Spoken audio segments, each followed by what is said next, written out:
He logs into life as an adventurer, but wait, he's inside the game he mastered. While everyone chases flashy S-rank gear, bros skipped rarity and went straight for exploits. Low rarity, broken synergy, the kind of equipment devs forgot to balance. Pure meta abuse in a fantasy world. No legendary destiny, just game knowledge, min-maxing, and pure efficiency. What happens when a gamer plays reality like a speedrun? Let's go. And again, Jinfrey Vanride felt that feeling. Although he was seeing this site for the first time, he felt a strange nostalgia. But this feeling wasn't the first time. He had encountered this often, and no longer knew if it was the first time. It was as if he had lived here since birth. He was distracted from his thoughts by the girl at the reception desk. She apologized for the wait and clarified, he had come here to register with the Adventurers Guild, right? He approached her and confusedly confirmed this. After which, she entered the information into the computer, and he had the feeling as if he had seen her before. After a few seconds, the girl smiled and said that he could now see his status window. A system appeared in front of him. To authenticate, he needed to wave his right hand, and then his eyes widened. He again felt that strange feeling of déjà vu. He remembered everything. Noticing the confusion on his face, the girl asked what was wrong, but he didn't answer her. A bunch of memories of exploring this world flashed before his eyes. This place is a game he played all the time. He was even considered a professional player. The world of the Grand 7 game. Adventurers travel across 7 continents to achieve peace between countries. It's an online game in the style of a fantasy kingdom. That's where he is now. But he refused to believe it. He didn't understand what was happening at all. Why did these memories decide to appear now? After all, he was an ordinary young man who dreamed of becoming an adventurer. He came here for the money to support his family. But the world in which he was born and raised turned out to be a game he had played in a past life. You would think he would go into shock now, but on the contrary, he was only happy because this was a very good opportunity. The girl worried about him and asked, "Is everything okay?" He was shaking all over. He apologized to her for making her worry. Then, with a smile, flexed his fists and said that he was simply burning with impatience. To be honest, this surprised him. Why did his memories awaken now? No matter how much he thought about it, he couldn't find an answer. But if he used these memories, he could rise high. With a wave of his hand, he logged in and looked at his stats. Since they were still unknown,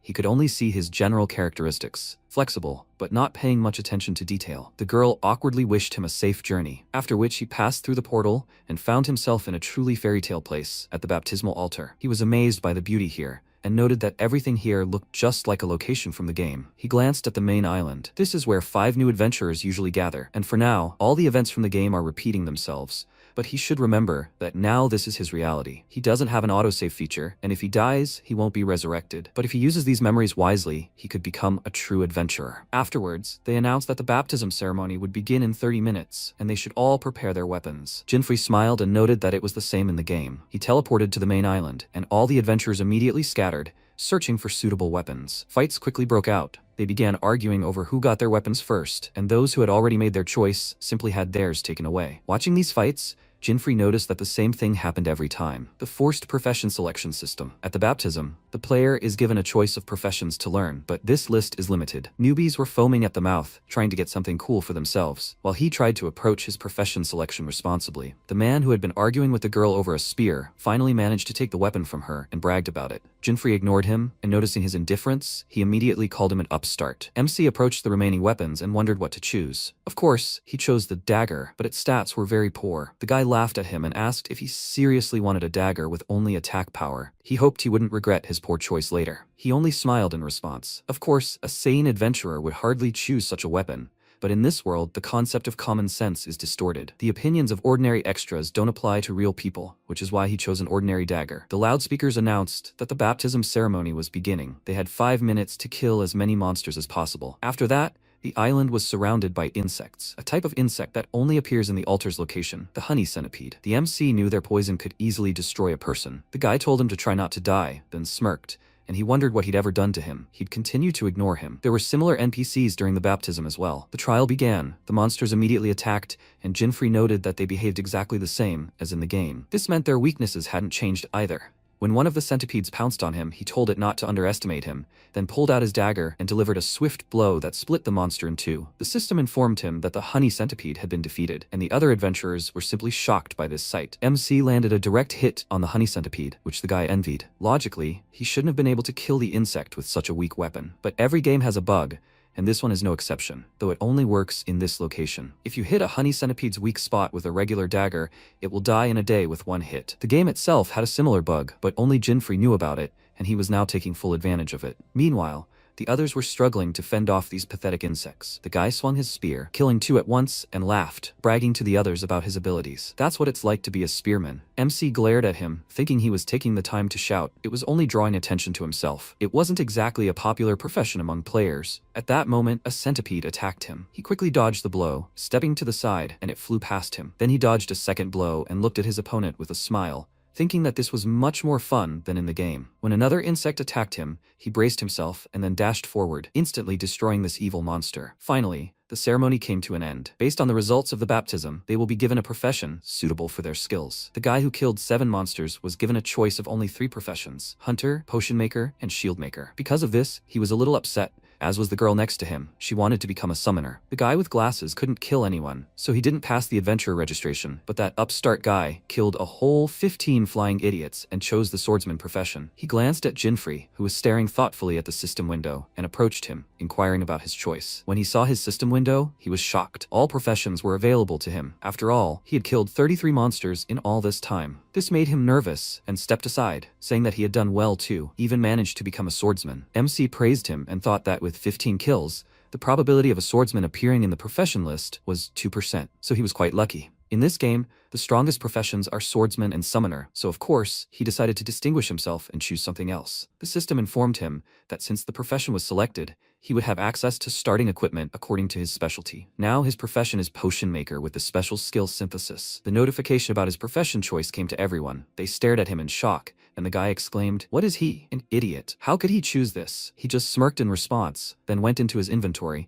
thinking that it was a bad profession to be so effective in the hands of an experienced player. He hadn't killed 33 monsters for nothing, so he definitely got something. His inventory contained 5 honey centipede stingers, 9 wings, and 3 vials of blood. All of these items can only be obtained in this location. The guy stared at him in surprise, not understanding what he was even thinking. He had used the synthesis skill to create a new weapon. By combining the stinger, wing, and blood with the dagger, he created a weapon capable of destroying this world. Now he held a dagger called Centipede. Rank unknown, attack power 66, durability 1500. He has 3 skills, 2 of which will only unlock under certain conditions. Now he only has access to the active skill Perception, with the help of which he can inflict triple damage to the enemy's vulnerable points. An adventurer's strength is determined by their profession and level. Equipment is merely a tool used for attack and defense. However, in this world, there are also special types of equipment that manifest their power regardless of profession or level. Among professional players, such pieces are called hidden weapons. After the ceremony, he went to the first continent, to the city where all the new adventurers gather. He looked around and thought with a smile that he had finally reached the first continent, and everything was the same here. A woman offered him an apple, and he took it and stepped aside to think. He had already received his profession, crafted a weapon. Now he needed to think through a plan of action. The goal of this game is extremely simple. Each continent has an S-class dungeon, and the player's task is to kill all the bosses on the 7 continents. But to do this, he needs to become stronger, so it's time to head to the dungeon. Dungeons are also divided into ranks, with adventurers starting with the lowest, rank F. But since he wasn't a beginner, he immediately went to the portal to the rank C dungeon, the forest where guardians live. There, he needed to defeat the main boss. When he teleported to the forest, the system informed him that he wouldn't be able to leave the dungeon until he fulfilled the clearing conditions. His current stats were HP 122, Mana 30, Strength 21, Defense 27, Intelligence 30, Agility 19, and Luck 11. He looked around and figured that the recommended level for clearing the dungeon ranged from 17 to 30, so a beginner wouldn't be able to do it. He didn't even have proper armor with him. He decided to check if it was really dangerous and immediately stumbled upon a level 17 devil plant. He pulled out his new dagger and thought that the 16 level difference was certainly intimidating, but he would kill the monster with the first strike. The system warned him that the devil plant had launched an attack, and he immediately jumped, dodging the blow. The monster was fast, but he already knew all its attacks by heart. Its weak point was in the bud. He jumped high, and then swung his sword downwards, cutting the bud in 2. The system informed him that he had struck the monster's weak point precisely, and his perception skill had been activated. The devil plant was defeated. He smiled at his victory, and his level immediately increased to 10. For killing one plant, he had leveled up quite well, even a little too quickly. In this game, health and mana points increase automatically with each level, and for each new level, 5 additional points are given. He currently had 45 points available, and he invested them all in defense, as he already had plenty of strength. Afterwards, he happily hugged his dagger, as it had raised his level and stats. The centipede had the perception skill, and his weapon's attack power was currently 66, so he could clear B-rank dungeons without a problem. But the dagger's true potential would only be revealed with time. He smiled, already anticipating this, and then decided to hunt for experience points, as it was too early for him to take on the boss. Time passed, and eventually, he was surrounded by 3 level 20 snakes. The chance of encountering 3 such snakes is 1%, which made him nervous. When a snake pounced on him, he immediately jumped aside and noted that they were still just as ferocious. At that moment, a second snake crept up behind him. He jerked his upper body back, dodging the blow, and then broke into a run, thinking that first he needed to pull himself together and not panic. He had fought them before, so he knew their weak points well. He rushed back toward the snakes and thought that there was a soft tissue in the neck area. Piercing it would deal triple damage to the enemy. He wanted to strike, but one of the snakes protected the other, leaving him very confused and surprised. The third snake had already begun to act. It sank its fangs into his shoulder, and he cursed, then swung his dagger, cutting off the monster's head. His level immediately increased to 13, and the system warned him that he had low health points left.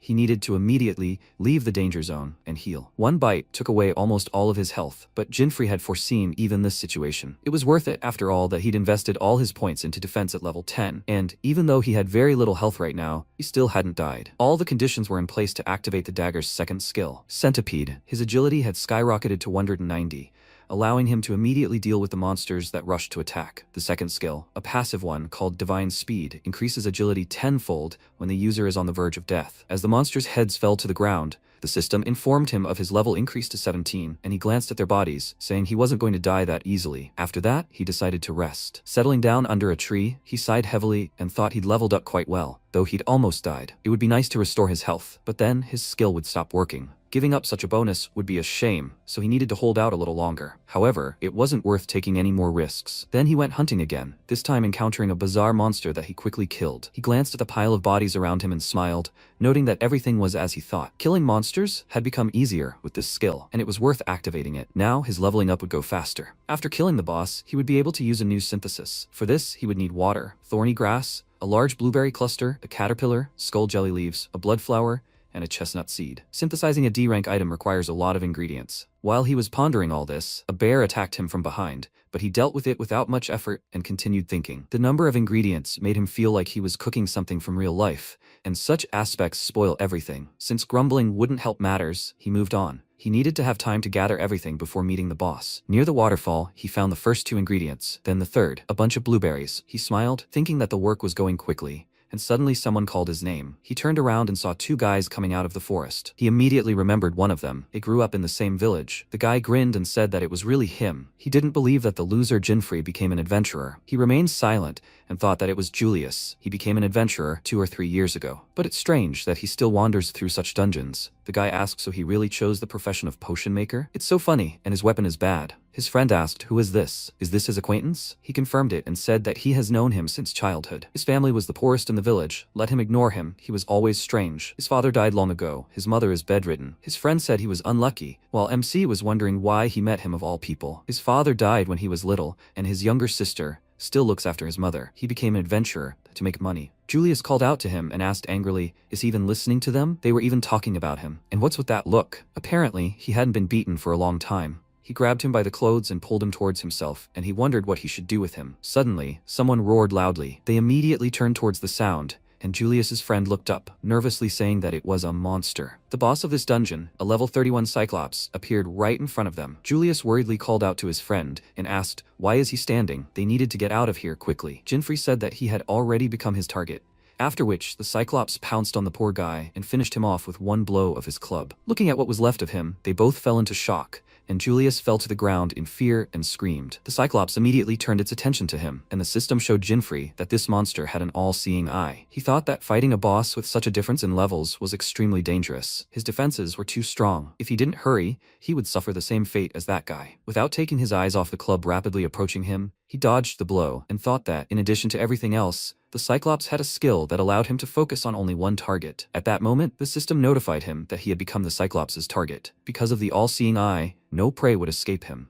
Realizing he had no choice, he drew his dagger, and at that very moment, the Cyclops attacked him. He jumped aside, avoiding the blow, and thought that the Cyclops knew all of his movements, and thanks to his divine speed, he could dodge his attacks. Julius, watching him, thought, is this really Jinfrey? How does he do this? Meanwhile, He rushed to attack, as he couldn't defeat it by running alone. Climbing onto the club, he ran toward the monster's hand, and it growled, trying to grab him.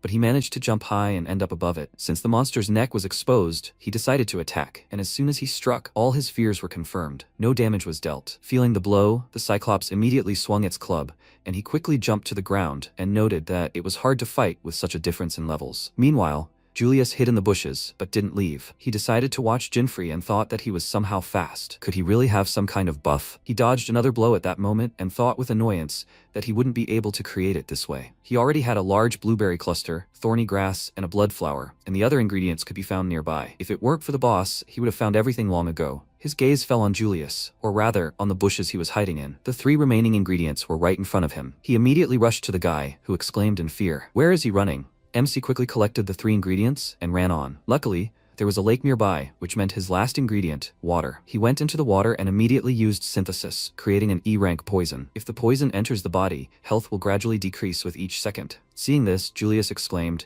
"Doesn't he know that the Cyclops has high resistance to poisons? His low-rank poison won't work on him." He replied that he knew this very well, so his goal was to synthesize this ordinary C-rank poison that he got from the snake with it. So he created a highly potent D-rank poison. The boy was amazed by his abilities, but that wasn't all. Now he had synthesized the poison with the dagger, and the weapon acquired the poison attribute. Jinfrey swung it, smiling at the true power of his weapon, while Julius was still in shock. He had just synthesized poison 3 times before his eyes. Suddenly, the giant's roar was heard. He had found them, and MC apologized for the wait and suggested they begin a second round. The Cyclops attacked him without further ado, slamming its club into the water, but since it couldn't hit him, it began swinging it randomly in all directions. Jinfrey deftly dodged each blow, stealthily approaching the Cyclops' neck and swung, knowing that its body clearly remembered all his movements. After that, he dealt several blows to its neck. The poison immediately penetrated its body, and the system indicated that the Cyclops had been inflicted with severe poisoning. Its health would decrease significantly with each second. Suddenly, the Cyclops swung its arms sharply,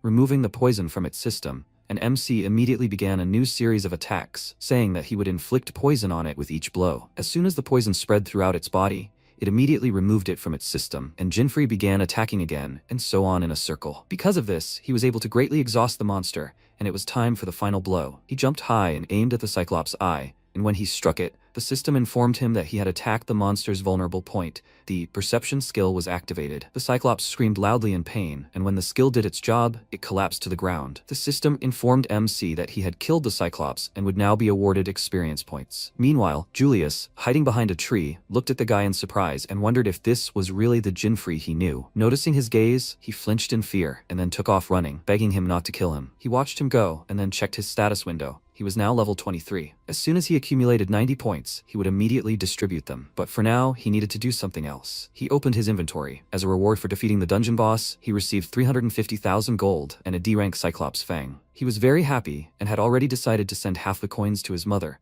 thinking that he was so comfortable playing alone without having to share anything with anyone. And finally, he got what he came here for, a C-rank Cyclops eye. It certainly looked strange, so MC didn't stare at it for long and thought with a smile that he only had one last ingredient left, and then he could create a new weapon for himself. After that, he went to the Flat Plains, a D-rank dungeon. He warmed up and thought that he remembered this dungeon very well. The player's main goal is to clear high-ranking bosses on all continents, and first he needs to deal with the first one. But to do this, he needs a new weapon, which is stored there. To solve the riddle of the fallen goddess, he needs the Cyclops Eye and one more item, which is what he came here for. But training, of course, can't be cancelled. As soon as the monsters discovered the stranger in the dungeon, they immediately attacked him, and he, having quickly dealt with them, moved on with the thought that he would cleanse the world of all monsters, achieve a peaceful existence for people, and provide his family with everything they need. He will shut the mouth of anyone who previously disbelieved in him once he becomes stronger and achieves his goals. After defeating the hounds, his level was significantly increased. Meanwhile, in the newcomers' town,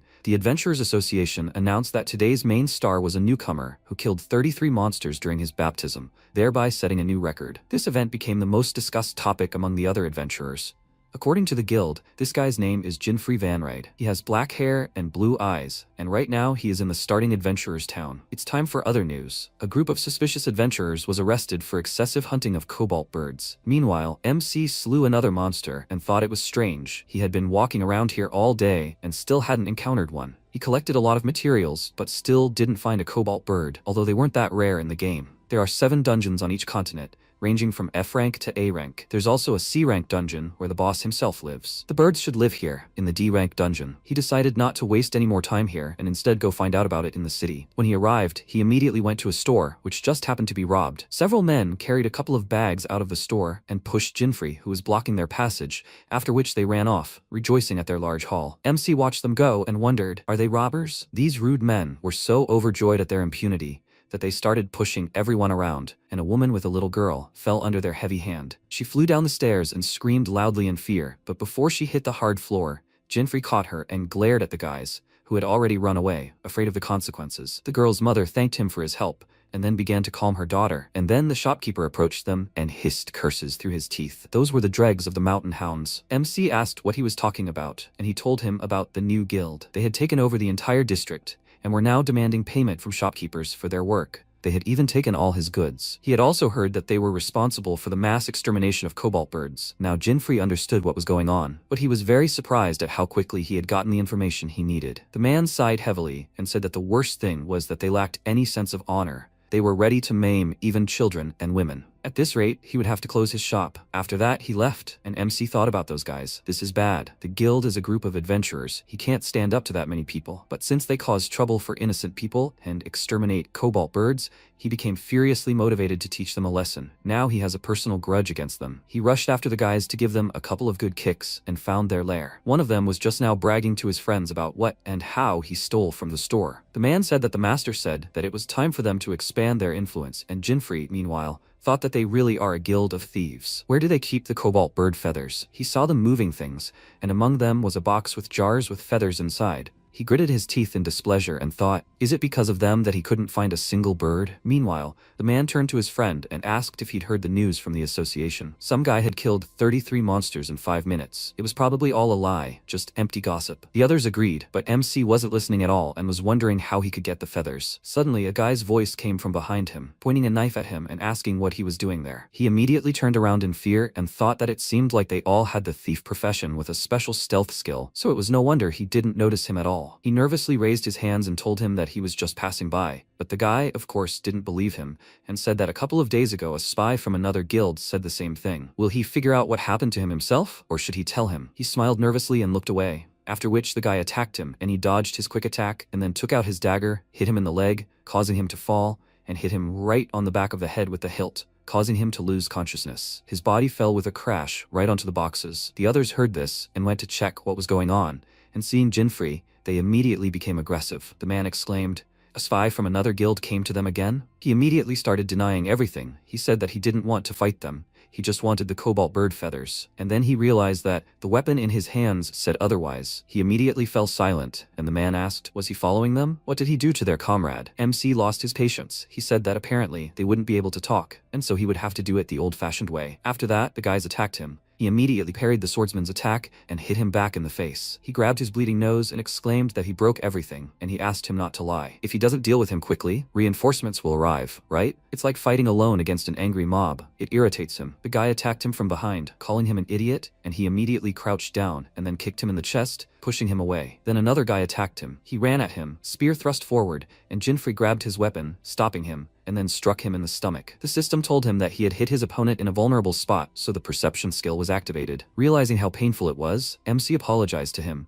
after which another guy attacked him, shouting a curse word beforehand. Jinfrey ducked and then slammed the hilt of his sword into his lower jaw, causing him to immediately collapse to the floor and say that this is why he didn't want to fight them. He had caused so much chaos. He just wanted the cobalt bird feathers. He didn't notice a man sneaking up behind him. This time, the opponent was smart and didn't yell anything before attacking. But MC isn't some simpleton. He immediately sensed his presence behind him and blocked the blow, and the man noted with a smile that not everyone can parry his attack from behind. He looked at him warily and wondered if he had activated his stealth skill again. After all, he was the one who pushed that girl. After that, the man took a step back and said that he was the deputy head of the mountain hounds, Suv Masuo. Had he heard that name? Jinfrey replied that he hadn't heard anything like that and asked what was so cool about that. This made the man angry. He pounced on him and said that he remembered him, since he was the one who blocked his path back then. He should have dealt with him right away. Easily parrying his blow, MC noted that they steal so much goods, but can't even afford decent weapons. He just smirked in response and said that he was under 20 and was a pretty good fighter. Was he lucky to get such a cool weapon? He continued to distract him with all sorts of questions and said that weapons are just a trinket. Everything depends on professional skills. Does he understand? Jinfrey told him that it was clear without him,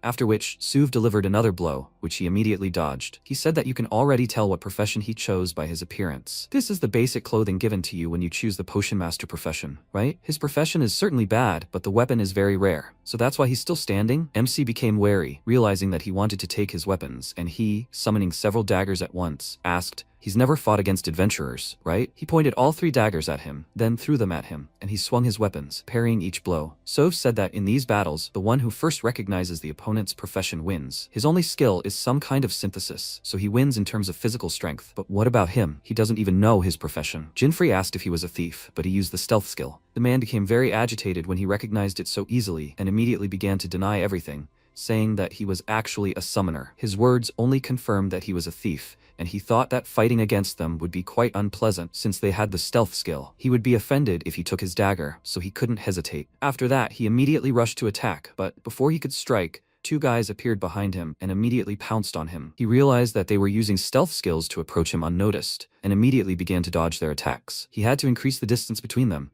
and by pure chance, he struck the guild leader's groin with the hilt of his dagger, and the system informed him that he had just struck his opponent in the most vulnerable spot, activating his perception skill. Then the guy felt unimaginable pain.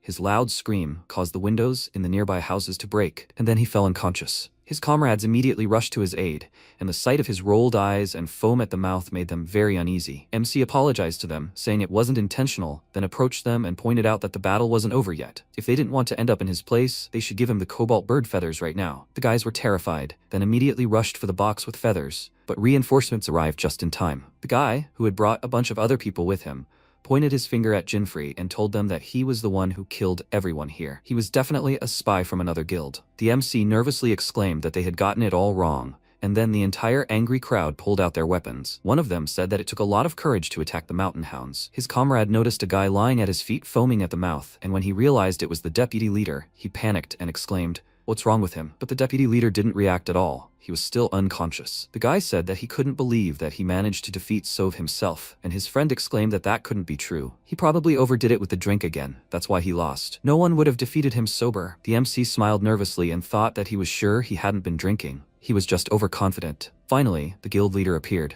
He came to the noise to find out what was going on, and the guys immediately crowded around him and started telling him everything. Meanwhile, Jinfrey wondered if this man was really the guildmaster. The man asked who had attacked them, and his subordinates, pointing to Jinfrey, said it was him. He had even beaten up Suf. The guildmaster sized him up, assessing him, and then said that his guys were certainly ignoble. But what had they done to the other guilds so much that he had beaten them up? MC told him he wasn't in the guild, and he smirked, so he beat up all of his guys single-handedly. When he confirmed this, he laughed loudly and invited him to join his guild, which even made him a little confused. The guys excitedly called out to the guildmaster, as they disagreed with this decision, and he said that under normal circumstances, he would have beaten him up and made him apologize, but since he could even defeat Suf, it was a sin to let him go. He walked up to him and put his arm around his shoulder, asking, "What's wrong with him?" He was so overjoyed he couldn't even speak. They should probably go to a bar and celebrate his joining the guild. Jinfrey was fed up with this, aggressively shrugged his arm off and asked, "Is he kidding? He only came here for the cobalt bird feathers. Who would want to join a third-rate guild anyway? If they've already allowed it, then let them just give him the feathers, and he'll leave." His words about a third-rate guild really hurt the man, and he asked angrily, "What did he just say?" He confidently repeated that his guild was third-rate.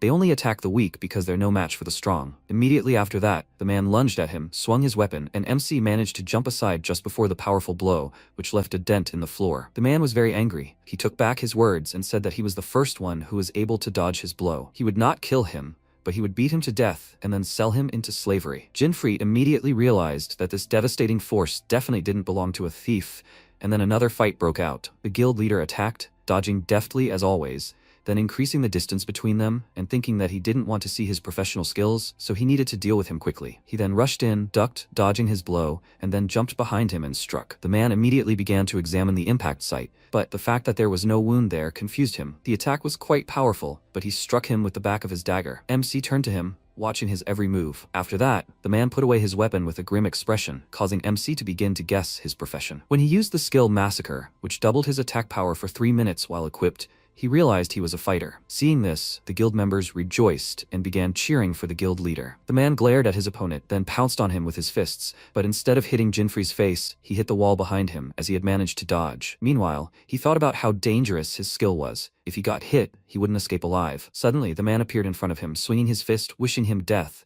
while he raised his dagger above his head, then swung it at his opponent's weak points, causing increased damage. The guild leader immediately fell unconscious to the surprised looks of his subordinates, and they stared at Jinfrey in confusion, unsure what to do. Someone even suspected that it was the new guy from the news. They said he was wearing a basic potion maker's robe, and had black hair and blue eyes. Since MC matched the description perfectly, they became very nervous and exclaimed that this couldn't be true, that it was blue-eyed Jinfrey. Jinfrey had just opened his mouth to say something when the guys ran away in fear, and he stared after them in surprise, wondering how they knew his name. Had they really decided to leave their leader behind? After that, he scratched the back of his head in confusion and wondered why it mattered to him. He came for the feathers after all. He would have to return the goods to the store. After all that, he went to Sigrun Falls, a B-rank dungeon. There, he killed the dungeon boss, a level 35 Baphomet, and was slightly disappointed. The Cyclops battle was much more challenging. Now he finally went to the fallen goddess. He approached her statue and looked at her lost eye. If he solved the riddle, he would receive new cool items. He took the Cyclops eye and feather from his inventory, saying that he would help her return what she had lost. It didn't take much thought to figure out what she was missing. Of course, many guessed that he needed to insert the Cyclops eye into her left eye socket, but few noticed the gap in one of her wings, which is where the cobalt bird feather came in handy. After that, the system informed him that he had fulfilled the fallen goddess's wish. The statue immediately began to glow. A tear fell from the eye, and the system said that the goddess could not hold back her tears of gratitude at this gesture. Her tear fell directly into the golden goblet, and then he received the second secret weapon, Lucifer's Celestial Halo. This weapon increases luck by 100 and durability by 2000. The first skill is passive, mind reading. The second passive skill is Tyrannical Sense. With it, he can detect any creature within a 5-kilometer radius. The third skill is Unknown. It will unlock under certain conditions. MC took the halo and said that it certainly wasn't easy to get. He looked at the weapon with a smile and thanked the goddess, then used the halo, and it immediately appeared above his head, making him feel like he was dead. He waved his hand in irritation and thought that he didn't want to stand out too much, and with the halo, he would be considered a weirdo rather than a cool adventurer. Since he got the weapon here, it was time for him to go to the S-rank dungeons. When he arrived at the dungeon gates, he discovered a problem. It was an S-rank dungeon, Agni Volcano, and according to the guild rules, only a group of 7 people could enter. So now he needed to assemble a group. In the game, after clearing an S-rank dungeon, the demon can be reborn again, but in a different part of the map. After completing the first dungeon, the player is awarded a title, a direct ticket to the second region. He would like to go there as soon as possible, but admiring voices suddenly rang out behind him. One of the adventurers told his friend to look. It was a fire mage's party. Jinfrey turned around, intrigued, and his gaze fell on Freena Ashbury, a level 45 adventurer with a mage profession. He immediately activated his mind-reading skill and felt desire radiating from her. She wants to enter an S-rank dungeon, but she needs one fighter. He smirked, noting that the halo had immediately justified its cost. Meanwhile, the girl stood up and said that she had decided everything. They would be parting ways today. MC immediately approached them and said with a smile that he would like to join their party. As he saw, they were 1 member short. Their gazes immediately fell on the halo. He noticed it and smiled wryly. Even without mind reading, he understood that they were laughing at him. The guy told him that he didn't know why he thought that, but they decided to stop searching for the other party members, so he should look for partners elsewhere. Using mind reading, Jinfrey felt concern radiating from him. He was worried about the injured party member, who was currently in the hospital. Apparently, their partner was injured during the mission, and now they were 1 member short to enter the dungeon. He glanced at the girl, saying that first he would like to hear the opinion of the party leader. She looked worried. If she wanted to get into the dungeon so much, then why was she turning him down? She told him that it was none of his business, and he felt uneasy again. She was worried about her father, who left for an S-rank dungeon a month ago, and his party never returned. Now, he understood what was going on. She was also concerned about his health. Given the halo above his head, he knew it. Everyone was laughing at him. Pulling himself together, he said that he should have introduced himself right away. His name is Jinfrey, and he also wants to go to an S-rank dungeon. The girl immediately found his name familiar, and the guy from her group pointed at him in surprise and exclaimed, "Is he the same Jinfrey they talked about in the news? He's a newbie who killed 33 monsters at the baptism, but he doesn't look strong. There must be some kind of mistake." He smiled wryly and thought that now he understood what was going on. He ended up in the adventurer news. He didn't think he would stand out so much. Freina, meanwhile, was wondering if it was a coincidence or not, but she had a feeling he was reading her mind. She's not one to believe the news, but this guy doesn't seem like an ordinary adventurer. It's like he's already seen all the chaos of this world and knows what's what. Because of this, she has strange feelings. At that moment, the system informed Jinfrey that Freina felt a thrill. She felt excitement and anticipation looking at him. He immediately looked at her, and she said that she would take him into the group. Her comrades were very surprised by this. Then she got up and headed for the gate, saying that if he bothered them,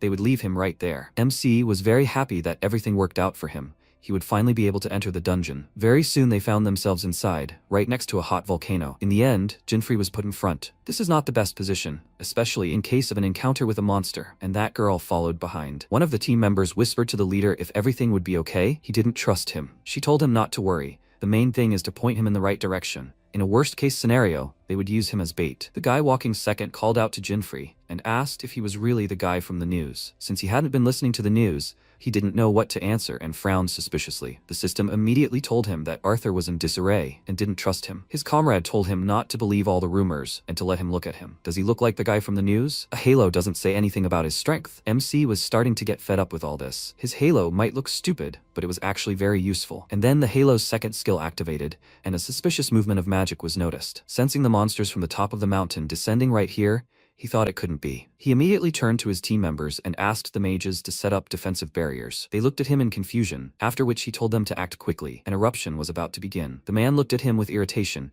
and when the volcano began to erupt, they realized that he was right, and Jinfrey told them to act faster. The collapse had already begun. Looking at the falling debris, the man immediately used reflection magic, raising a protective dome over them. MC thought it was a rain of stones and that they would have to wait until it died down. The squad leader ordered everyone to stay put, then stepped forward and cast meteor breeze, causing a huge fireball to appear above her head. Swinging her staff, she sent the ball toward the falling debris, protecting her comrades. Jinfrey glanced at her and mentally noted that she possessed the element of fire, and yet she had so easily reflected all the stones. Suddenly, the ground beneath their feet cracked. Arthur immediately fell into the resulting gap, but MC managed to grab his hand. Arthur looked down into the abyss in fear, just as the stones under Jinfrey's hand, which he was leaning on, collapsed, sending him plummeting down along with the man. By a stroke of luck, they landed on something soft. It turned out there was a downy bat at the very bottom of the chasm. MC sighed with relief and thought they were lucky. As a bonus, the halo adds 100 points to luck. But the bat wasn't exactly happy that someone landed on it, and when the monster looked at them, Jinfrey knew they had to get away. As soon as they got off the bat, it immediately became angry at them, and MC said that the monster absorbs all incoming attacks and then reflects them back at the enemy, so they should be more careful. Arthur exclaimed irritably that he knew this, after which MC warned him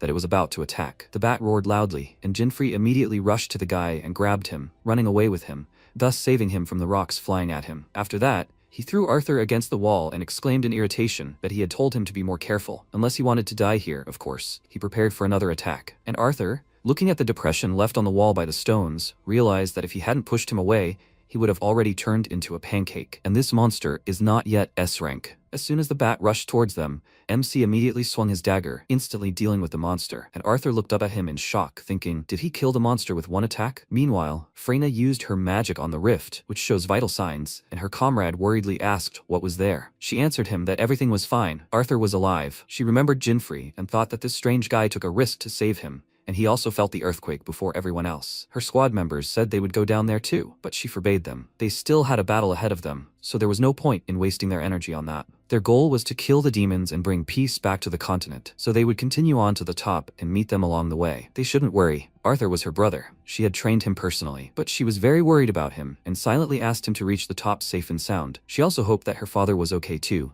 Meanwhile, MC learned that the squad captain was Arthur's older sister and that they had come there to search for their father. He decided to continue on, and Arthur followed him, asking where he was going. The demon was at the top of the mountain, after all. He turned to him and asked if he was really going to challenge a demon of that level. Did he want to die? The guy remained silent, and he said that he was going to the monster's lair. The system informed him that Arthur was experiencing conflicting feelings. He was thinking about his desire to become stronger. He took advantage of this and told him that if he wanted to become stronger, then he should follow him. When they arrived at the monster's lair, Arthur laughed nervously and asked, so this is where all the evil spirits gather. There was a whole flock of level 41 phoenixes around them, which would make anyone nervous. He looked around and thought that their levels were higher than those of the downy bat. At that moment, MC took out a dagger. He immediately rushed into battle and began chopping down the phoenixes, and Arthur looked at him in surprise and thought that a one-on-one fight was still okay, but against the whole flock it would be hard for him. At that moment, a bird pounced on him from behind.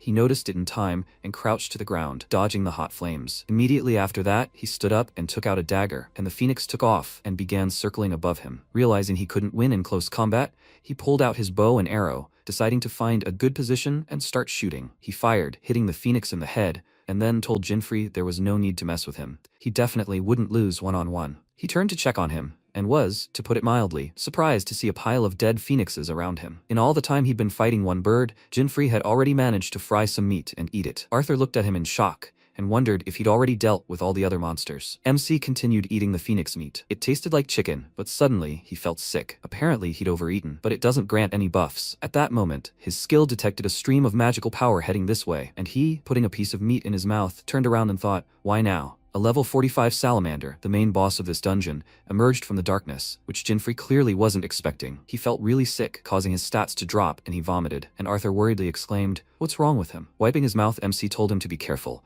The monster boosts its stats by eating people. Those creatures aren't worth anything near a salamander. At that moment, the monster attacked with its tail. Arthur managed to block most of the blow, but was still wounded. Jinfrey worriedly called out to him, asking if he was okay, and he spat out blood, telling him it was too much. MC stepped forward, saying he'd handle it himself, and that he should hide somewhere for now. The salamander had already started drooling all over him, probably thinking about how to eat him faster. He smirked and asked, does this one have stomach problems too? But nothing else would fit in this one. Seeing the monster start shaking, he wondered if it was sick too. Indeed, the salamander vomited a foul-smelling liquid containing all sorts of clots, human bones, and even treasure. Among it all was a sword, which Arthur immediately recognized as his father's weapon. Jinfrey decided to get it over with before he, too, vomited. The boy fell to his knees and said that these clothes and sword belonged to his father. The system informed the MC that Arthur was angry, wanting to avenge his father and kill the salamander. The boy looked menacingly at the monster and vowed to kill it and avenge his father, then drew his weapon and rushed to attack. Jinfrey anxiously asked him to wait. They couldn't take such risks. One lash of the salamander's tail was enough to knock Arthur back, but he still didn't give up. He stood up, vowing to kill it again, and before he could make another reckless attack,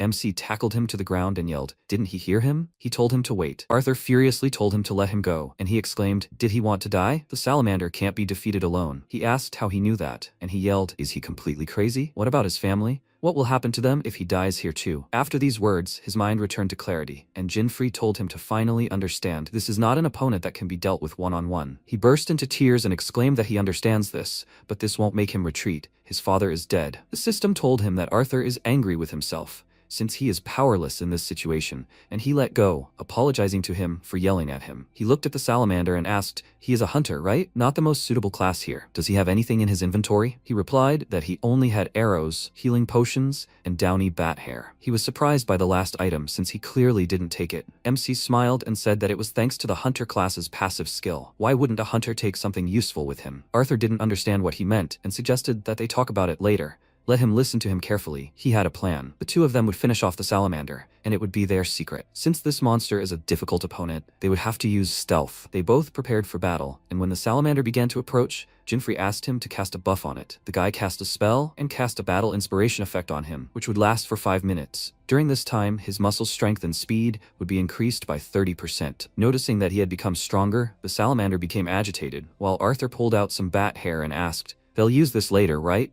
He confirmed it and thanked him for the buff. Now he had a healthy stomach. Telling him to just follow the plan, he charged and the salamander prepared. He swung his dagger and thought that since the monster had so many hit points, he needed to deal damage to it many times. He swung his dagger several times, causing the salamander to be immediately poisoned. The plan was to distract the monster while it fought the poison, allowing Arthur to launch an attack. The arrow pierced the monster's head at high speed. MC turned to the boy and mentally told him that it was now his turn. He needed to strike the monster's weak spot, the forehead. It was good that he went with him. It would have been difficult for him to strike at such a distance. Arthur, meanwhile, drew new arrows, took aim, and when Jinfrey poisoned the salamander again, he fired several times into the monster's head. It let out a weak roar, indicating that their plan had worked. After that, the monster entered rage mode. Now the beast's stats increased by 30%. The fire on the monster's body flared up more intensely, and the heat even began to reach Arthur. At that moment, MC rushed to attack. He smiled and thought that in this mode, all of the salamander's stats were increased, which is where the bat fur would come in handy. As soon as the salamander attacked with its tail,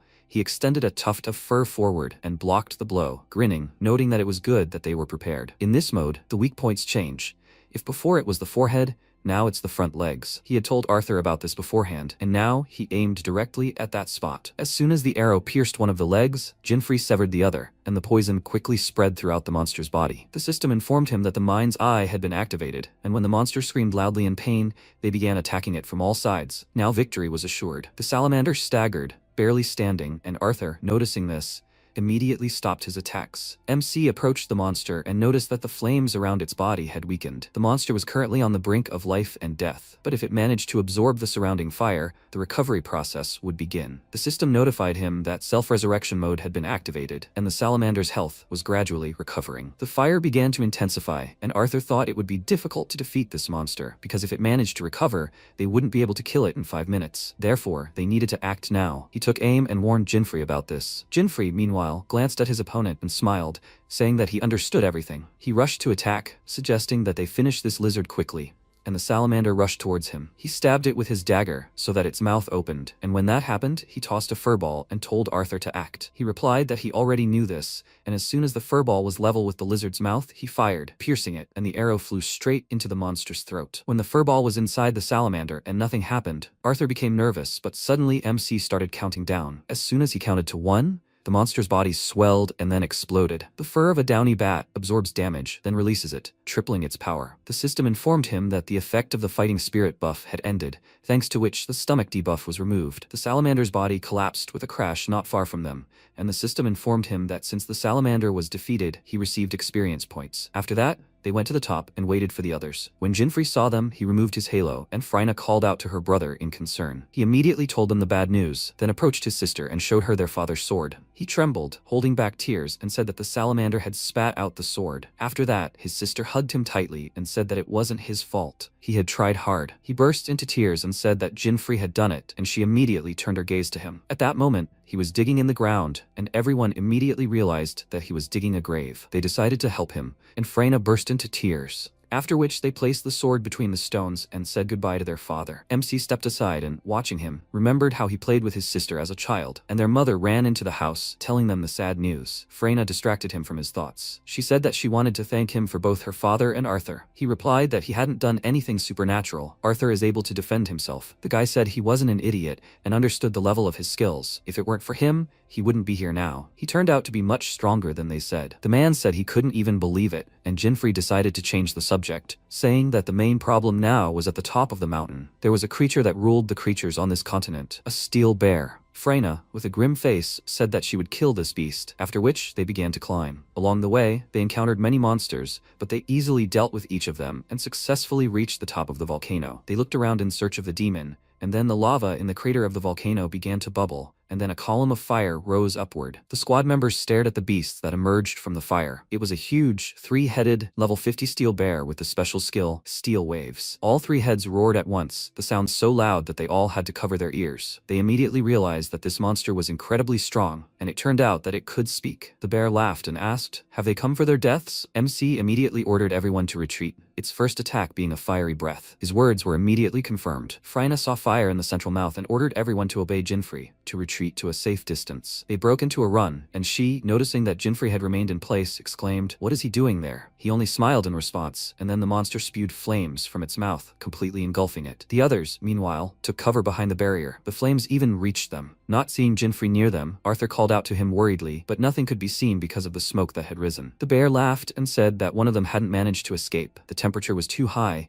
and not a speck of dust remained. Meanwhile, the squad emerged from under the barrier, thinking he had died. But MC isn't that easy to kill. When the smoke cleared, the bear saw him standing in the same place, very much alive, and this greatly surprised him. Thanks to the phoenix meat he had eaten, his fire protection had worked, and that's how Jinfrey had escaped. He smiled and teased the monster, asking what else he could do, and the bear looked at him closely, noting that he was an interesting guy. Arthur was overjoyed that he was alive, while Freyna, meanwhile, was surprised that he seemed to have escaped the attack. This could only have been avoided with fire resistance, which was why MC had eaten so much meat. Eating 50 units of phoenix meat grants fire resistance for 7 minutes. It didn't protect him completely, but it minimized the damage as much as possible. Now he's on the verge of death and can use the skill, Divine Speed. He pulled out his dagger, his stats increased sharply, and the bear remarked that he wasn't so simple. He hadn't had this much fun in a long time. Suddenly, the volcano began to shake. It turned out the monsters had used a skill, causing them to be hit by hot air. The system informed them that the fiery waves had inflicted the burn status on them, causing their health to decrease every second. Freyna told everyone to hide behind the rocks. If the heat affected their armor, they would take additional damage. They quickly hid, and Arthur thought that they had everything they needed to survive in the volcanic zone, but it wasn't enough to defeat the demon. Despite this, Jinfrey was very calm. Thanks to fire resistance, the damage from the burn status was reduced, and MC told the enemy he was prepared for it. The steel bear remarked that he was different from other people. He thinks he can withstand damage from his fire? If he's so arrogant, it's time to teach him a lesson. The fire immediately flared up, and he plunged back into the lava, and one of the squad members remarked that it looked like it was starting. Jinfrey, meanwhile, prepared himself and, without taking his eyes off the lava lake, thought that the main thing was to watch its movements. Suddenly, a huge beast jumped out of the fire, its claws flashing past its face, and he realized it was a special attack. He quickly blocked it, and the shockwave reached the squad's cover, and Freyna noted how fast it was. The monster glanced at the man and said that this attack could be countered to advantage. He was intrigued. After that, he jumped out of the lava lake and said that he was already bored with all this, so he wanted to create a little shakeup. He returned to the fire and asked if he could repel this attack. Since the voice came from underground, the squad members became nervous, and Arthur asked Jinfrey what was going on. He ignored it and closed his eyes, concentrating, and then the bear suddenly jumped out from underground and pounced on him from behind. Seeing this, the squad members were very worried for him, but he dodged thanks to the detection of magical power. Everyone was very surprised by what they saw, as was the beast. MC turned around, sizing the beast up, and noticed that it was thinking quickly. He told him that it wasn't that at all. He just knew all its moves. The bear got angry and told him not to get cocky. He was just lucky. He returned underground and said that luck couldn't last forever. He could continue to defend, but he wouldn't give him time to counterattack. Jinfrey told him to stop chatting and get started, and then prepared himself. With power detection, he could find out where he was now, and with divine speed, he could quickly counterattack. He closed his eyes and told himself to remember. He had played this so many times before. The ground beneath his feet cracked, and Arthur became worried, but when the bear emerged from underground, he was very surprised not to see Jinfrey. It turned out that he had already jumped up and was heading straight for him. Swinging his dagger down, he delivered a sweeping blow. This was unexpected for the beast, so he didn't even understand it at first,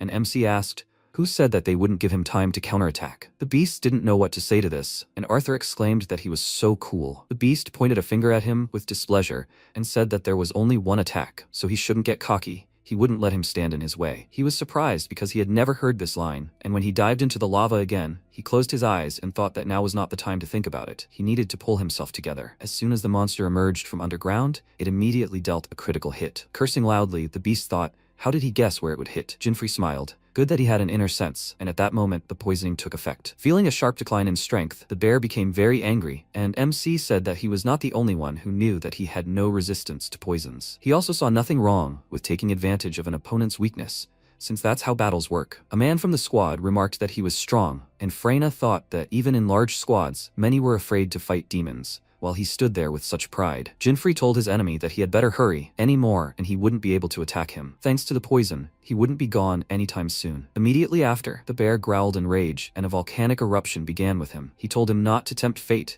and a wave of heat hit the squad members again. Arthur told them not to approach, and Freyna ordered him to retreat. Otherwise, he would take too much damage from the fire. They would retreat to a safer place. The boy was upset that he couldn't fight alongside him. Meanwhile, the monster, enraged, released a powerful stream of flame from its mouth, and seeing that it again didn't harm him, he became nervous. MC thought that breathing fire was just the beginning. Now, its actions were different from the game. The bear asked what power he used to detect his attack last time, and he asked in response if it wasn't too late for him to think about that. The demon chuckled and said that this knowledge wouldn't help him anymore. He was unlikely to cope if they attacked simultaneously. Jinfrey didn't expect this, and the squad members became very worried for him when the bear split into three. MC looked at it in surprise and thought that this definitely didn't happen in the game, after which they dove into the lava. He noted that although there were more of them, their actions hadn't changed. Even though he knew the next attack, it would be difficult to counter. Suddenly, a demon's voice rang out behind him, screaming that he would be the first to die, and he immediately turned around. When he emerged from the ground, he quickly jumped to the side, dodging a blow, and thought that because of the skill, he was now on the verge of life and death. One more attack and he would die. At that moment, a second beast pounced on him, and he, jumping to the side, thought that this whole situation was very explosive. The bear thanked him for entertaining him. Not to worry, his worthless friends would soon follow him. He concentrated, and a third demon appeared right behind him, screaming that he was finished. Jinfrey couldn't react to this, but Freyna arrived to his aid in time. She used a cold explosion spell, piercing the demon with its paw with a piece of ice. After that, she emerged from hiding and asked if it was too low for 3 to attack 1, and who's this worthless one here? He gritted his teeth in rage and lunged at her, shouting that he would kill her, but MC immediately attacked, dealing him a fatal blow. The demon's head flew off, and Jinfrey told the girl that he was repaying his debt and now they needed to finish off the monster. There were only 2 left.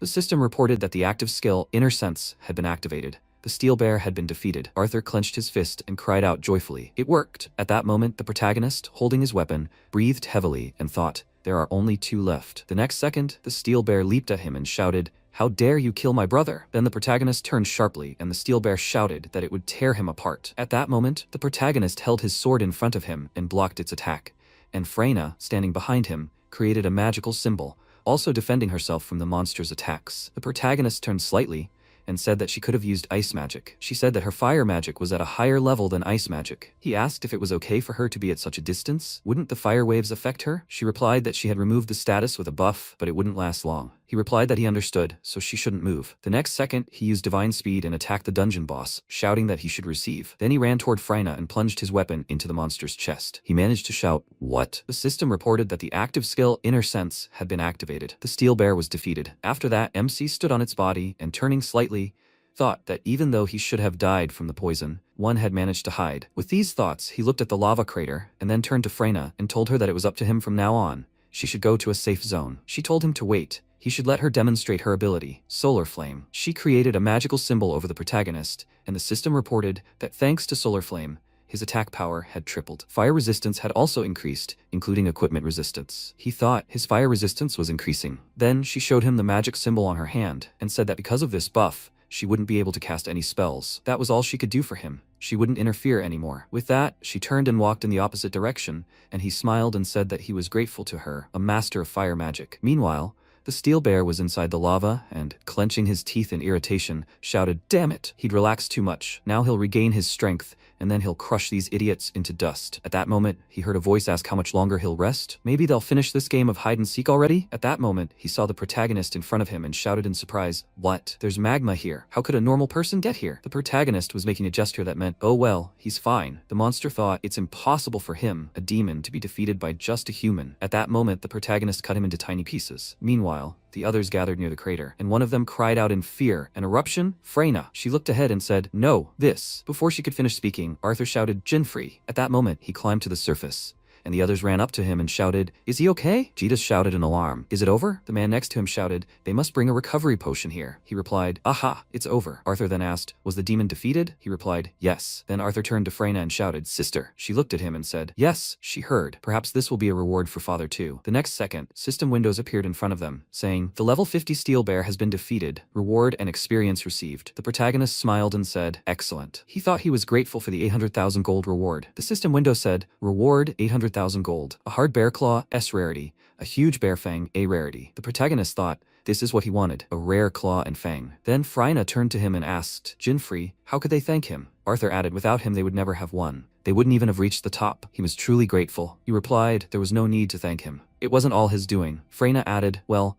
considering their collaboration, she was even ashamed to take the reward for killing this demon." He said no need, she had every right to. The buff she cast on him at the end really helped. She smiled and thought, maybe without it, he wouldn't have been able to win. Then she looked at the system window and added, but she would still like to thank him. From the interesting items, she received a medium homothermal stone, B rarity. The protagonist thought in surprise, "What?" Then he shouted, "Wonderful." She looked at him in surprise. He pointed at the system window with his finger and shouted, "Doesn't she want to exchange this for a hard claw?" She said in surprise, "Exchange? But this item can only be obtained on this continent." MC spread his arms wide and said that the homothermal stone was more important to him. She said, "But if he says so, she doesn't mind. She could just give it to him." He happily asked, "Really?" Then he took the system window in his hand and thought, wow, he got the homothermal stone. Freyna looked at him and thought that he was really hard to understand. Then the system reported he felt Freyna's favor. Freyna felt sympathy for him. She smiled, looking at him, and then Jitas, looking at him from behind, said irritably, "Damn." At that moment, the system reported he felt envy. Jitas felt love for Freyna. The protagonist thought,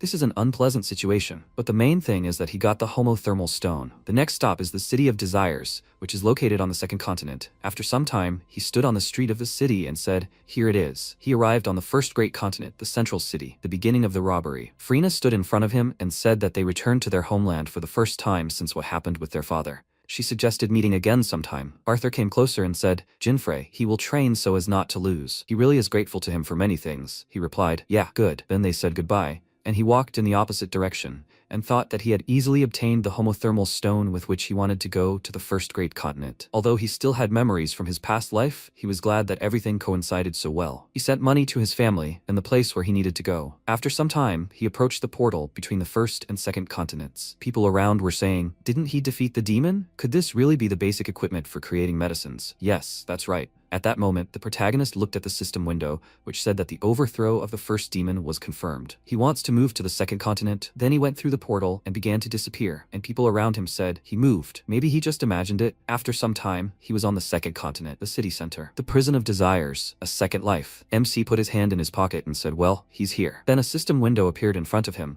which said that a message was received from Amelia. He scratched his head and wondered, what? How did she contact him? Then she appeared on the system window and asked, hello, brother. He asked, what happened, Amelia? She answered, well, how can I say? She was scared when she received such a large sum. Where and what did he do? It's probably some kind of shady work. He answered, no.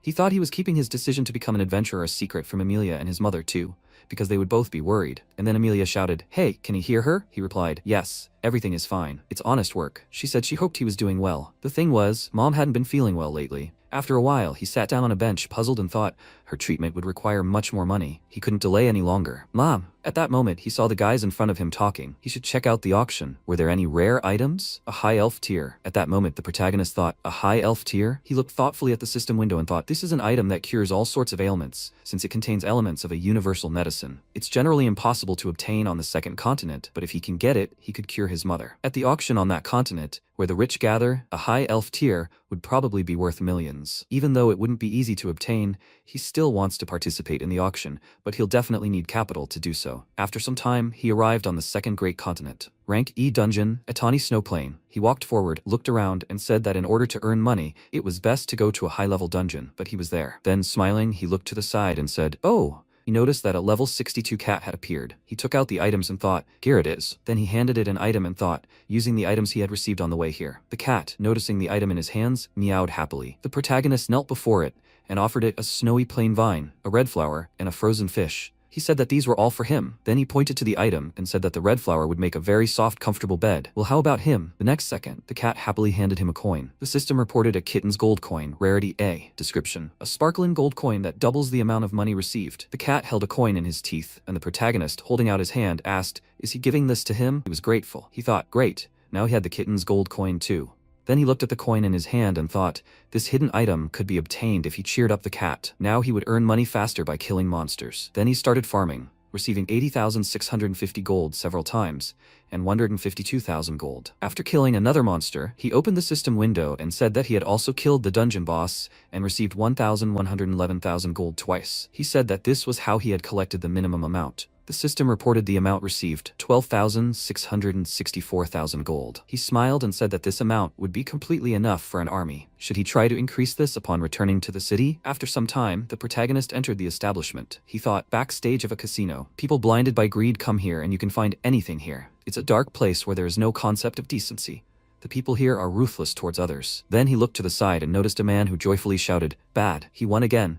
He took a glass of drink and added, he always lost, but today looks like his time has come. The system reported he sensed that Entei had earned 10,220,000 gold through dishonest means. MC looked at him and thought, this idiot who wins all the money again. Maybe I should make him my target and make a fool of him? Then Entei looked at him and asked, what is this, buddy? He will win? He won't cry if he offends him? He's on top now. The protagonist, laughing, approached him and told him not to be too hard on him. Does it matter that this is his first time here? He looked at the rules and seemed to understand everything. At that moment, the worker thought, great, another idiot on the horizon. Entei smiled and said, of course, no big deal. It's just roulette. For now, he'll accept his bets. He's already won 10 million today. At that moment, the system reported that he felt the dealer was about to cheat. He thought, sure enough, the dealer will cheat. This place still amuses him. Roulette is called the queen of the casino. In this game, the ball is thrown twice, and players choose two numbers they like. If the number matches once, they get half the amount. If twice, they get double the bet. If the bets don't match either, they remain the same, and the game starts over. Players can't bet on the same number. Then Entei put his hand on the table and said, well, they'll start. He has to bet first. MC said thoughtfully, red 36 and black 8. The bet is 10 million gold. Entei thought in surprise. What? The dealer wondered. Was he saying 10 million gold? Then the protagonist put his elbows on the table and asked, didn't they hear me? Should he repeat that? Red is 36 and black is 8. He bets 10 million gold. The ball will stop if he doesn't quickly name his bet. There's a rule in the game. If you name your bet before it stops, it counts as a loss.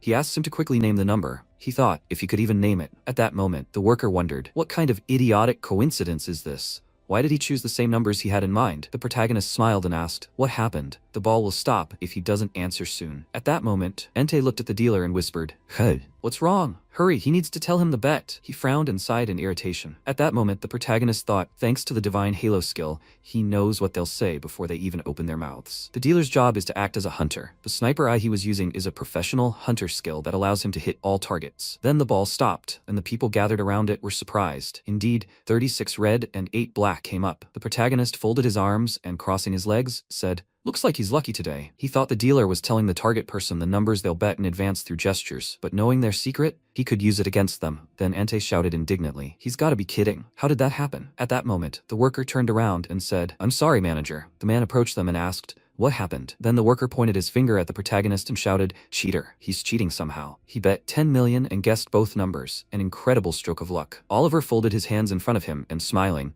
said, "Well, that could happen." He suggested they discuss it in his office. And MC thought that these words somehow changed the atmosphere. Apparently, he was in cahoots with them. Then the man pointed his hand at him and shouted that they needed to grab him and make him talk. The next second, the protagonist overturned the table. One of the workers came up behind him and shouted that he shouldn't even dare disobey them, but the protagonist hit him in the neck from behind and then looked at the next attacker. Then the dealer pointed a bow at him, and Ante pointed a knife at him and shouted, "This is a stinking crook." The protagonist, however, spun around, kicked him, and said that he was the only crook here. Then he turned to the others and asked, "Who's next?" At that moment, Oliver frowned and thought, "Damn, he's a lot stronger than he thought." Then the man in front of him said, "The manager, this man." He asked, "What?" He turned around and, spreading his arms out to the sides, said, "From the description, he looks like that man from the news. This rookie, who set a new record for slaying monsters at the initiation ceremony, 33, Oliver thought in surprise. "Is it really him?" The others added, "And he's already on the second great continent. He's the one who defeated the steel bear so quickly, and why did he come here?" The next second, the manager knelt down and, bowing his head, shouted that he apologized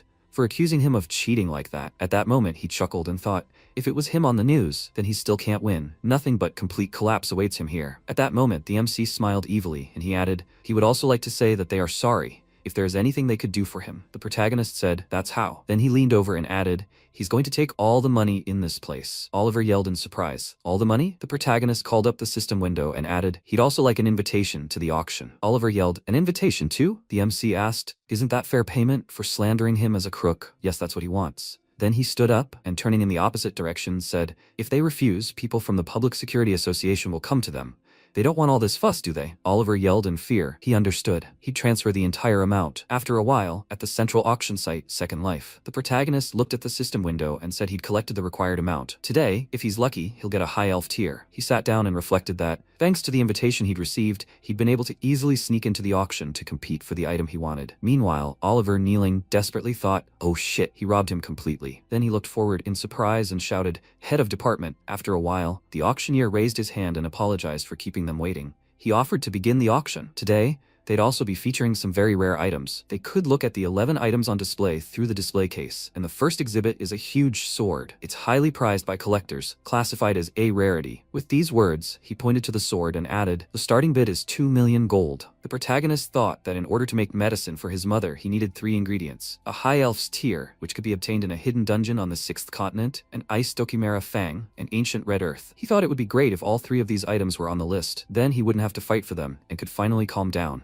Then he looked ahead in surprise and thought, pure dragon sake? If he had that, he would have everything he needed. Then the host announced the next item up for grabs is an Ice Dokimera Fang. It's an item dropped by a rare S-rank monster on the 2nd continent with a starting bid of 50,000 gold. At that moment, the protagonist placed his bid, and the host said, "Okay. The new bid is 100,000 gold." Accepted. He bid 100,000 gold. Then the protagonist turned around in surprise and thought, pay 100,000 for this item? Who the hell is he? At that moment, Oliver placed his bid, and MC thought, him. Then Oliver laughed and thought, here comes their benevolent servant. He won't let him buy it back, and he's not going to keep quiet. The protagonist thought, did that guy take all the money? The High Elf's tier is the last item on the auction block, and that's all he can afford. He needs to save his money for now. Then the host announced, sold. The Fang has been sold to the Blue Snake Guild for 1 million gold. People in the room started chatting, so that means the Blue Snake Guild is participating in the auction this time. They're the richest and most powerful guild on the entire continent. If they've set their sights on something, bidding with them is a waste of time. The protagonist thought, he understands they have a reputation as the richest guild here.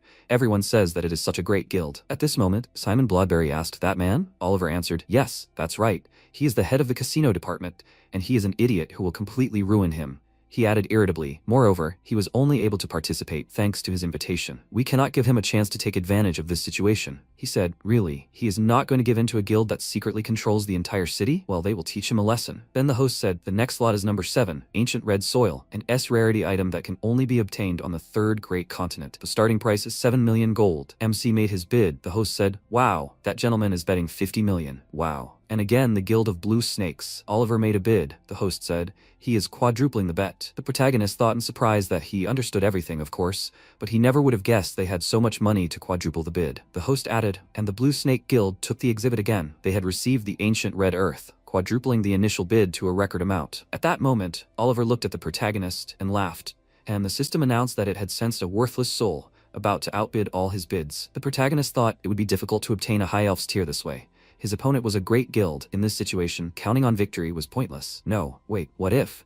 Then he placed his bet, and the host said, and again, the Blue Snake Guild. This one wins the Mermaid Scale for 40 million gold. The Blue Snake Guild gets the Bloody Assassin's Knife for 20 million gold. And this time, the guild gets Pure Dragon Sake for 300 million. The MC gritted his teeth and said, the entire auction was a one-sided game. Couldn't even an angelic halo help him with this? At that moment, Oliver pointed his finger at him and laughing said, fool, he can't defeat a great guild with the capital of one person. He will win everything he wants. At that moment, the protagonist laughed and said that he was the only fool here. After that, the host spread his arms out to the sides and said, the next item, the last one in their auction. It is famous for its mystical glow, and it is also considered the most beautiful thing in the world. An amazing item that has captured the hearts of many. The 11th item is the Tears of a High Elf. For the Tears of a High Elf, the first bid is 50 million gold. The protagonist placed his bid and said 500 million. The others were surprised. He was starting with 500 million? My god, that's so expensive. The protagonist folded his arms and thought, if that's what he came here for, he can't give up. Okay, they should just try to stop him this time, if they can. At that moment, Oliver said irritably, well, either way, the result is the same. He'll win if he bids twice as much. At that moment, he placed his bid, and the host said, wow, the Blue Snake Guild bid 1 billion. One moment, he'd reached the bidding limit. The Blue Snake Guild can't raise the price anymore. Oliver shouted in surprise. What? The protagonist smiled, thinking, well deserved. The host looked at Oliver and shouted that he apologized, but the Blue Snake Guild had already reached the maximum bidding level. He shouted indignantly, maximum level? What is he talking about? He raised his hand and replied, according to the rules of this auction, the maximum number of bids is 5. The Blue Snake Guild had already won 5 items.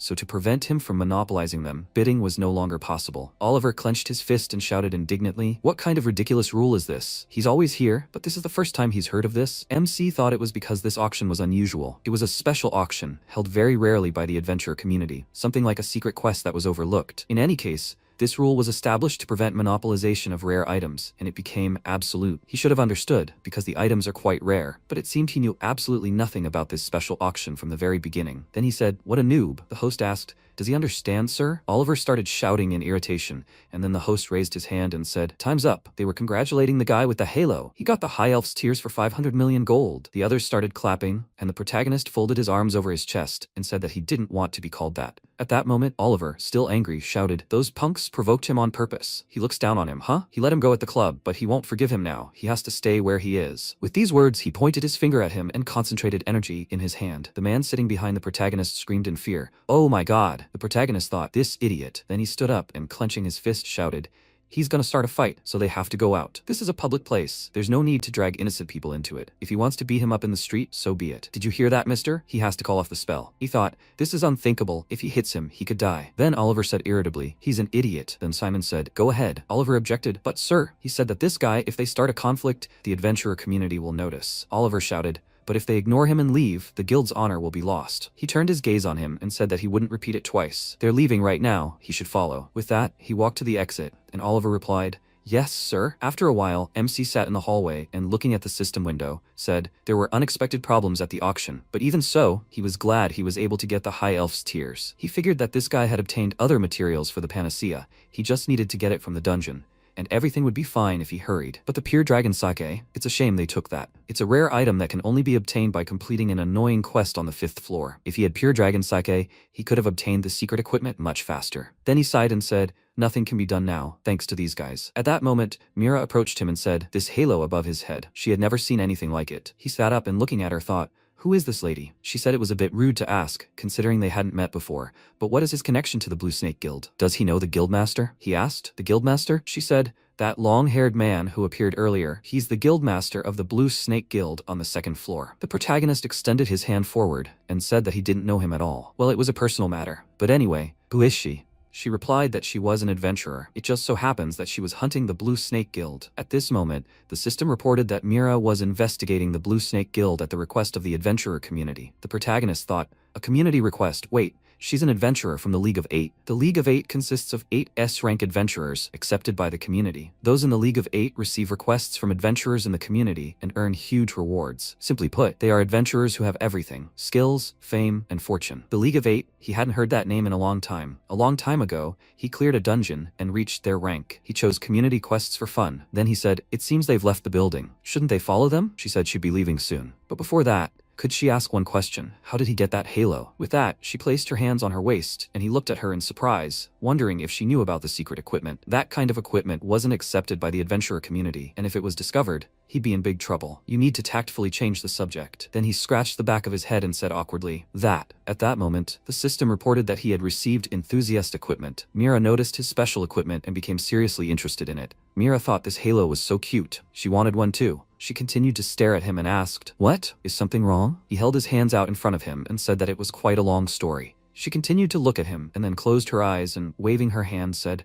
"Okay, she'll find out for herself." She was leaving. With these words, she went down the stairs, and he replied, "Okay." He watched her go and thought that he was shocked that there was enthusiast equipment in the 8 League. Also, just from talking to her, he could tell that she was incredibly experienced, even for an 8 League. At that moment, she turned slightly and thought that she had never seen such equipment, even on the 7th floor. What kind of person was this? Sometime later, on the 2nd floor, an A-rank dungeon, Moonlight Wasteland. MC stood next to the defeated boss, and the system reported that he had defeated the level 80 giant goblin boss. He said, "Yes, loot dropped. A goblin thief glove." A system window appeared in front of him saying, "Goblin thief glove, rank A." Description: he can select any item from the inventory of an enemy he stunned and take it for himself. He thought, leveling up is going smoothly. He really wants the Ice Dokkamera Fang in the S-rank dungeon. But first, he needs one more hidden piece of equipment. He looked ahead and said, for that, these guys will have to report something to him. He noticed Oliver and the Blue Snake Guild master standing in front of him. He thought he just needed pure dragon sake to find new items, so he found them using spell detection. Now he was stalking them, waiting for a weak spot. He glanced toward the tree Mira was hiding behind and thought she was here too. Of course, she was hunting them too.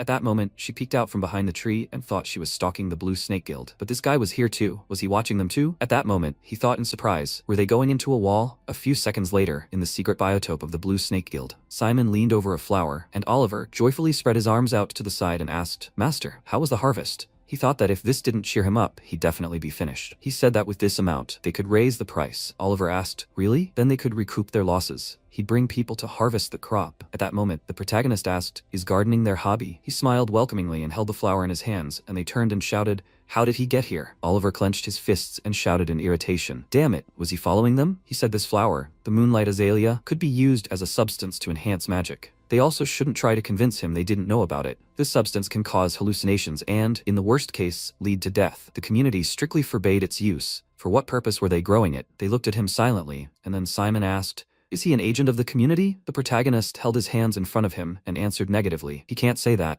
They should give him pure dragon sake, and he'll turn a blind eye if he gets it. He knows they won it at auction earlier. What are they thinking?" With these words, he folded his arms across his chest, and Oliver began to concentrate energy in his hands and shouted, "How dare he be so arrogant?" The next second, the protagonist was behind him, and Mira watched from behind the flowers, thinking, a fight. She couldn't make out what they were saying from here. At that moment, MC smiled, put his hand on Oliver's shoulder, and said he wasn't trying to intimidate, but rather negotiate. Of course, he'll pay accordingly, okay? He said he wanted to buy pure dragon sake. In that case, he definitely couldn't sell it to him. He asked, "Seriously?" Then there was nothing he could do. He really didn't want to turn them in, but it seemed he'd have to tell the adventurer community all about the beautiful garden. Oliver grabbed his knife at that moment and shouted at him not to underestimate him. "You punk." But at that moment, the protagonist easily dodged his attack and drew his weapon. He then said it was self-defense. With these words, he attacked Oliver in the neck. At that moment, Mira thought in surprise, with one blow, and this was the first time she had seen such a dagger. At that moment, Simon said, "What an annoying little thing. How bold of him to bother the underground dwellers. If he died, he wouldn't be able to tell anyone anything, right? Right? With that, he took out his weapon. The system reported Simon, the master of the Blue Snake Guild on the second floor, level 97, class, swordsman. MC smiled and said that he didn't like wasting his time either, so he suggested they get it over with. At that moment, Mira thought, she wants to get a better look at this performance. Then the men looked at each other, and Simon, swinging his weapon, prepared to attack,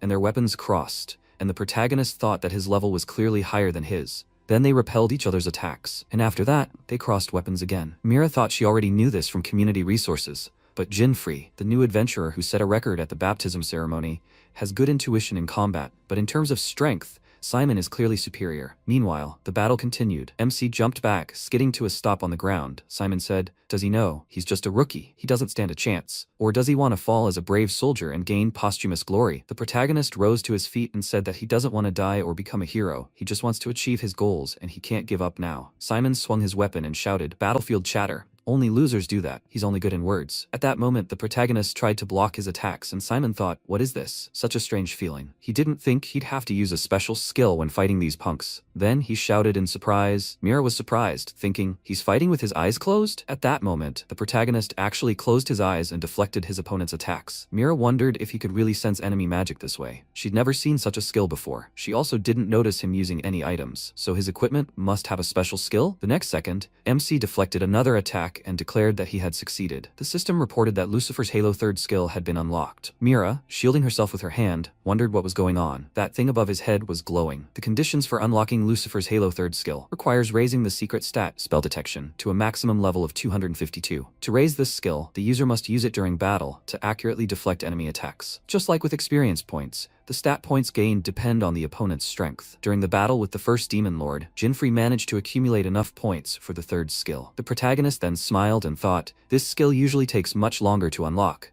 but he was just lucky to have such a strong enemy. Then he looked forward in surprise, and at that moment, Simon pierced his chest with his weapon from behind. He looked at the fallen protagonist and said, don't get distracted during the fight, pathetic puppy. He defeated him because he overestimated his strength. The world is so big he never thought that there would always be someone better than him. At that moment, the protagonist stood behind him and folding his arms said, hey, mister, who exactly is better? Simon thought, how the hell did he survive? He turned around and wondered, how did he do that? A class skill? Or a special item? MC asked, what's wrong with his face? Did he fall asleep or something? At that moment, Mira thought something was wrong. And Simon looked at the ground and thought that he couldn't believe that his body had evaporated like that. He had felt the sword pierce him. At that moment, a weapon pierced his chest, and he looked away and thought, did he stab him? How is that possible? No, he didn't move an inch. What's happening to him? He pointed his hand forward, and with his mouth open thought, this kid, what is he doing? He grabbed his face and Mira, continuing to watch them, thought, why did Simon look like he was in agony? What the hell? And the protagonist thought that it was because of the third skill of the Halo Lucifer, a fantastic illusion. He asked, didn't he say that the world was huge? At that moment, the system reported, the weapon is the Halo Lucifer. Skill 3, a fantastic illusion. Causes the one with whom eye contact is established to see hallucinations. 72-hour cooldown. He added that he knew that too. Then he looked at Mira and said, oh, it's her. Did you enjoy following him? She responded, so he already knew she was here. But she wasn't following him, she was following them. He said, oh right, she said she was on a mission for the community. Perfect. Then she could easily arrest them for illegally growing moonlight azalea. He waved his hand and,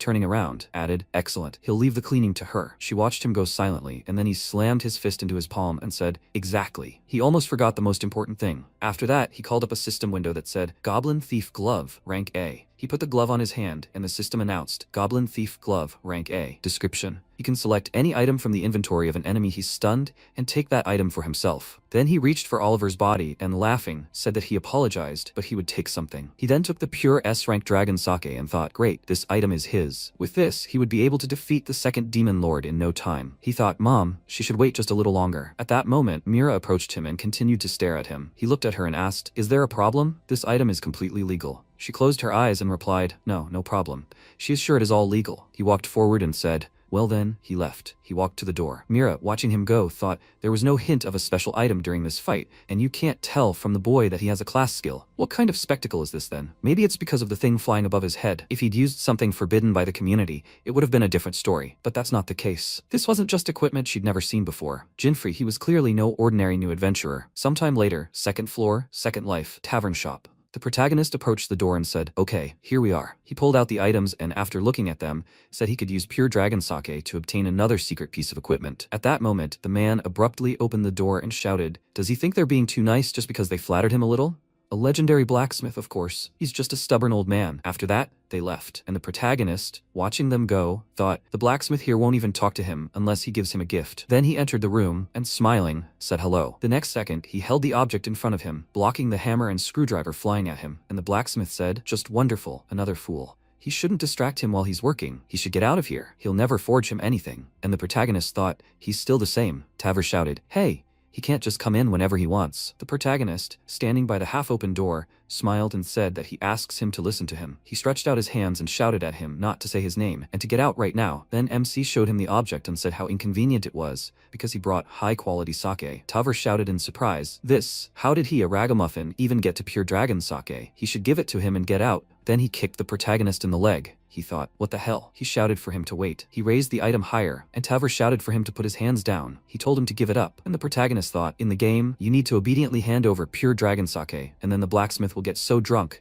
that he will create S-rank equipment. But on the other hand, he showed a system window that said, a B-rank shining stone. He said, a shining stone? He got it from Freyna when they defeated the demon lord. Taver said in surprise, what? After a while, they sat down at the table, and the protagonist poured him a drink and told him to take it. Taver started crying and said that his precious wife loved this drink too. She really liked sake warmed by the shining stone. MC smiled and said, that's right. He thought he'd heard this story a million times before. Then he poured him another round and thought that this way he could definitely start the secret event. Obtaining S-rank equipment using only pure dragon sake is a great result.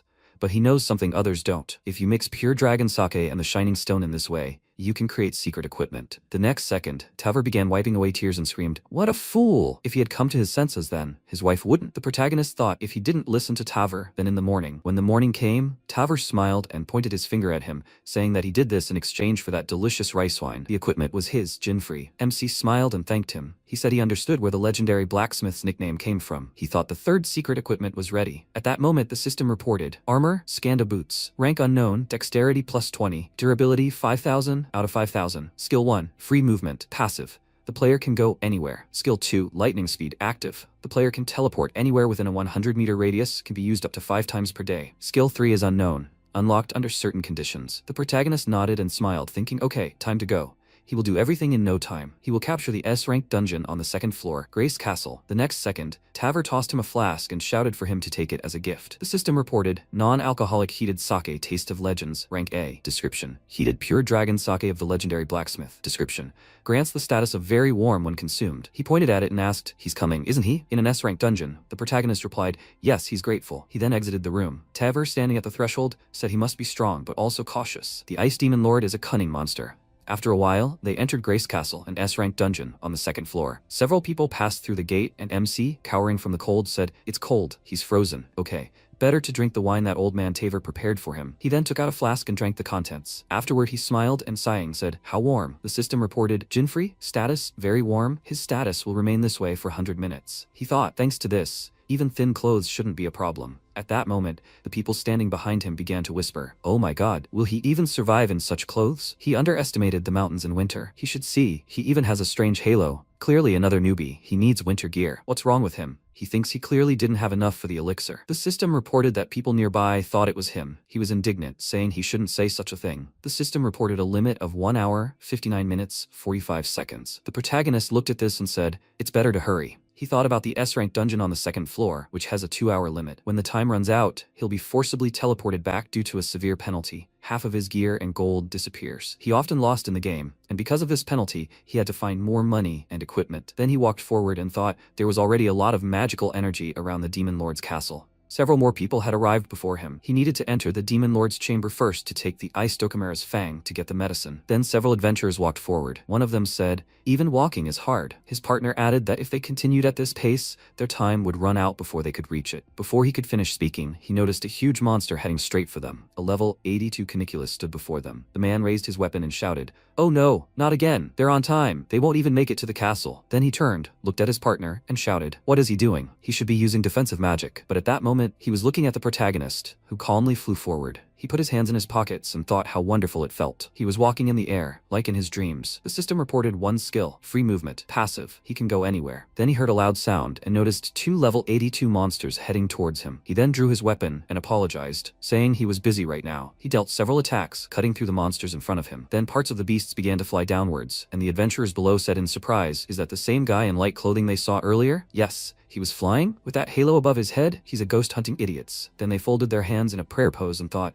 may God rest his soul. Next to them stood a kind monster, praying with everyone. The system reported, peaked. The protagonist said that if this one said a word, he would break this window. After some time, he arrived at the castle of the demon lord Ormud. He flew further and said, okay, he's made it. It only took 5 minutes. Not bad. Then he looked down in surprise and shouted, what? Mira walked right up to the gate, and he wondered what the lady from the League of Eight was doing here. He was sure she was looking for secret equipment. He felt that if he crossed paths with her again, he wouldn't let her go so easily. But what would a member of the League of Eight be doing here? She probably cleared out the ice castle long ago. At that moment, she placed her hand on the inscriptions on the door and thought she heard that this guy infiltrated the castle. But the demon lord himself lives here. Besides, adventurers can't stay in the castle for more than 2 hours. But this guy seems capable of that. Then the protagonist looked in surprise as she destroyed the gate in front of her. He thought, amazing. The system reported that she had entered the demon lord's castle. The protagonist followed her and thought, exactly what you'd expect from an 8. He walked forward and said, incredible. The device on the door is no longer working. Usually it takes an incredible amount of time to enter the castle. How lucky he was.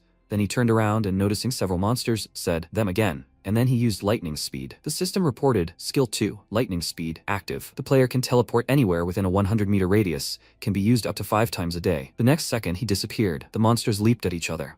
And he found himself at the gate, and the system reported that he had entered the demon lord's castle, the 9th floor of the main castle, the corridor before the frozen room. He turned slightly and happily said, yes. The skill allowed him to appear right here. To ascend to the 10th floor, to the demon lord's room, he needed to defeat the mini-boss in the frozen room. He thought he'd never used Skanda boots before. He might as well set a record for the fastest time clearing. Sometime later, demon lord Ormud Castle, Annex, 7th floor, frozen room. Loud screams echoed across the floor. Frightened people held their hands out in front of them, and one of them asked, master, how could he? After everything they'd been through together. The system reported, Garuda Gaston, time limit 1 hour, 26 minutes, 7 seconds. He pointed his weapon at the guy and asked, how could he? They were taking too long. Garuda, class, swordsman, guildmaster of the Blue Snakes. He swung his sword and said, how dare they make him wait? Then he delivered a powerful blow, and the system reported, Garuda, time limit 2 hours, 42 minutes, 36 seconds. He gritted his teeth in irritation and said, will they repay him for all the treasures and money he missed because of them? The guy, frightened, pressed himself against the wall and apologized. He spoke, he must listen. A life that is worthless is a sin. All the useless must die to bring some value. With these words he attacked another guy, and the system reported, Garuda,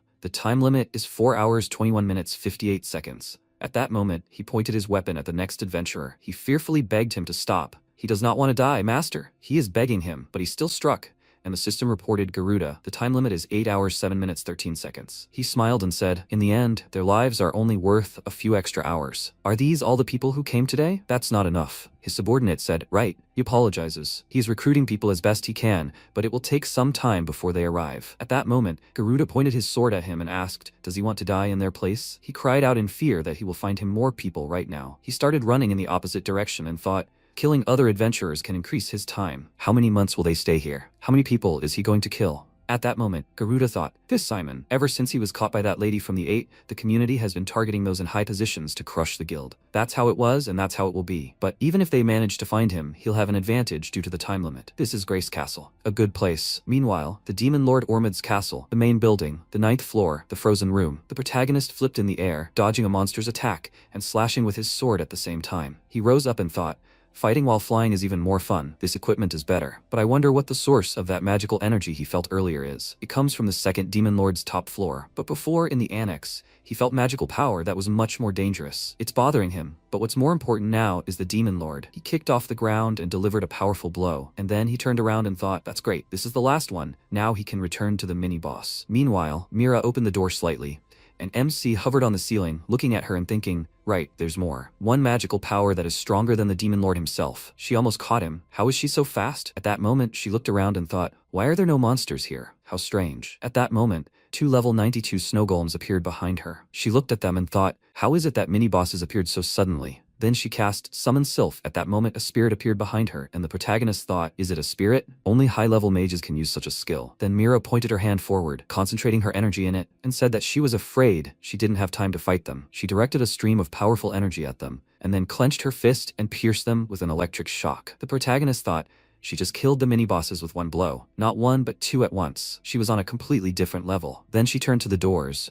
And MC thought, these are the stairs that appear after defeating the boss. This leads to the demon lord's room. Then Mira walked forward and thought, it seems I need to check every corner. Next is the annex. The protagonist watched her and thought, Maybe she is looking for someone. What a relief. It seems she is not going to fight the demon lord. Then she turned sharply and thought that she imagined she was being looked at, but she was probably wrong. Her mission takes priority now. Then MC stopped at the doors. The castle of the demon lord Ormid, the main building, the 10th floor, the corridor in front of the demon lord's chambers. The protagonist put his hand to the door and then walked inside and noticed many adventurers suspended on ice shards. He smiled, looking at Ormid, sitting on the throne, and said that they hadn't seen each other in a while. The second demon lord, Ormid. The system reported that the second demon lord, Ormid, was level 100. His special ability was Death's Peak, which reduced all abilities of adventurers in the lord's chamber by 20%. He smiled and asked what kind of beast was entering his chambers this time. Then the demon lord said, he himself will soon become a body. The protagonist looked at the bodies hanging around and thought, considering he couldn't sense any magic, they were all already. No, one was still barely alive. At that moment, the boy with his last breath said he must run, and the next second, several ice shards flew in front of the protagonist. He thought his first attack is the same as in the game. However, as in the battle with Helberus, perhaps the demon lord attacks in a way unknown to him. Then he extended his hand forward and said, they, animals, are so talentless, but at least they're tasty. Then he laughed loudly and, concentrating his energy around himself, added, he'd had many visitors today. He was the 10th. It had been a long time since he'd feasted like he did tonight. With these words, he stuck out his tongue, and the guy hanging on the ice thought, unbelievable pressure. What hope did he have against such a monster? They were so stupid. Then the demon lord extended his hand to the protagonist and, laughing, said that he, too, would be his dinner. MC then flew past him, using an attack, and the system reported, Skanda Boots. Skill 2, Lightning Speed active. 3 uses remaining. A huge scratch appeared on the demon lord's face, and he laughed loudly. And the barely alive adventurer wondered, how did he do that? Then the protagonist scratched his ear and said, he's so noisy, it doesn't even hurt. After that, Ormid laughed and began to heal the wound on his face with ice. He smiled and said, as he already knew, he was smart for an animal. But no matter, this would be his warm-up before dinner. Then shards of ice flew at the protagonist from above, and the demon lord, noticing the huge pile of ice in the center of the room, said he couldn't dodge it. He was supposed to die, but the next second, the protagonist attacked him from behind, piercing his chest. The system reported, Centipede, Skill 1, Keen Gaze, active, triple damage when hitting a weak spot. Then the demon knelt and thought, what the hell, he didn't see him move. It didn't look like he was naturally fast, rather he was moving under the influence of something else. Then MC looked at him and sighed, thinking, well, he has 3 secret equipment. Ormid won't be a problem for him. He needed to finish quickly, but he needed to deal enough damage so he wouldn't die and send out an ice Chimera. And then he charged again, and at that moment the body of one of the adventurers appeared in front of the protagonist. Ormid laughed and, holding the guy in front of him, asked, he can't attack him, right? Even though he already killed him, and now he's just a piece of meat? The protagonist thought, that idiot. Then the demon lord added, aren't you so enthusiastic now? He laughed loudly, then waved his hand and said, ice puppet. Bodies rose into the air, and the survivor thought, well, his partners. The demon pointed his hand forward and ordered them to kill him. The rebellious people headed for the protagonist, and he thought he'd never seen attacks like this before, just like during the battle with Helberus. He doesn't know why, but the demon lords in this world are capable of acting differently from the game. Then Ormid looked at the guy remaining on the ice and said, this one seems to be still alive. He thought he'd exposed him. Then he concentrated energy in his hand, but MC managed to chop off his hand, flying past him. He pointed a finger at himself and told him not to be distracted. He's fighting him. The demon lord screamed indignantly, he's cursed. Then the system reported, demon lord Ormid has received the deadly poison status. Enemy health decreases by 10 points every second. Then he shouted loudly, summon Ice Chimera. At that moment, level 99 Ice Chimera appeared in front of the protagonist. He looked ahead and thought, finally summoning them. He had been resisting for so long, and then he charged, and Ormid laughed and asked, what is he thinking? So scared that he can't even hear. Then the system reported, he defeated the level 99 Ice Chimera. The demon lord looked in surprise at the bodies of his subordinates, and the protagonist looked at the system window and, smiling, said, yes, thanks to it, he was able to get the Ice Chimera's fang. He thought about it. The centipede's duration had dropped below 500. Duration, 493 out of 1500. And then he looked at the demon lord and, apologizing, said that he would no longer be able to play. He indignantly asked, what is he? Then the protagonist looked at his weapon. The system reported that the prerequisites had been met. A system window appeared in front of him, stating that the 3rd centipede skill had been unlocked. Centipede of unknown rank. Strength rating 66. Duration, 493 out of 1500. Skill 1, Keen Gaze, active, triple strike when striking a weak spot. Skill 2, Speed, passive, increases agility 10 times, activates only when in danger of death. Skill 3 is unknown. Meanwhile, Garuda continued to deal with the people. One of the survivors extended a hand to him and said, Master. He scratched his ear and said, they are so noisy. This is a nice place, but the need to kill every day is getting tiresome. He then pointed his hand at the survivor, but then a gust of powerful wind knocked the weapon from his hands, and Mira approached him and said, So this is where he was hiding, the master of the Blue Snake Guild, Garuda. He looked at her in surprise. She came closer and said, murder, human trafficking, fraud, collecting prohibited items. His crimes were endless. At that moment, Sylph was hugging her from behind. She asked, is he now killing his own people to hide out? Then she summoned a spirit, a water spirit, Ondine, a fire spirit, Ifrit, a wind spirit, Sylph. All the spirits appeared behind her, and Garuda thought, spirits are the highest beings that can be summoned. She summoned 3 at once. He asked, who is she, miss? Did the community send her? She introduced herself and said that by order of the League of 8, she will guide him to the adventurer community. Meanwhile, MC looked at his weapon. The system reported, the conditions are met, the 3rd centipede skill is unlocked. He thought how long he had waited for this. Then the demon lord screamed. He shouldn't make him laugh. He's just an animal. He won't eat him. He'll tear him apart until there's nothing left of him. He then leaned over and began concentrating energy in his back, from which wings of ice emerged. After that, he rose into the air, laughing loudly as he flew towards the protagonist, saying, it's always more fun to watch from above. At that moment, the protagonist also rose up and said, he's right, it's quite interesting. He smiled, looking at the demon lord, and added, especially watching a moron like him. He turned around indignantly and, frowning, said, he can't act so arrogant anymore. He began concentrating energy in his hand, and then an ice trident appeared in his hand. He thought, despair. He swung his weapon and shouted that he would kill anyone who got in his way. But the protagonist easily dodged his blows and said, the centipede's 3rd skill is melting. The system reported. Skill 3 is melting. The sword blade is molten and can be changed into any shape. Duration, 48 hours. He thought, this skill, which melts the sword into any shape, can be used with various techniques. Therefore, the skill has limitless potential, based on the player's imagination. Then the demon laughed loudly and shouted, he will continue to dodge, and he will make his death unbearable. Before he could finish speaking, he looked ahead in surprise, noticing how MC, swinging his sword, was flying straight at him, but he held his trident in front of him, and the protagonist used Gate of 1,000 Poisons, cutting the creature in front of him in 2. He thought, this is how he killed the demon lord in the shortest time. The next second, the system reported that he defeated the 2nd demon lord, Ormid. The system congratulated him. He cleared the dungeon. The remaining time is 1 hour 21 minutes 35 seconds. MC, smiling, looked at the defeated monster and said, excellent. He set a record for the time. At that moment, the surviving guy looked at the protagonist and thought, is he still alive? Did he really defeat the demon lord alone? Then the system reported, Richard, the time limit has expired. The next second, he disappeared. The protagonist looked at him and thought he will probably return to the city. He will be fined, but at least he will remain alive. And he received the materials he needed. The system reported, Eistocamera Fang, S-rank. Description. Fang acquired from an Eistocamera can be used as an ingredient. The protagonist looked thoughtfully at the system window and said, okay, all that remains is ancient red soil. With this, he will be able to make a panacea for his mother's illness. The next second, he shouted in surprise, what was that? Why is everything shaking? Meanwhile, Mira continued to direct energy at the guildmaster. He smiled and said, he sees that she is full of fighting spirit. She said, breath of fire. The next second, Ifrit sent a stream of fire straight at Garuda, who swung his sword, parrying the attack. Mira looked at him seriously, then pointed her hand forward and used torrential wave. The spirit flew forward next to her, and Garuda cut through it with his sword. At that moment, MC peeked out from behind a pillar and thought, is this because of them? It seems this guy is not inferior to her. He is an experienced swordsman. Is this the guildmaster Mira was looking for? Then Garuda slung his sword over his shoulder and asked, do you want to play? And he thought she was special.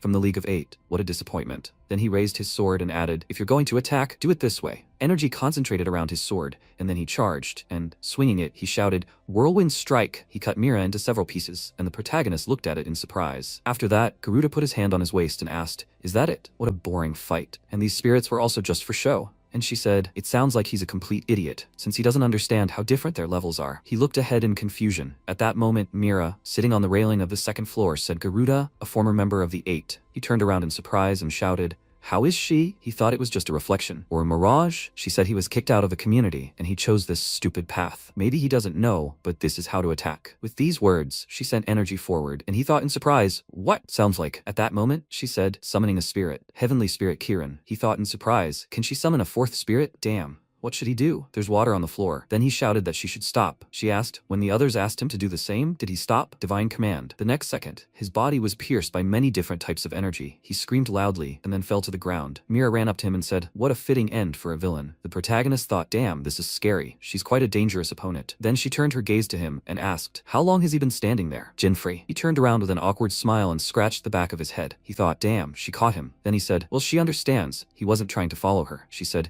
he didn't interrupt her mission, so it's okay. She was in his place when they met the master. He thought, her mission? Then this guy really was the master of the Blue Snake Guild. Then she waved her hand and, passing by him, said that she no longer sensed the demon lord's energy. Did he defeat him? He confirmed it. She said, I see. She congratulates him. Well, she's in a bit of a hurry, so see you later. She thinks they'll meet someday. Then she headed for the exit. Sometime later, the Adventure Society headquarters. Garuda was chained up and left behind bars. Meanwhile, Nyx looked ahead, smiled, and said, thanks to her, Garuda was caught. Good job, Mira. She thanked him in return. He said the Blue Snake Guild would soon disappear. This would set an example for other criminal guilds, so the number of crimes should decrease. She said she understood. That would be fine, but he asked if something was wrong. She said it had nothing to do with her mission, but there was one person, an adventurer, who kept occupying her thoughts. He looked at her in surprise. Meanwhile, MC appeared in the teleporter, looked ahead, and said, great, he's on the 3rd floor. He shielded his face from the light and added, once he finishes off the Demon Lord here, and when he finally gets the last material for the panacea. But the most important thing now is this. The system reported, Centipede, rank unknown, strength rating, 66, duration, 299 out of 1,500. He took the weapon in his hand and said, if he tries to engage the 3rd Lord, the Centipede will probably break, because the duration is low. Better find another partner. He thought, the 4th secret equipment. After some time, 3rd floor, Central City, 3rd Warrior, the Flying Dragon Hotel. The hotel worker looked at the protagonist, said,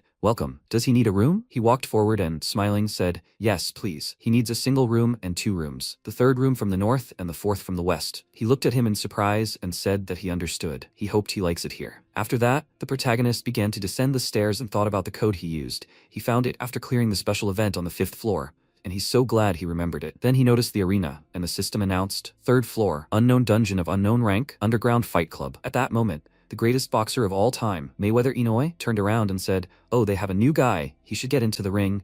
He'll show him what he's made of. The protagonist looked at him and thought, he's the same as always. At first, he thought he was an ordinary NPC, but he really is strong. It won't be easy to get the secret equipment, but he can do it. Then a voice said, today's main event, Champion Inoue will face off against amateur Jinfree. Let the match begin. Red corner, standing 184 centimeters tall and weighing 127 kilograms, the champion with 108 wins out of 108 rounds, the boxing god Inoue. Blue corner, standing 73 centimeters tall and weighing 68 kilograms, the new kid with black hair and blue eyes, Jinfree. The use of weapons is strictly prohibited. The winners will be determined after a 3-minute round. In this fight, participants will earn points by punching invisible points on their opponent's body. The participant with the most points, or the first to reach 100 points, wins. And finally, if a participant falls even once, they lose. Now get ready. It's on. A sound rang out, and Inoue thrust his fist forward, beginning to attack the protagonist. He took a defensive stance and thought, he's so fast for his size. A voice said, fast punches from a champion. He's a rookie, but an amateur rookie can fight back. The protagonist blocked another attack and thought,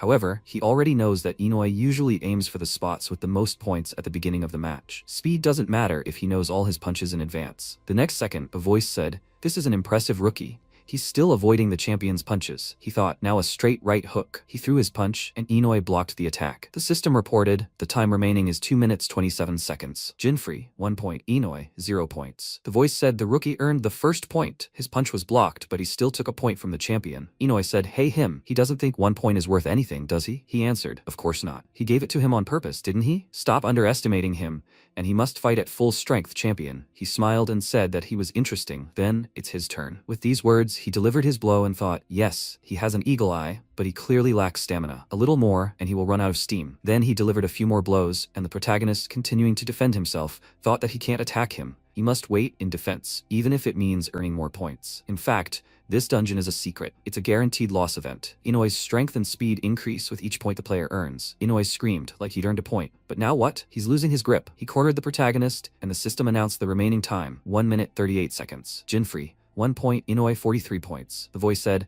the champion is in full swing, using his endless combos. He cornered the newbie, and that's it. Inoue landed another punch and screamed. It seems he has no strength left to fight any longer. At that moment, the protagonist cowered in the corner, still defending himself, thinking, the most important thing in this event is the impossibility of winning. He will lose this match, but he holds the victory. To obtain the 4th secret equipment, he must survive in the ring for 3 minutes. Then the boxer looked ahead in surprise, not noticing the protagonist in front of him, who leaned forward and struck his opponent. Inoue wondered how he could move after so many punches. MC landed another punch, and the system reported, 57 seconds remaining. Jinfree, 9 points. Inoue, 51 points. The protagonist swung his fist, and Inoue thought, now he's attacking. He hadn't enjoyed a fight this much in a long time, but he was the champion. With these thoughts in mind, he delivered his punch, and the system reported Jinfrey, 13 points, Inoi, 68 points. The protagonist noticed a glove approaching him, and then his opponent hit him from below the jaw. A voice said, "Wow, the champion used an uppercut. Will the newbie survive? He's still standing." The newbie withstood the blow. "There's not much time left. Who will the goddess of victory smile upon today?" Inoi looked at the protagonist and said that he fought well, but he's finished. He jumped from foot to foot and shouted that he would finish this, but he was surprised, looked ahead and asked, "What?" The protagonist punched him in the face, and a voice said,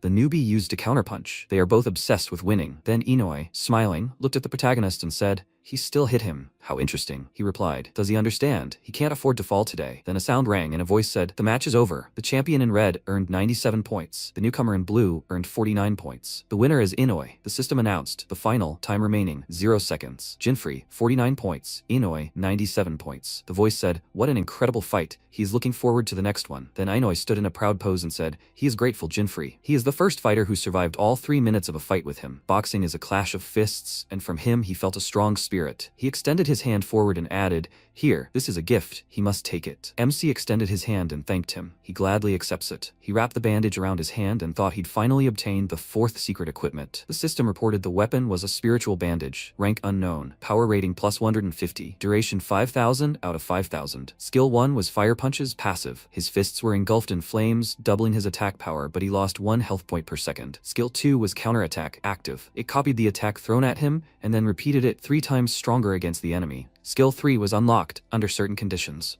After some time, the protagonist looked ahead and said, "Now with the new equipment, it's time to act." He was on the 3rd floor of a rank S dungeon, the Ghost Ruins. As he walked forward, he thought the only monster in this dungeon was a demon lord. This meant that to clear the dungeon, he only needed to defeat 1 lord. However, the chance of encountering him is 0.1%, so finding Jackal requires patience. Besides, most adventurers waste time searching for him among the endless ruins, finding no trace of the demon lord, leaving them physically and mentally exhausted. But of course, he doesn't have that much time. He clenched his fist and thought, so the time-saving operation has begun. He walked further, looking around, thinking, if he can't find the lord, he should attract him. He said, "It must be somewhere nearby." Then he noticed a coffin and said, "I found it. It's a coffin." He pulled it out of the sand, then began to pray, saying that he didn't want to disturb his peace.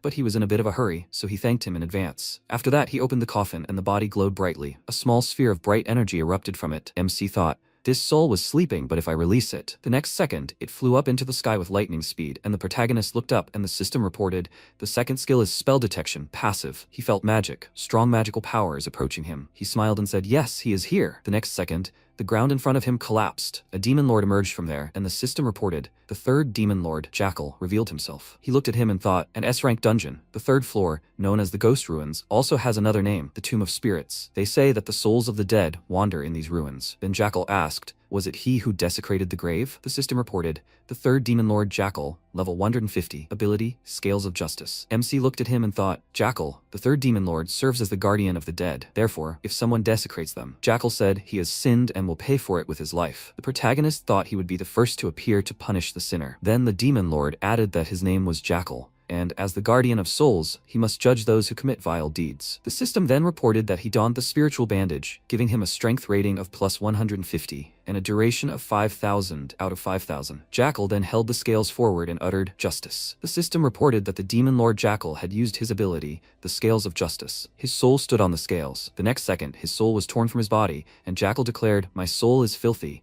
I must cleanse it and return it to heaven. Then the protagonist knelt, and the system reported that the Scales of Justice had condemned him. His soul returned to his body, and the system added that due to the defilement of his soul, all his abilities were weakened by 30%. The demon lord then said that he must pay for defiling the 6 souls with his body. MC smiled and thought he knew this would happen. Scales of Justice is an ability that weakens the player. It's the price he has to pay for finding it so quickly. But he thinks the penalty is insignificant. All that remains is to destroy it before it acts in ways unknown to him. Then the demon lord used the bullet sign. Dark flashes of energy flew at the protagonist, but he moved forward, trying to dodge them. He thought that the illusions of his halo wouldn't work on the monsters. He would have to defeat them with strength alone. Then he turned to the monster, and it used the bullet sign again. The protagonist dodged it and jumped up, raising his fist to strike, then launched his attack.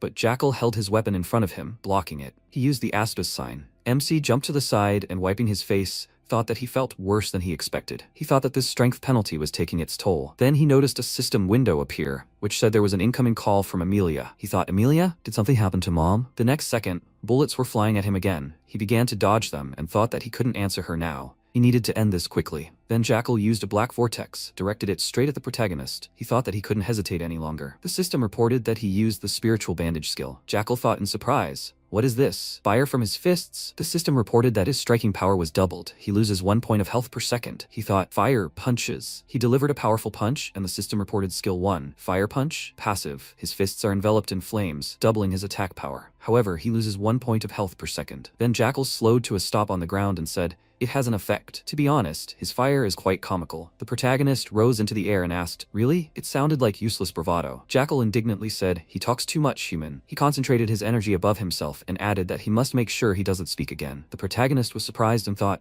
this is an attack. The next second, Jackal used Night Meteor. A huge fist erupted from energy and headed straight for the protagonist, sending him flying back, destroying the building behind him. Jackal asked, what do you think? This is the power of an invisible fist. Then the protagonist rose from the shattered stones and thought, an attack he hadn't seen before, as expected. What's going on with these lords? Why are they the only ones acting differently from the game? Then the call from his sister came again, and he thought, she's calling again. I need to answer quickly. Then he said, nonsense. He rose to his feet and the demon lord asked, did he avoid the attack? And he said that he didn't want to hear that from him. His attack was weak. Jackal said, it sounds like useless bragging. Then MC got into a stance and thought that the fire strike doubled his power, but he was losing health. If he didn't end this quickly, he could be in trouble. The next second, the call came again. He thought again. An invisible fist hit him again. He skidded to a stop on the ground and thought that he had a bad feeling. There was no other choice. The next second, he evaporated, and Jackal shouted in surprise, where did he go? At that moment, the protagonist found himself on the other side of the ruins and answered the call. He asked, what happened, Emilia? Why is she calling? But before he could finish, Emilia shouted, Jinfrey, where is he? He told her to calm down and, looking around, asked what happened. He's a little busy, she said. It's Mom. She suddenly got worse.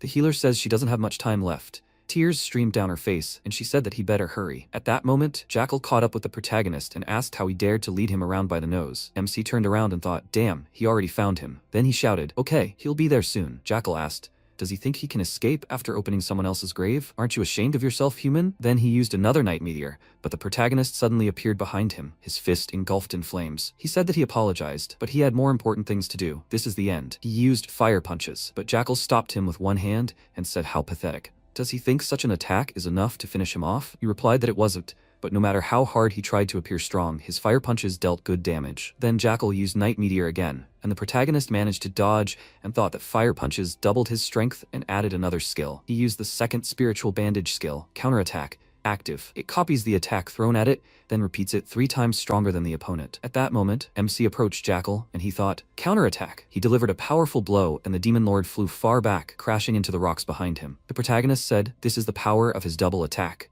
plus the triple night meteor. He also said, this is the end. Then the system reported, he defeated the demon lord Jackal, level 150. He received experience points as a reward. The reward is 3,000 gold. Jackal's soul, rank S, ancient red soil. The protagonist thought, okay, I have the necessary material. I need to run home now. Sometime later, a village on the outskirts of the first floor, Jinfrey's house. MC ran into the house and shouted, Emilia. He asked, Mom? His sister approached him, and then the healer said, she's in the final stages of magic deficiency. Judging by the black spots on her body, she's also fallen into a coma. He looked at her and thought, Mom. The healer added, blood pressure is rapidly declining along with magical power, so the cardiovascular system is seriously compromised. Even high-class healers have lost hope. He feels sorry for their mother. At that moment, Emilia, with tears in her eyes, leaned toward her mother and began calling her. The protagonist placed his hand on her shoulder and said that everything was fine. Mom wouldn't die. She shouldn't cry. He would heal her. The healer looked at him in surprise and asked, excuse me? Emilia asked if he would help her, and he thought he had used everything he had gained from leveling up. The system reported intelligence 145 out of 250. His synthesizer class skill had increased. He thought, now then. He synthesized A-rank Ancient Red Soil, A-rank Dokkamera Icefang, and A-rank High Elf Tears. The next second, an SS-rank Panacea appeared before him. Its effect was that one sip of the Panacea would cure any illness and restore every status. He looked at the elixir and thought, he'd done it, a Panacea. The healer said in surprise, I think he'd seen this in books. Is this a legendary Panacea? Emilia said, Jinfrey, it's true. He said he apologized. He'll explain everything later, Emilia. Then he approached his mother and, lifting her up, thought, when the synthesizer increases intelligence,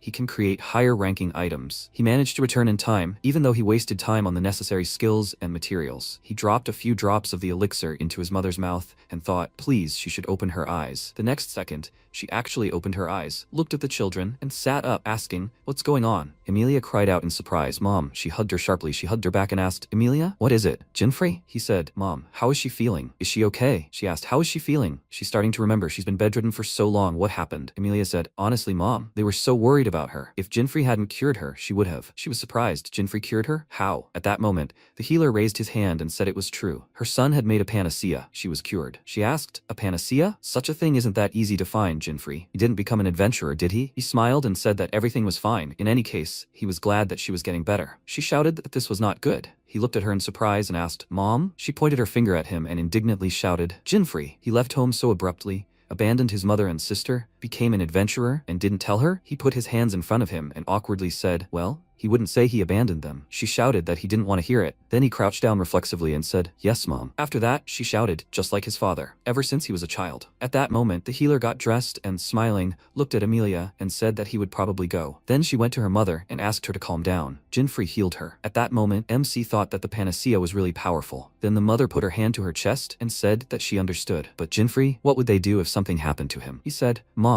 She said she was glad he was alive and well, but he could come back when he defeated all the demon lords or whatever. With these words, she pointed her hand at the door. Emilia shouted in surprise, Mom, what is she saying? The protagonist shouted, shouldn't she say something like, he's been gone for so long, we should have lunch together? She shouted, oh my god, she's been his mother for so many years. Then she put her hand to his cheek and added, he has the same look as their father. Does he want to achieve something as an adventurer? He sat across from her and confirmed it. She sat down next to him and said that she understood. Then he better do it. She's better now, so everything will be fine, but he must promise her two things. First, he must call her every day so she knows he's alive. He replied, okay, he will call. She added, second, she forbids him to die. He replied, okay, he promises. She placed her hand on his face again and said one more thing. She hugged him and thanked him. She added that they would wait for him at home. After a while, he left the house and said he would return. He thought about the magic deficiency his mother suffered from, an incurable illness that occurs when a monster steals their magic. Luckily, he was able to cure it with a panacea. But there are so many people in the world in similar situations. If he can destroy all the demon lords and create a peaceful world without them, then this illness will disappear too. But even in the game, if you destroy the demon lords, the monsters don't disappear. Maybe there's another one. Maybe the existence of an 8th demon lord, whom even he hasn't reached, is the key to solving the problems. Sometime later, 3rd floor, central area, Colosseum, 3rd warrior, Olympia battlefield. The protagonist walked among the crowd, and a voice announced, the 11th competition for the strongest adventurer has begun. It's time for the battle on Olympia. The people around him screamed loudly, and the protagonist covered his ears and said, the energy here is as overwhelming as always. The voice added, adventurers from all over the world, from the 1st to the 7th floor, are all welcome to participate in the competition.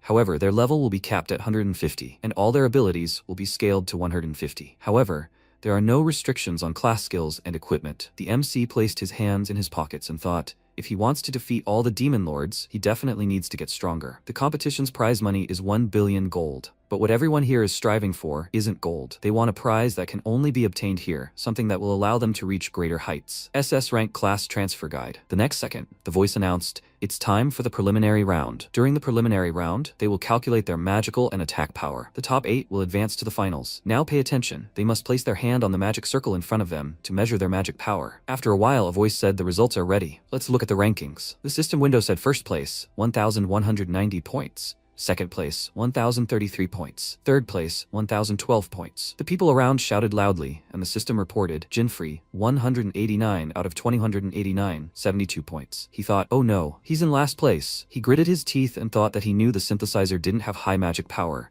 but he had no idea it was this bad. He was probably the only one here whose level reached 150. And then the voice said, they will move on. Time to measure their attack power. They must hit the device in front of them as hard as they can. The protagonist looked at the device and thought that he was still confident in himself. He might lack magical power, but he knew he could gain a lot of points now. Then he concentrated the energy in his hand and thought, fire punch. He clenched his fist and thought, this will double his attack power and then some. He thought a counterpunch will triple it. He swung his fist and thought that he would hit using the night meteor, which would make the attack 6 times stronger. Everyone immediately heard a strange rumble and looked at Jinfrey, wondering what he had done. The host thanked them for waiting and announced the results. Jinfrey took first place, Ryuta Factor came in second, Jines Samaran came in third, Glinzy Mistal came in fourth, and Shibo Flag came in 5th. Cheers erupted from all sides, and the MC sighed with relief. He had been doubting this whole time since he was last in magical power, but things hadn't turned out that bad. Now, having combined both results, The host introduced them to the 8 people participating in the finals. Jinfrey was, of course, on the list. Suddenly, a female voice called out to him. It was Mira. She approached him and asked if he was stalking her. He became scared and exclaimed, "How did she get here?" She said with displeasure that she should be the one asking. Why was he everywhere she went? He asked her the same question, and she thought he must have used some kind of equipment when he made that punch. She wants to know what it was. The MC heard her thoughts perfectly well. He smiled awkwardly and asked,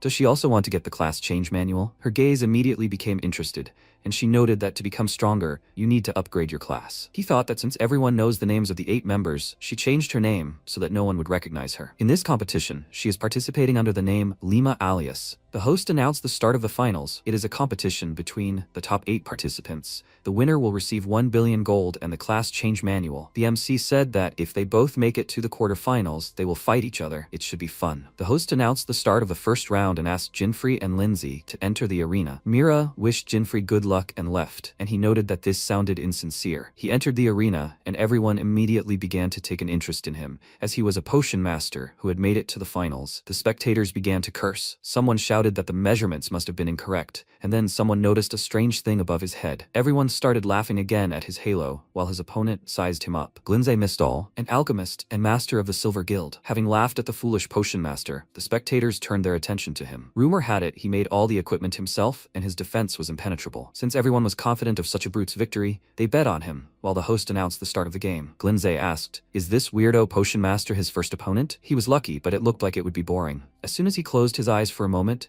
Jinfrey disappeared somewhere and immediately appeared right in his face and delivered a fiery blow. After that, he started to deliver multiple blows to his head. Drops of blood flew everywhere, and it was time for the final blow. He hit him in the face, knocking out his tooth, and then he was thrown aside and crashed into the wall. All the spectators were shocked and sat with their mouths open, and then their surprised exclamations were heard. The host was also slightly surprised. He exclaimed that this was incredible. Glinze can't fight anymore. MC at this time scratched the back of his head in confusion, wondering if he went too far, and Mira watched him closely, trying to find out more about these fire gloves. The host declared Jinfrey the winner and moved on to the second battle of the finals. It was Mira's turn. She would fight against Edison Sats. There was a noise from the audience. They were all discussing Mira. Supposedly the Colosseum is a battlefield for men only. Mira did not react to their exclamations, and MC thought that it seems like idiots are also part of the game. The host announced the start of the battle, and her opponent, a nasty old man, extended his hands to her and said she was beautiful. If she let him hold her hand, he would give in to her. She immediately summoned her spirits, Sylph and Ifrit. Ifrit immediately used fire breath, and the old man yelped in fear, apparently getting fried. The audience was shocked that a woman had defeated a man so easily, and the host declared her the winner. Jinfrey noted with surprise that it was easy, and the audience's opinion immediately changed, and they began calling her incredible. The following battles went smoothly, and finally the fourth battle came to an end. Mira and Jinfrey will participate in the first battle of the semifinals, and Ryuta Factor and Jeunesse Cimarron will participate in the second. The MC glanced at Jeunesse and noted that he looked much more experienced than the other adventurers. He could be on Mira's level, or maybe even higher. It was time for the first fight. Jinfrey and Mira entered the arena to loud applause, and the girl, with a confident smirk, said that he could still escape. He responded by saying that this was a good opportunity to find out which of them was the real stalker. Immediately after, she summoned Ifrit, and MC assumed a fighting stance. The spectators delighted in the spectacle, and he thought that fighting one spirit was already annoying, but she summoned more. Undyne and Kieran appeared next to her, and he became slightly nervous, wondering why she summoned 3 at once. 3 enemies besides her was too much. Someone in the audience exclaimed that he had never seen anyone summon so many spirits at once. She smiled and told her opponent that she already knew he was strong, so she would not hold back. This did not frighten him at all, and at that moment, Undyne used the Dragon Wave skill, sending a powerful stream of water at him. He jumped to the side, dodging the attack, and Mira immediately struck him with lightning. Kieran's lightning bolts flashed past him. He looked at the spirit in surprise and thought that the attack was fast. A bright flash erupted in the arena, the impact leaving a dent in the ground, and Jinfrey worriedly noted that it was close. If it had hit him, he would have died. And then Ifrit attacked him with blazing fire. He immediately turned around and struck the ball with a fiery fist, dispelling the magic. Because of this, the girl clicked her tongue in irritation, and MC exclaimed, "Is she seriously trying to kill him?" Mira remained silent and thought that he might be an oddball, but he was experienced, so she should always be on her guard. She said that he was more desperate than she thought. Perhaps she overestimated him. He chuckled and noted that given that she summoned 3 spirits and made them fight for her, perhaps he was also mistaken about her. It's a good thing they always miss. The spectators started rooting for the girl and betting on her victory, insulting Jinfrey along the way, which he didn't particularly like. Someone even said he'd earned his way to the finals with money. After listening to them, he sighed heavily, trying to calm down, and thought they were starting to irritate him. Mira, meanwhile, thought that she knew the Colosseum was famous for such upstarts, but this was too much. She smirked, and MC realized she was looking down on him. Mira suggested he get it over with and summoned Kirin, using her divine command skill. A stream of lightning immediately headed toward the guy. He ran to the side, but Undyne immediately appeared in front of him, already preparing a spell. He turned to Kirin, who was blocking his escape route, and thought that fighting 3 spirits at once was even more annoying than he thought. He didn't even have time to attack back. He ran past them and thought his blood was already boiling, but Mira didn't give him a break. He glanced at her and thought that she left Efrit behind because she knew he could counter his attack with fire strikes. Was she planning to strike him while those two distracted him? Since the best defense is a good offense, he used his skill and abruptly disappeared, which confused Mira. While she was looking for him, he appeared very close to her and immediately struck her with a fire fist, thinking that she was finished, but something made him stop. The system informed him that he had fallen into Mira's trap. She pointed her finger upward and used the skill Storm Wind. Somehow she managed to summon Sylph while he was busy with the other spirits, and right now she was attacking him. He looked up at the spirit in surprise and realized that she had used herself as bait so that the 4th spirit could catch him off guard. A powerful gust of wind lashed out at him. The spectators leaned forward with interest, peering into the smoke, and Mira thought that this time he definitely wouldn't escape. And when the smoke cleared and she saw that he was still standing, she was greatly surprised. Despite this powerful attack, Jinfrey managed to hold his ground, and the spectators roared with delight. He cleared his throat and noted that she almost caught him. If not for his lightning speed, he would have been finished. His skill is now active, with 3 uses remaining. Mira became wary, and at that moment MC pounced on her, shouting that it wasn't over yet. Watching him approach, she thought that she hadn't known it was possible to use skills in such a sharp sequence. Does he even have any limits to his skills? She sharply waved her hand, directing Ifrit to attack, and the spirit immediately blocked Jinfrey's path. Their fists clashed, the flames immediately died down, and Mira noticed that Ifrit seemed to be able to block his fiery fists. He smirked as he told her that he could see it, then struck her a few more times, and she exclaimed that it didn't matter how much he attacked. He knew better than she that fire against fire would be useless, but he had a different plan. He pretended to swing his fist, then took off his gloves and pulled out a dagger,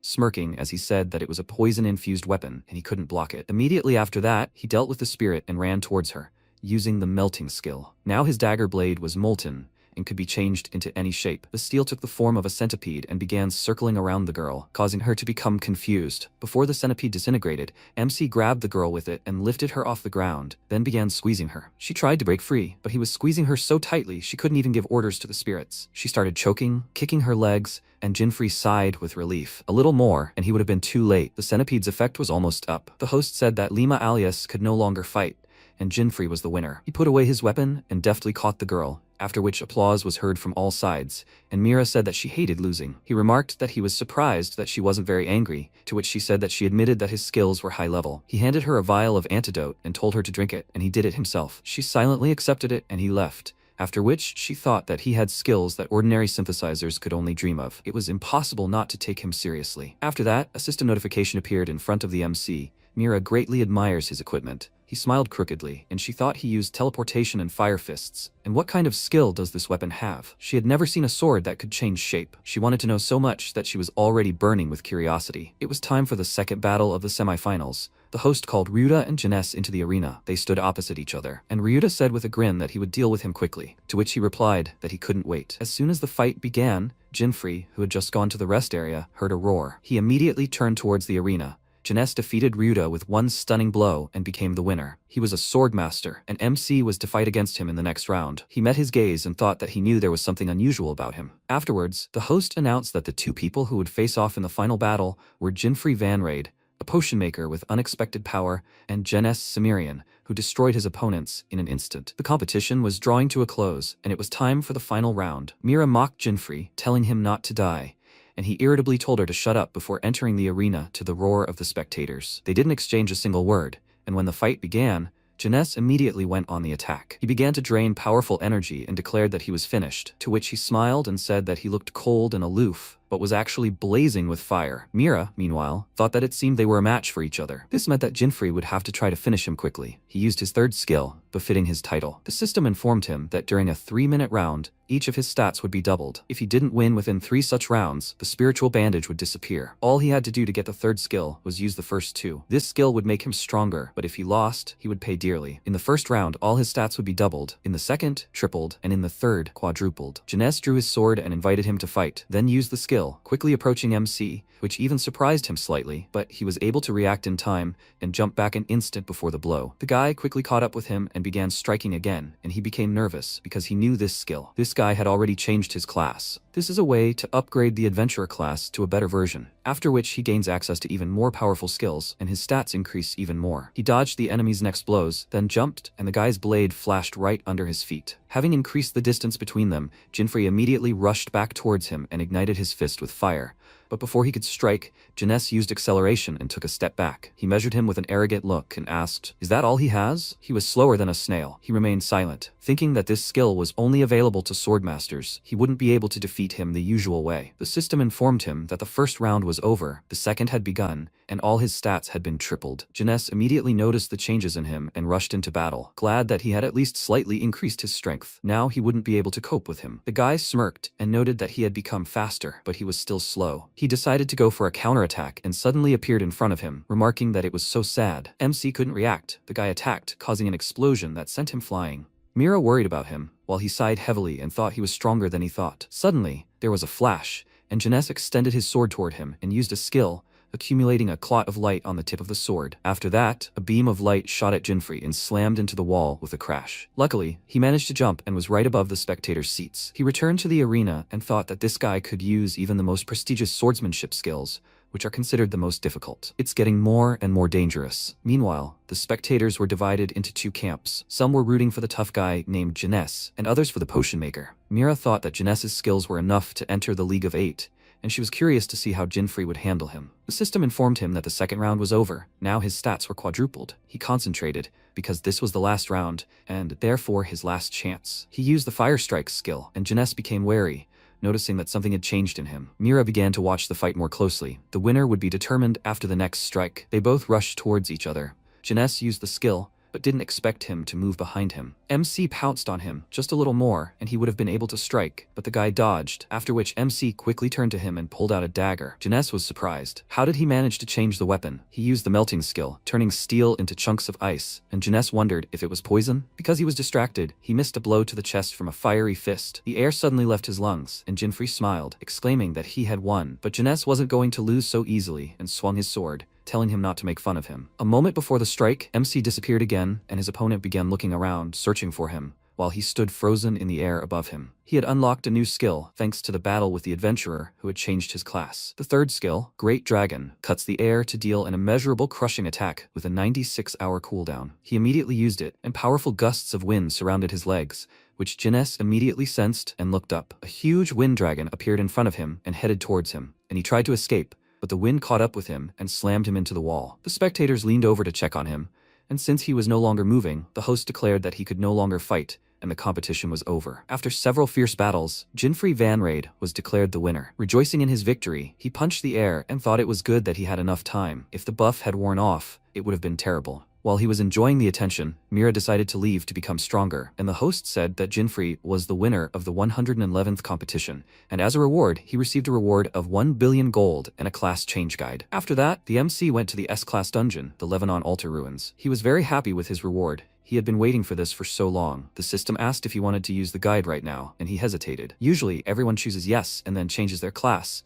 but there is another way to use this item. He refused to use the guide, and the system asked if he was sure. If he chooses yes, the class change guide will disappear. He clicked yes, and the system window he was looking for appeared. This time, the system offered him to change the guide since he didn't want to use it. He was glad that it worked and clicked yes, after which he got a new item. This secret thing appears only in the ruins of the altar of Lebanon. If you choose not to change your class, you can exchange the class change manual for equipment. The system informed him that the manual had been converted into a commemorative pendant of unknown rank. The pendant adds 700 intelligence and has a skill called Battle Record. With this, he can change his class to the one of the opponent he defeated. He smirked at his success. Now he can change his class to the class of those he defeated. He can change his class depending on the opponent, using the most effective abilities against them. Their skills are also under his control, which is very useful. In addition, he received the pendant and defeated the third demon lord. He decided to continue on and went to the 4th floor. When he entered the room with the portal, he hesitated, slightly nervous, because the 4th floor was unlike anywhere else he had ever been. It was the continent with the highest attrition rate. Pulling himself together, he stepped through the portal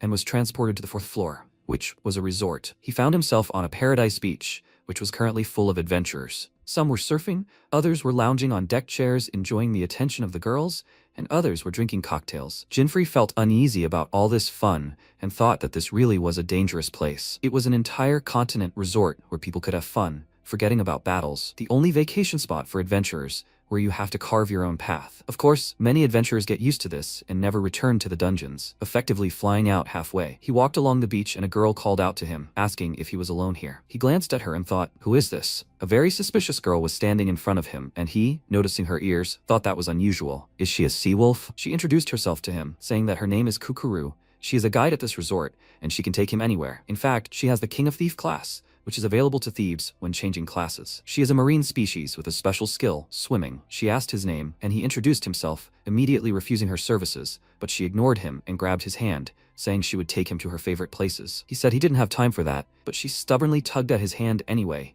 and then suddenly stopped and gave him a displeased look, saying that she was leaving then. She patted him on the shoulder and said goodbye, then quickly ran off. He looked after her in bewilderment, not understanding what was wrong with her, and decided to move on. But first, he decided to check all his experience points, and when he opened his inventory, his eyes widened in surprise. His spiritual bandage was gone. He grabbed the system window and exclaimed in shock, where could it have gone? He immediately realized that the suspicious girl was to blame while she was walking along the beach, rejoicing at her catch. He didn't look like someone with anything valuable, but she still had a great catch. She would get a lot of money for it. In her joy, she didn't notice a woman ahead and collided with her. She immediately apologized to her, and she said it was her fault. Is she okay? It turned out to be Mira. Suddenly, Jinfrey's furious voice was heard from the side. He was running towards them, shouting that he had finally found her. The thief became very nervous, and Mira was surprised to meet this guy again, and suddenly had a bad feeling. She wanted to ask him what he was doing here again, but he didn't notice her at all, as he was focused on the thief. Kukuru started to run, but he caught up with her and grabbed her hand, ordering her to quickly return what she took. She started pretending it wasn't her fault,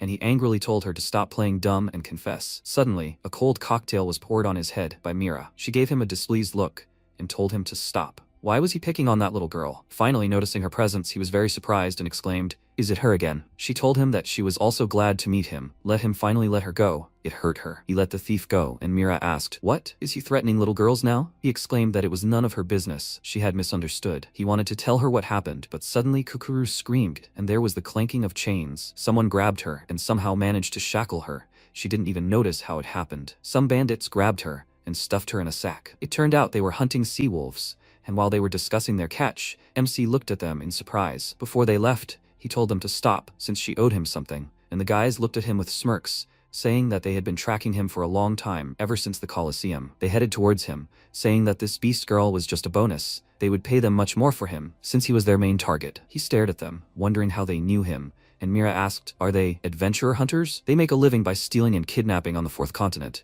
and the name of the guild is Kongu. Jinfrey asked with displeasure, so they had been stalking him since the Colosseum? Were they targeting his gold? He remembered them, since he had met them before in the game, and the guy noted that he understood everything himself. They're professional thieves, so he shouldn't even think he can escape. He waved his hand, ordering his guys to tie him up and take all his equipment. As soon as the guys threw the chains on him, he disappeared somewhere, and they immediately started looking for him, and their leader ordered them to grab Mira, since she was in the semifinals of the competition, and she definitely had something valuable. Infree, hanging from a tree branch, grinned and asked, so, she's a celebrity now too? She sighed heavily, noticing that even when she was resting, she wasn't given a moment's peace, and thought that this was the same troublesome guild that the community was talking about. Perhaps now is the time. She joined the fight, and while she was busy with the others, the guy grabbed the bag with Kukuru and decided to escape. Seeing this, MC rushed in pursuit, but a man blocked his way, and he nervously told him to move away. After which, he thought that even though they were just a bunch of idiots, they were adventurers from the 4th continent. He cannot fight them barehanded. It turns out that Mira had already dealt with her opponent with the help of a spirit, and asked why he was standing there. Let him just deal with him, and that's it. He awkwardly scratched the back of his head and answered her that he would like to do that, but that girl stole his weapon. At that moment, the man pounced on him and started swinging chains, and while Jinfrey dodged his attacks, Mira asked what he was going to do now. He was going to chase her? He asked if she had a weapon, and she, looking at him in bewilderment, asked, what kind of weapon does he need? Some kind of flask? He exclaimed irritably in response. Has she ever seen a synthesizer fight with a flask? He asked her to just show him what she had, and she opened her inventory, asking if he had to be so arrogant. She sent him a picture of her inventory, and her items made him uneasy. So he found out that she was a fan of all sorts of weird things. She had a cursed witch's staff, a shield from hell, everything that didn't suit her class. He thought she was a weirdo, and his opponent, who had been kindly waiting for him all this time, exclaimed irritably that he was just wasting his time. Finally, he found something he liked, and she exclaimed in surprise that it was only for thieves. He wouldn't be able to use it. He told her that everything was under control, after which he changed his class to thief using the pendant, and his outfit also changed. She was very surprised and thought, did he use a class change scroll? But that's impossible. The classes are too different. He stole a piece of cloth from her inventory, which surprised her greatly, and he, promising to return it to her, said that judging by this weapon, she was a real fan. She, confused, said that it was a large wrapping cloth for sake tasting. She didn't mind him taking it, but this thing wasn't even for fighting. What was he going to do? He made a bag out of the cloth and noted with a smirk that judging by her reaction, she had no idea what it was for. He stuck his hand into the bag and told her to look more closely, and then pulled out a huge spiked night demon club, an A-rank weapon with an attack power of 104. This club, created from the armor of a ferocious hellish ogre, deals powerful blows. She exclaimed in admiration that this couldn't be true. She didn't know this fabric could do such a thing. Since MC now had a weapon, he could easily counter his opponent's attack. He jumped on the man, hit him in the face, and broke his chains. After that, he looked around and said that he had wasted so much time on him. Where did they go? He spotted a town nearby and called out to Mira, asking if she minded if he used it again. She wasn't listening at all, focused on her inventory, or more specifically, her missing item. She grabbed the system window and exclaimed that her muscle axe was missing, and Jinfrey immediately remembered how he'd reacted to his loss, in exactly the same way. He sympathized with her and said it was probably the work of that thief, then gave her a hard look and said they'd have to return it too. Mira ignored him and rushed toward the town, and he exclaimed, "Where is she going?" She asked in return, "What do you think?" She'd return that axe. This collection was more precious to her than life itself. Time passed, and the guys returned to the guild and presented their catch to the boss. They'd caught a beastman from a rare squad. Kukuru told them to leave her alone, and their second boss remarked that they'd be well paid for her, and his brother agreed. The Kongu Guild is run by two brothers, the Vice Guildmaster, Agyo Bajura, and the Guildmaster, Undyo Bajura. The Guildmaster inquired about their main target, and his subordinate replied that they'd found him as planned, and would soon return for him and bring him here. Suddenly, there was a crash, and Mira kicked down the door and burst into the guild, telling the thief to return what she'd taken. MC awkwardly followed her in and asked if she had to barge in like that. She replied that she doesn't let anyone stand in her way, not even the door. Kukuru was surprised to see them again, and the guild members began asking where their friends were. Mira sized them up and said that if they were talking about those scum, they were probably swimming with jellyfish somewhere near the beach. Now let them return the girl to her, or they will have to say goodbye to their lives. Noticing a sudden movement, she immediately jumped aside, dodging an attack from an advanced mage. It was Agyo. He called out to her disapprovingly and asked why she was barging in here as if it were her own home. She had terrible manners. His brother said it seemed they had missed their target, and he agreed. Looks like they'll have to catch them here and now. Jinfrey noted that it was about to start,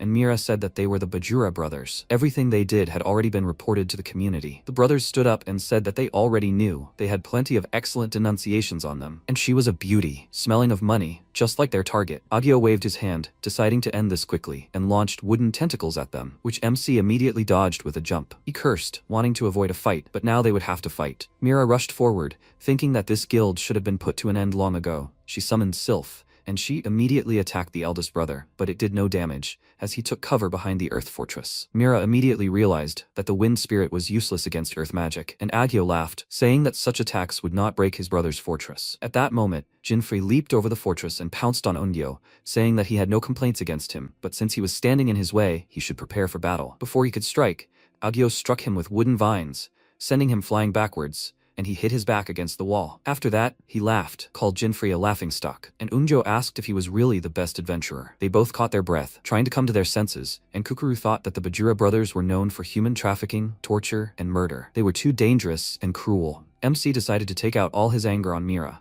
He irritably exclaimed that she was a real dream teammate. If she hadn't rushed, everything would have been different. She exclaimed in response, "What nonsense is he talking about? If it weren't for his weak attacks, none of this would have happened." While they were arguing, several fireballs flew at them, which they noticed at the very last moment, and then there was an explosion, leaving only a charred mark on the floor in their place. The guild members and Kukuru cautiously peeked out from behind cover, and the Bajura brothers said that those idiots were dead. They ordered their subordinates to check everything and collect the money, and Kukuru, meanwhile, became very worried and wondered what to do. They died, and it was her fault. The guy, meanwhile, examined the charred traces and said, puzzled, that their bodies were gone. Where did they go? Suddenly, Jinfrey's irritated voice was heard behind the brothers. He exclaimed that he had told her that they first take the stolen items. She told him to stop commanding, and the Bajura brothers turned around in surprise, not understanding how they survived. MC exclaimed, "Aren't she tired of these idiots?" She answered him that of course she was tired of them.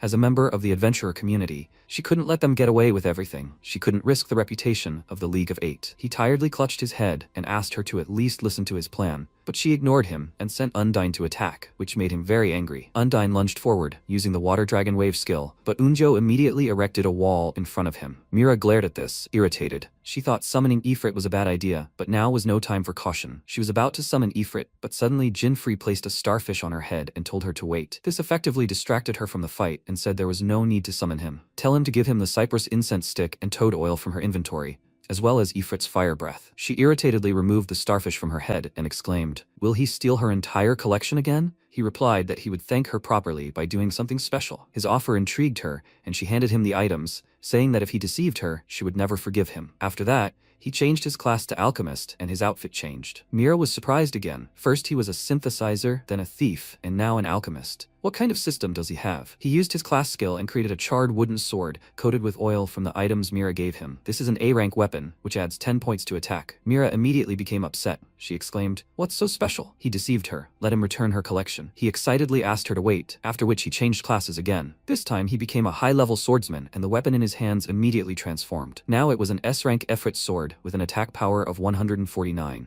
This sword, enveloped in the flames of Efrit, releases a fiery whip that pierces everything in its path. Mira looked at this with admiration, and MC said that the charred wooden sword, coated with oil, transformed when it fell into the hands of a high-level swordsman. The others were also surprised by this sight, and Kukuru thought it was miracles. The weapon changed right before their eyes. Unjo also looked at him with admiration, and when his brother called out to him, he finally came to his senses, saying that no matter what his weapon, nothing would help him. There was no weapon against their technique. He used the skill Earth Wave, causing a pile of mud to appear under his feet and fly at Jinfree, and at that moment Mira attacked him with a splash of water. He looked at the wave in surprise and realized it was a trap, after which he began to be sucked into the whirlpool. Mira said that the defense, full of gaps, was powerless to stop the raging torrent. Where had his invincibility gone? Agyo worriedly called out to his brother and shouted in rage that he would tear them to shreds. He sent tree branches at them, and MC prepared to attack. He used a new skill, causing flames to suddenly flare up around him, and then sent a fire dragon at him. Flames immediately engulfed his entire body,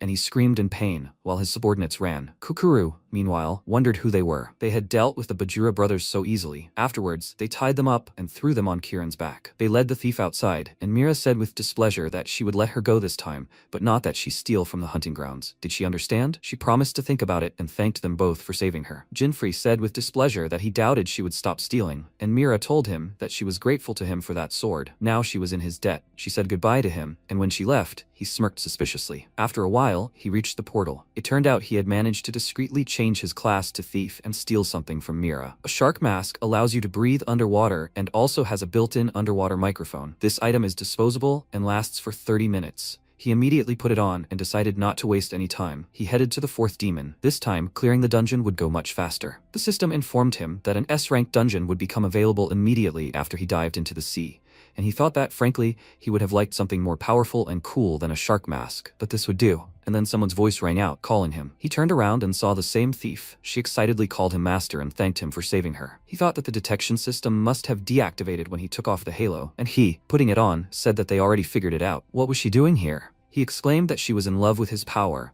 and the system informed him that the respect of a demon had been detected. Kukuru showed sincere respect towards him. He looked at her in bewilderment, and she, bowing to him, asked him to make her his disciple. Without waiting for his answer, she called him master and suggested that he quickly go get the Demon King's head. He asked her to wait, and how they had even come to this conclusion. If she wanted to go, then let her go, but on her own. She smiled and said she understood everything. First, he wanted to see what she was capable of. He asked how she even came to such conclusions, and she immediately jumped into the water, completely ignoring him. He looked at her thoughtfully, then put on a shark mask and walked toward the portal. But Kukuru stopped him again. She showed him her catch, a whole bunch of fish, and excitedly asked his opinion on her skills. To get her off his back, he decided to praise her, and the system informed him that the Sea Wolf tribe specializes in underwater movement. On land, they are no different from ordinary people, but they swim 10 times faster than they move on land. The limit of underwater activity is 30 minutes. He waved his hand, saying that he had nothing more to teach her, and, congratulating her on completing her training, left. She exclaimed after him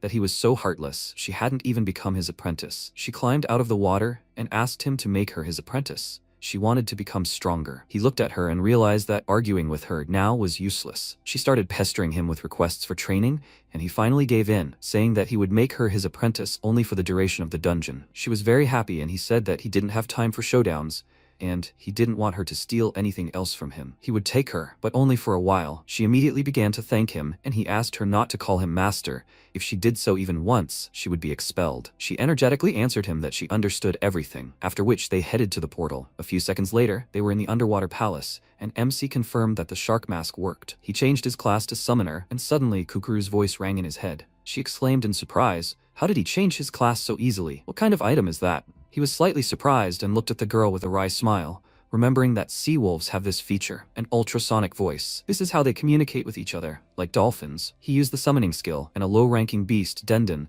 appeared next to him, which can paralyze the enemy with electricity. He seemed very cute to the girl, and Jinfrey thought that his summoner level was still low, so summoning spirits would be impossible. But this beast was also not bad. He asked Kukuru to lure someone here, and she immediately went looking. He looked at her quickly, retreating silhouette, and thought that it was very convenient when the enemy is too fast. He pointed at Denden and suggested it level up a bit, and at that moment, Kukuru informed him she was done. Seeing how many sea creatures she'd brought with her made him a little nervous. She'd clearly overdone it, but no matter. Denden would now start leveling up. MC told him to go ahead, so he waited for the fish to get close and zapped them with an electric charge. And then Jinfrey himself entered the fray with his club. He began swinging his weapon, crushing skulls while Denden fried them. MC figured the damage wouldn't be too bad due to the large level difference, but the paralysis was pretty good. Kukuru would lure them in, Denden would paralyze them, and he would attack. Denden, as a combat ally, would also gain experience and level up. After a few kills, his level rose to 18, and Jinfrey asked Kukuru to bring more monsters, after which he realized he had forgotten to return the club to Mira.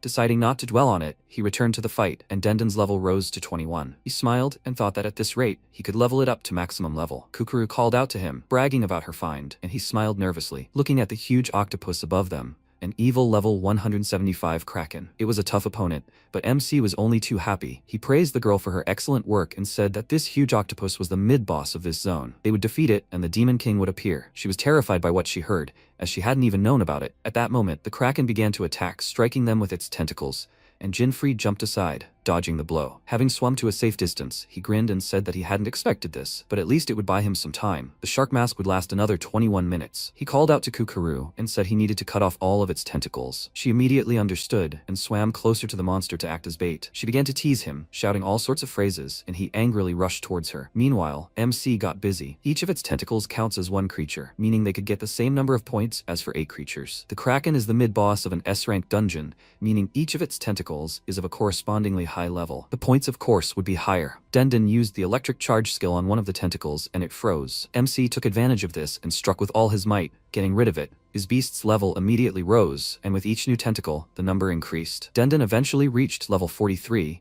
The moment Jinfrey got rid of the last tentacle, Kukuru joyfully exclaimed that he had done it, and he praised his beast for a job well done, then called out to the girl. Understanding what he wanted, she immediately swam towards the monster and began to distract it, while MC sneaked up behind the creature and thought that now that Denden had reached level 40, he had gained a new skill, and he would use it to strike. Thunderclap temporarily adds a thunder charge to any weapon, and he used this skill and applied it to the spiritual bandage, imbuing his fist with the power of lightning. He rose and pounced on the Kraken, shouting that it was time to meet the Demon King. After that, he delivered a powerful blow, pinning the octopus to the bottom of the sea, and it did not move again. Kukuru swam up to the master and happily noted that he had succeeded. Had Denden managed to level up? He confirmed it. He was now at maximum level. Since all the conditions were met, they only had to wait for the king. At that moment, 3 whirlpools appeared nearby, indicating the arrival of the Demon King. MC was overjoyed, but suddenly the whirlpools headed straight for them. He struck with his thunder fist to break the flow of water, and the king declared that anyone who disturbed the peace of the sea would be sentenced to death. Kukuru looked up in surprise, and Jinfrey was wary. Neptune, king of the 4th continent, a level 200 opponent, appeared before them. He possessed one special ability, the mystical god of the ocean,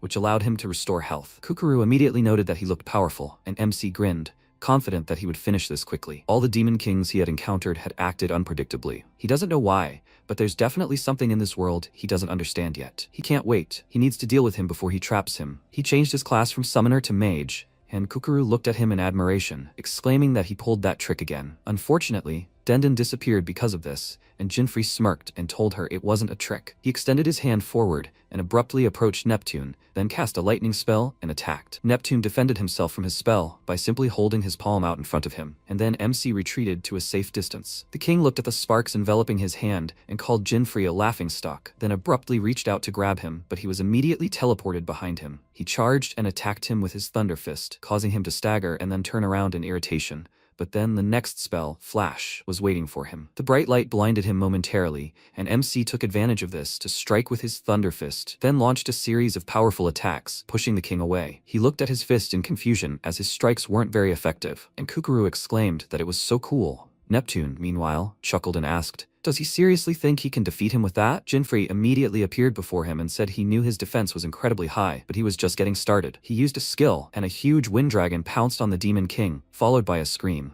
Visibility deteriorated sharply due to the abundance of air bubbles, and Kukuru swam up to the master, asking if he had already defeated him. He told her that was not true, and thought that one final dash was needed for complete victory. If he didn't make it in time, his health would fully recover, and he didn't have much time. The shark mask would last for another 2 minutes. He changed his class to Summoner and immediately summoned Dendon, telling it to act. He decided to use an electric ball that would cause a paralysis effect on 100% hit, but as soon as he gave the command to the beast, a whirlpool appeared in front of them, and everyone immediately felt incredible power, which made them slightly nervous. Neptune rose to the center of the whirlpool and laughed, telling the boy he'd caused a commotion in his sea. Unlike other adventurers who wouldn't dare venture here alone, he was impressed that he'd had the courage to fight him on equal terms. The severed tentacles swirled in the whirlpool, something MC didn't expect, and the Kraken's body swam toward the king. Seeing this, he was very surprised. After all, he'd just killed the monster. Everything was repeating itself, unpredictable events again. Right before his eyes, Neptune and the Kraken merged into one, and he told him to rejoice. He would be the first one destined to see its true form. The tentacles stretched out in all directions. One of them touched the sea creature,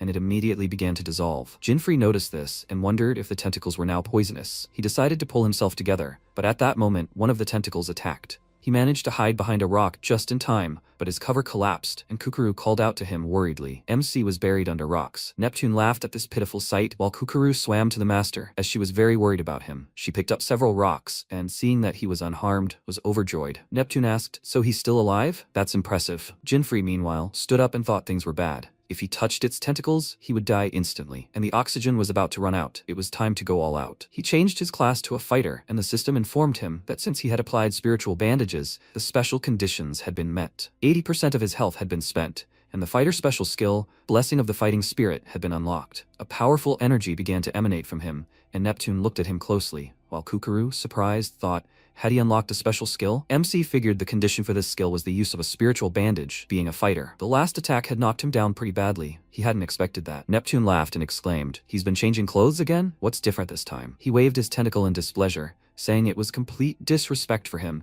and that he should perish in the depths of the sea, and quickly. Jinfrey jumped, dodging the attack, and noticed that he had become faster, and his blows more powerful. The system notified him that the shark mask would expire in 2 minutes, and he thought he was running out of time. A drawn-out fight is always a disadvantage. He wanted to finish him before his health and mask ran out, but how could he do that? Suddenly, Kukuru called out to him. Seeing her swimming straight towards him, he exclaimed, "Has she gone crazy? Let her not come near him. It's dangerous here." But she still stubbornly continued to swim towards him, and Neptune laughed, saying that he would kill them both with one blow. Several tentacles reached out to them, and then Jinfrey suddenly jerked to the side, and Neptune's face became surprised. Kukuru grabbed Jinfrey and swam away with him, after which she laughed at the Demon King, telling him not to underestimate the speed of sea wolves. He would never catch her. MC almost vomited from this maneuver, and Neptune grimaced in displeasure, thinking that sea wolves are the fastest of all aquatic species. He doesn't like all this. Meanwhile, she let go of her master, and he said that she saved him. Will she be able to continue to dodge his attacks? She confirmed this and said that dodging was her main weapon. He could fully focus on the king. He said that they would do just that then. Time was running out,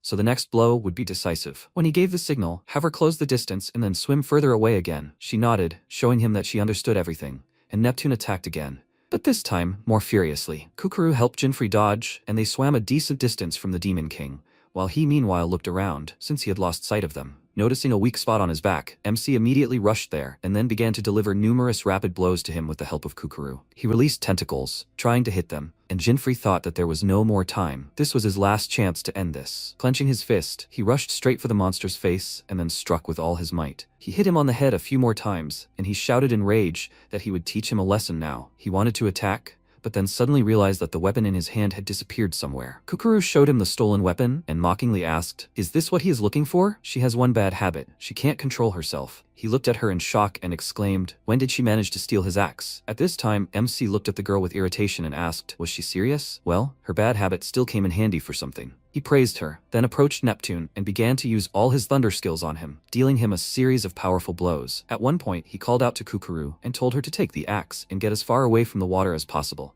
This weapon restores the king's health. If she doesn't do this, his oxygen will run out and it will be too late. She asked, she needs to get to land, right? He confirmed this and said that he would force the king to come out of the water, and she would finish him off with it there, on dry land. Did she understand everything? She became worried, because she didn't know how to use this weapon, and he exclaimed that they didn't have time for another plan. His time was running out. He couldn't handle him alone. She looked at him thoughtfully, then confidently looked up and headed for the surface, saying that she would do everything in her power. Quickly reaching the surface of the water, she jumped out and told him that she was ready. Meanwhile, he charged his fist with lightning, and then punched Neptune with all his might, throwing him out of the water, after which he changed his class to a summoner and ordered Denden to use an electric ball. As soon as it touched the Demon King, he could no longer move, and MC thought that the paralysis only lasts 1 second. This is the last chance. He told Kukuru to act, and she pulled out a huge axe, pounced on Neptune, and plunged the blade straight into his head. It was a fatal wound. Neptune let out a final roar, and then fell, and the water captured him. Jinfrey rose to the surface and said that the Demon King of the Fourth Continent had been defeated, and the system informed him that he had received experience and rewards for this. Seeing her reward, Kukuru was very surprised and exclaimed, "Where did she get so much money?" She received 2.5 million gold and a bunch of experience points. MC said that the reward for defeating Neptune was 5 million, and he divided it in half. She excitedly exclaimed that she had barely done anything, so it was unfair, she couldn't take half. He chuckled and asked, "Is she serious?" Stealing was no problem, but dividing the reward fairly, she was embarrassed. She exclaimed in response that stealing was her main skill, but overthrowing all sorts of kings was not. Wasn't she right? He replied that he kind of understood her, but then again, he didn't. Let her take it while she could. Everything was fine. He said goodbye to her, saying that this was where their paths parted, and she screamed in her super ultra-thin voice that he couldn't just leave. She still had a lot to learn, so she would follow him. He almost went deaf from her scream, then gave her a displeased look and continued on his way without further ado, and she indignantly exclaimed, was he ignoring her? Very soon, Jinfrey was already on the 5th continent, the 5th garden. Kukuru, of course, followed him. She looked around the local beauty with delight, and he said that he was heading to a survival game, sudden death. Is she sure she wants to go with him? She excitedly confirmed this and ran forward, and he thought that since she wanted it, he wouldn't dissuade her. Besides, her skill could be useful to him. To defeat the 5th Demon King, you need to win the game and get a secret item. But a lot of people had already gathered in the game lobby, which only delighted Kukuru. Finally, she decided to ask what kind of game it was, and he asked how she could be an adventurer and not know such things. She told him that it just happened that way, and she didn't care about those games at all. He sighed heavily, almost regretting having her on his team, and decided to tell her more about the game. But suddenly a disgruntled voice was heard. The man yelled at the girl, telling her to stop whining and get out of here, and everyone immediately turned their attention to them. The adventurer exclaimed that he thought she was a high-level elf, but it turned out she was a complete disappointment. She had the chance to change classes, and she chose an alchemist. The most stupid and useless choice. The elf, Levin Luminous, tearfully said that he was absolutely right, but the man didn't let her finish and ordered her to shut up finally. She was no longer needed here. His friend pointed at the guy next to him and said that they had already found her replacement. She nervously said that that was the problem. She didn't have another team. To which he told the men that he didn't care. If she needs a team, then let her go and find one. He pushed her, calling her an idiot, and at that moment, the MC approached her and asked if she was looking for a team. Maybe she should forget about these losers and join them? The girl looked at him in surprise, and the men got angry and exclaimed, "Who the hell is he?" He ignored him and told the elf that the game needed a team of 3 people. They were just one missing. There wasn't much time. What was her answer? She asked if he really wanted to take her on the team. He told her that they were always happy to have new teammates and asked Kukuru for confirmation. She agreed with him and said that if that's what he wanted, then she was fine with it too. At that moment, the system recommended everyone to quickly form a team of 3 people, and Jinfrey told the elf that the game was about to begin. She was happy and asked, "So now they're on the same team?" She said they would definitely win this game, and Kukuru, patting her on the shoulder, happily agreed, even though she didn't understand a thing. The man meanwhile laughed at MC and called him an idiot, asking if he couldn't find someone more useful. He wished them not to die in the first minutes, after which they all burst into laughter, which made the elf feel uneasy. It hurt her. The system informed everyone present that the time had come. The game was beginning. A heart-shaped icon appeared on everyone's chest, and the system, wishing all the players good luck, began teleporting. A magic circle appeared under each player, and then all the teams were scattered to different points in the garden. MC and his team found themselves right in the middle of the forest, and Kukuru looked around with delight, asking, "Are they the only ones here? So, what about the rules?" Jinfrey told her to listen carefully. He would only explain it to her once. The rules are very simple. The team that collects the most heart badges in 48 hours wins. If your badge is taken, you're out, but your opponent's badges can be used to restore the lives of your teammates. She really liked this game and asked if she needed to steal as many badges as possible, right? That meant it would be fun. She went forward, and the MC decided to get to know the elf, which she was very happy about,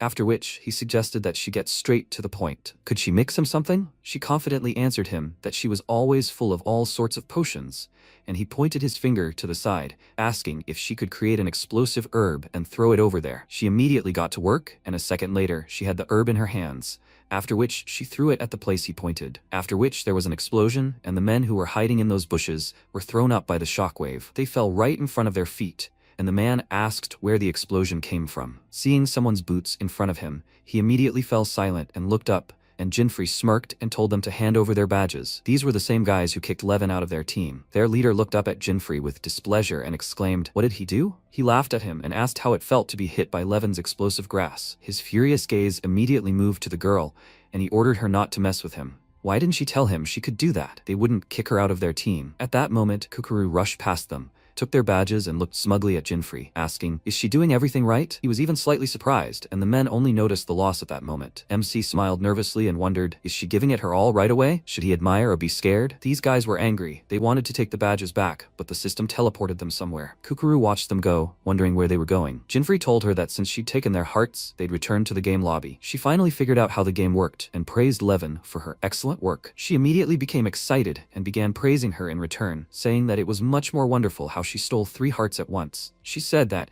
in that case, she'd steal even more, and her next target caught her eye. 3 guys were standing nearby. She immediately rushed toward them, and MC called out to her, asking her to slow down. Kukuru approached the 3, already anticipating a successful theft, but suddenly something happened. Her heart disappeared. She froze in confusion, not understanding what was going on, and the guys laughed at her. Jinfrey, meanwhile, touched his face in disappointment and thought, this is what happens when you act recklessly. She turned around in confusion, and the adventurers asked if she'd never heard of theft repellent. Thanks to her, they had gained 4 more hearts. She indignantly told them to give it to her, and one of them said that theft repellent wasn't cheap, and it was only a single use. But with a haul like that, they had no regrets. Kukuru wanted to say something else, but the system transferred her back to the lobby, and MC scratched his head in confusion, thinking that the thief skill was definitely an advantage in this game. But that's exactly why there are so many anti-theft gadgets here. Preparation, knowledge, and the ability to outsmart your opponent are the keys to winning this game. At that very moment, the 3 guys' attention shifted to them. Since they were from that thief's team, they decided that they were nothing special and immediately pounced on them. But Jinfrey deftly and quickly took all their hearts, leaving them perplexed. He said that sometimes speed alone is enough to steal, and suggested that the elf return Kukuru and debrief her on her mistakes. The guys were surprised that he stole their hearts in a second, and then the system transferred them to the lobby. MC watched them go, wondering if it was really necessary to make the icons in that particular shape. Finding a small clearing in the forest, they returned Kukuru, and she fell to her knees asking Jinfrey for forgiveness, promising him that she would be more careful next time. He said that the main thing was that she understood her mistake. It was already getting dark, so they needed to get ready for bed. He turned to Levin and said that he needed her to mix some items again. She was happy to have her contribution again, and soon, night fell. When they had all fallen asleep, the screams of other players were heard from the forest, and MC smiled at the thought of so many people around, even at night. At this rate, they'll have a very good day tomorrow. In the morning, he checked his loot. It turned out Levin had created carnivorous plants yesterday and placed them around the area, thanks to which they now have a lot of badges. Noticing something, he woke the girls. They were sleeping so soundly that it took him a while to realize it was morning. He remarked that they had no problem with insomnia, then pointed towards the forest and said that they had guests, so they shouldn't let them steal their hearts. They were very surprised to see them,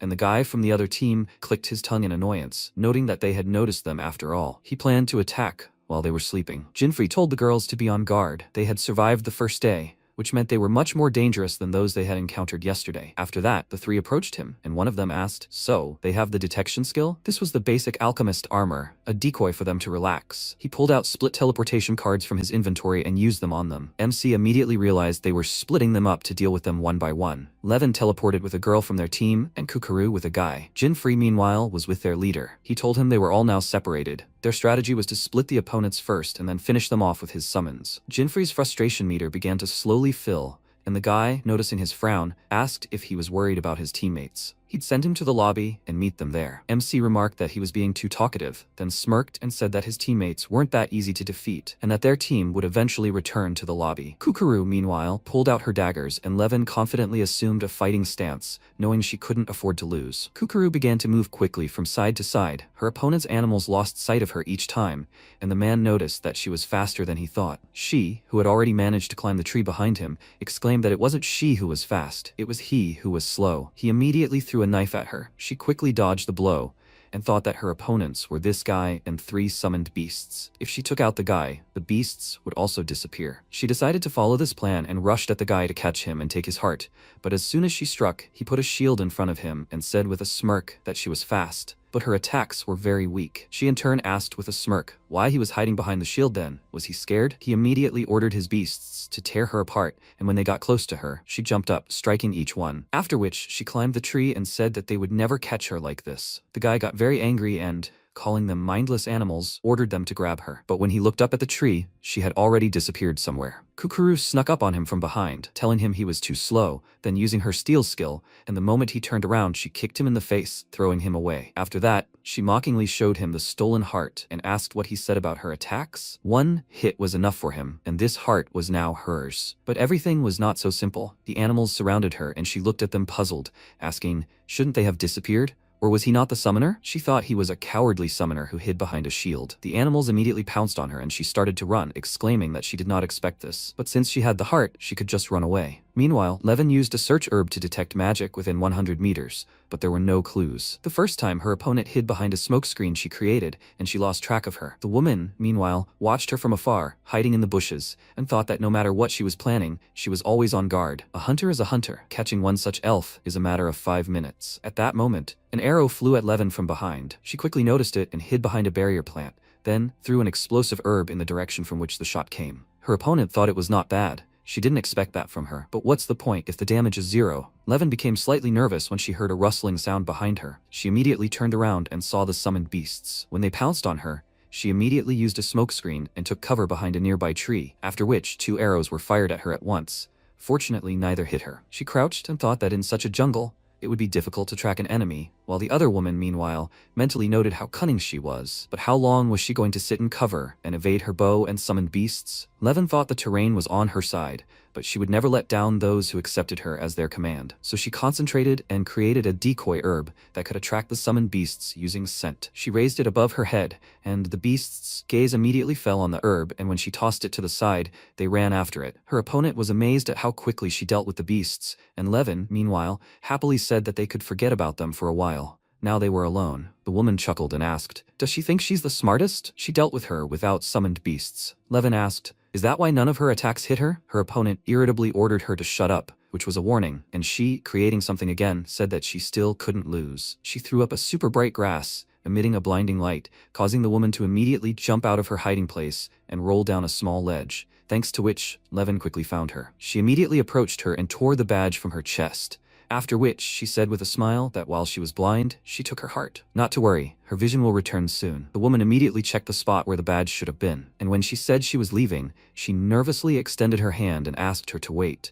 after which she was teleported back to the lobby. The last member of the team remained, their leader. He laughed and told Jinfrey not to show off. All his beasts were high rank and quality, so he had 0 chance. He chuckled irritably and told him to stop this monologue already, but he was grateful for the extra time. The beasts suddenly stepped forward, which surprised the guy greatly, because he hadn't given them any orders. He asked how he did it, and when the beasts began to fawn over him, he became very indignant and exclaimed, what kind of skill did he use? MC stroked the bird sitting on his shoulder and said that it seemed they liked him more. Don't you think so? The system window shows 20 hours of continuous use of this skill remaining. The conditions have been met. Lucifer's Heavenly Wheel skill has been increased to level 3. Skill 3 transforms from the Garden of Illusion to the Garden of Illusion. Julian was stunned by what he saw, and the protagonist pointed his finger at him, shouting for the monsters to grab him. At that very moment, they obeyed their master's command and rushed to attack Julian, who managed to open his magic book, summon another monster for battle, and shouted, forward. The monster, much larger than the beasts they had encountered, began to destroy the remaining beasts, spilling their blood. As the monster defeated its opponents, it breathed angrily. Julian laughed loudly and shouted, this is what happens when monsters turn against their master. But before he could finish his sentence, he suddenly sensed something was wrong and looked ahead questioningly. The monsters regained their strength and began approaching him. Julian wondered what was happening. How could they have been revived? He was incredibly frightened and screamed, what's going on? What skill does Jinfrey have? Jinfrey replied that he had more allies than he did, but they were equal now, right? Julian was dumbfounded by this, and numerous clones of the protagonist formed around him, causing him to become terrified. Did he really use the split skill? This is completely unfair. The protagonist is underestimating him. After these words, Julian used his summoning skill and summoned a giant orc. This creature wielded an incredibly majestic and sharp weapon, and began to destroy many clones with a single swing. Julian grinned when he saw the clones destroyed on the ground and laughed again, then asked, What happens now? Is he making more fakes? Suddenly, the clones actually came to life, and Julian let out a loud cry of fear. The clones said they'd had enough talking for today, that it was time for them to go to their own, so he suggested they finish. Julian was terrified, sweat pouring down his face and trembling all over. His monsters lay on the ground, destroyed and bloodied, when suddenly, right in front of him, an incredibly terrifying monster of enormous size appeared. Its brain was visible from its skull, and it was approaching Julian. After a while, a loud scream was heard in the forest, and Julian lay on the ground, attacked. Jinfrey smiled, amazed at what a wonderful skill this was. The advanced Heavenly Wheel skill, Game Garden Misty Illusion, allows one to induce hallucinations in multiple targets simultaneously, namely humans, summoned beasts, and creatures. The requirement for unlocking this skill was 20 hours of continuous use during combat.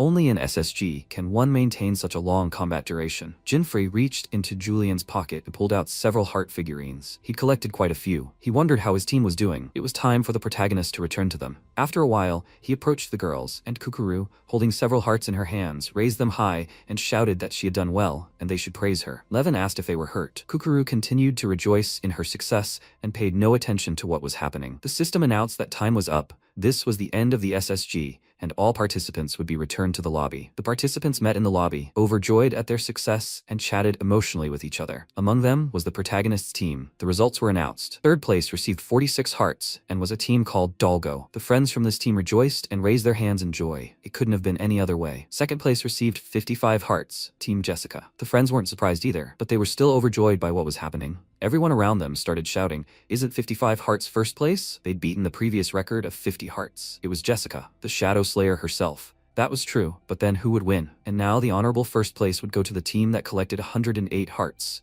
Team Jinfrey. The friends were delighted and perplexed. Everyone around them also shouted in fear. 108 hearts? That's an incredible result. One of the participants had heard about it on the news. Another was also surprised by what was happening and said, "Is that really him? This is the first time he's seen Jinfrey in person." For winning the SSG, Team Jinfrey would receive 100 million and a locked treasure chest, rarity rank F. When the friends were alone, Levin was surprised and asked if they were absolutely sure she could take all 100 million. Kukuru shouted back that she preferred to take, not receive. Let her take it and not refuse the money. Jinfrey said he didn't mind either. As she'd said, she had no desire for the chest. It wasn't of any interest to her. Her main concern was the money needed to gather more rare materials. Jinfrey replied that in that case, they had a deal. Then he remembered. Right, could she create one last thing for him? He'd already collected all the necessary materials during the game, and all that remained was to combine them. After this conversation, Jinfrey and Kukuru said goodbye to Levin, who was feeling awkward. That night, at the inn, Jinfrey and Kukuru settled in comfortably. Kukuru snored loudly as she slept, sprawled across the bed, and Jinfrey went outside during the night and opened the system window. He called Kukuru a chatterbox, and said she was already asleep. The protagonist decided to open the system window and look at a closed treasure chest of rare rank. This chest, without which it is impossible to open anything, was sold for a large sum of money. He decided not to delay and obtained Skill 1, a battle record, and a class change from Alchemist to Summoner. Summoning Dendon. He can only obtain a closed treasure chest by collecting more than 100 hearts on SSG. You might think it's completely useless, but in fact, it is. Dendon used an electric ball, and now they decided to take what Levin created. Flame-spewing plants, Alchemy rank A, description, a plant that attacks the enemy with fiery spit. Ice-shooting plants, Alchemy rank A, description, are plants that attack the enemy with ice crystals. If someone affects the chest with 3 elements, fire, ice, and lightning, the chest will open immediately. The system congratulated the protagonist, as the locked treasure chest had been opened. He received the left hand of the destroyer of an unknown rank. Jinfrey took it in his hands and smiled. Another piece of the secret weapon was on him. The left hand of the destroyer had the following stats. Rank unknown, attack and defense plus 50, durability 7500.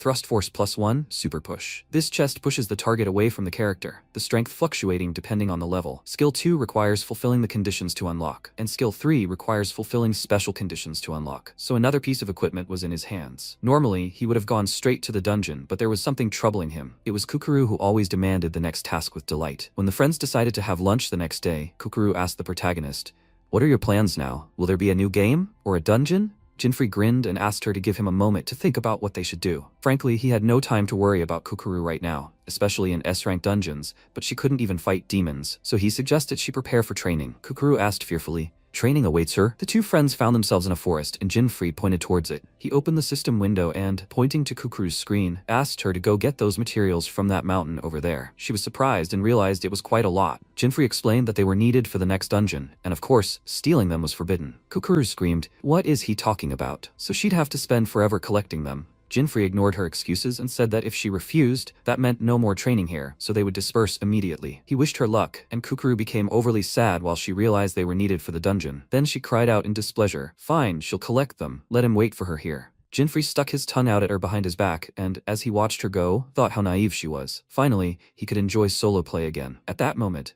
the system announced that he had arrived at the 5th continent's S-rank dungeon, a teleportation portal. He stepped onto the magical field with his foot and thought, I hope Kukuru doesn't misunderstand, but this is all for her own safety. A moment later, he had already arrived in the game zone, and as he fell from the sky to the ground, he marveled at the landscape he saw. He also felt a strong current of air. The system announced that he was in the 5th continent's S-rank dungeon, a sky island, a floating island in the sky. The dungeon started right here, and he needed to somehow land on the island. Suddenly, he saw a terrified guy falling next to him, tears in his eyes, unsure what to do. He screamed in fear and asked, "What's going on?" He didn't want to come here. Inexperienced adventurers couldn't survive here. Even if someone had known and prepared, there was no guarantee they'd make it out. Another guy falling nearby laughed loudly and shouted that he was an idiot. A parachute was what he needed here. He immediately used his parachute and shouted, "Let him look at his perfect landing and be envious." The main character didn't answer, and the guy looked into the distance in surprise. It turned out that a multitude of terrifying monsters had formed around him, their sharp jaws already open, and they were attacking the guy. He screamed in fear that they shouldn't do that,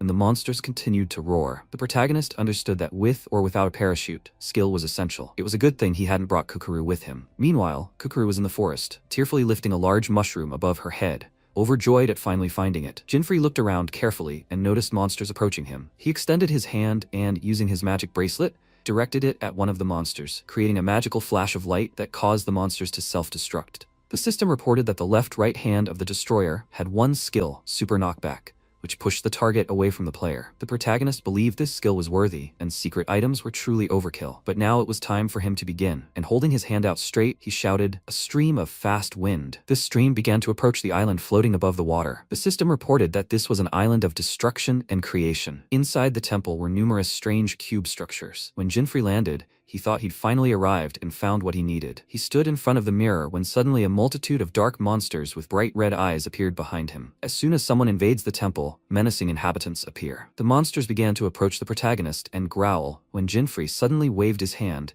and used his Super Knockback skill again. After this skill, the monsters were smeared across the walls, their blood dripping everywhere. The protagonist wondered if this was all. He hid his halo and decided to examine the mirror. As he approached, he noticed an unknown stone figure in the mirror. This mirror showed the opposite of what it saw. Jinfrey was surprised when the mirror spoke to him, then smiled and realized the mirror only opened after defeating those monsters. He turned his attention back to his bracelet and realized that now, if he showed the mirror the left hand of the destroyer, then... But before he could finish his thought, he suddenly clenched his fist with incredible force and began to dissolve into the mirror. The mirror saw the left hand of the destroyer and granted the protagonist the right hand of the destroyer. Jinfrey watched the magical beam appear before him, and it turned out to be a golden bracelet with bright red and green stones. The system informed him that he had received the right hand of the creator of an unknown rank. The mirror bid him farewell, and Jinfrey, grabbing the bracelet, smiled and realized that he now had the right hand of the destroyer and the right hand of the creator. He would soon find a bracelet for his right hand, and the system informed him that this bracelet's attack and defense were increased by 50, its durability was 7500, and its one skill was Super Attraction, which drew the target to it. Power depends on level. The limit is 5 uses per day. To unlock skill 2, he must fulfill the same conditions as skill 3. Jinfrey looked around and announced that there was still another stage ahead, so he needed to press on. He still had to defeat the heavenly dragon guarding the dungeons of the 5th continent, the Bahamudon demon. This demon had incredibly large bat-like wings and glared terrifyingly at the protagonist, declaring that it had been a while since humans had come here. Jinfrey spread his arms and, with a halo over his head, prepared to attack. The monster looked at him carefully, then began to approach and extend its tentacles. Jinfrey grinned and said that the demon wasn't giving up its ground, as always, trying its best. This was the 5th Bahamudon demon, which had the following stats: level 250, class, Lord of the Skies, description. While in the air, personal stats increased by 25%, and enemy stats decreased by 25%. The monster smirked and asked, "Have they met before?" He usually remembers everyone who comes here. Jinfrey looked at the monster with a smile on his face and realized he had nothing to grab onto yet, but he knew for sure that this monster, like all the other demons, would do something unusual. At that moment, the demon used its dark magical powers and formed a huge ball, A roar of dark flame. These magical powers began to spread throughout the room and approached the protagonist. Jinfrey confidently looked ahead and took advantage of a gust of swift wind. This skill gave him even more confidence. As the monster was stunned for a moment, he decided to take full advantage of this and straightened his right hand to use the right hand of the creator. Skill 1 is Super Attraction, which draws the target to him and has a limit of 5 uses per day. He shouted that it was Super Attraction and, using this skill, directed it toward the demon, who trembled slightly in surprise. Had he really used gravity-based attraction skills? The protagonist clenched his fist with terrifying force, creating flames around it. He shouted, "Fiery Fist," then struck the monster, and the one on the other side used Fiery Fury to attack again. The monster realized it couldn't move away from the protagonist, as it was an interesting technique. The protagonist constantly shifted from one place to another, and when he reached a high point, he used the dragon god's whirlwind to kick to the side. Thus, he created a new monster, shrouded in this magic. The demon was surprised by what was happening, and the protagonist used his new monster to defeat the enemy with the creature's arms. He watched the battle closely until suddenly everything around him was covered in dust from the battle, and he couldn't see anything. This surprised him, as suddenly in the midst of this dust, a demon approached him. After a moment of silence, it said that it wasn't bad at all, and offered to show him something else. Jinfrey paused, confused, and realized that the difference in their stats was now 50%, his special skill giving him trouble. The monster appeared directly above the lonely Jinfrey, then used a bright red magical force and begged its opponent not to die yet. This was the power of the Dark Flame Dragon Bomb. Jinfrey found himself amidst these energy streams and, gritting his teeth from several defeats, suddenly shouted, "Super Knockback." The demon asked him again, did he really think that was enough? Jinfrey carefully watched his opponent's actions, who used Dark Flame Execution and once again enveloped the protagonist in magic. He was dumbfounded, and the demon continued attacking his opponent, when suddenly, something puzzled him. When the monster looked down, he saw the protagonist use another skill, creating a protective barrier around himself. The demon was impressed, as he had managed to reduce the damage with the gravity skill just before the attack, but it was still not enough, so the monster cast the Heaven's Roar spell. After this spell, a large amount of magical energy began to converge on the protagonist, who shielded himself with his hands, and a moment later, a bright flash of light formed. The protagonist jumped aside and screamed in anger. His opponent was stronger than he thought and continued to fight. Suddenly, the protagonist was stunned by what he saw,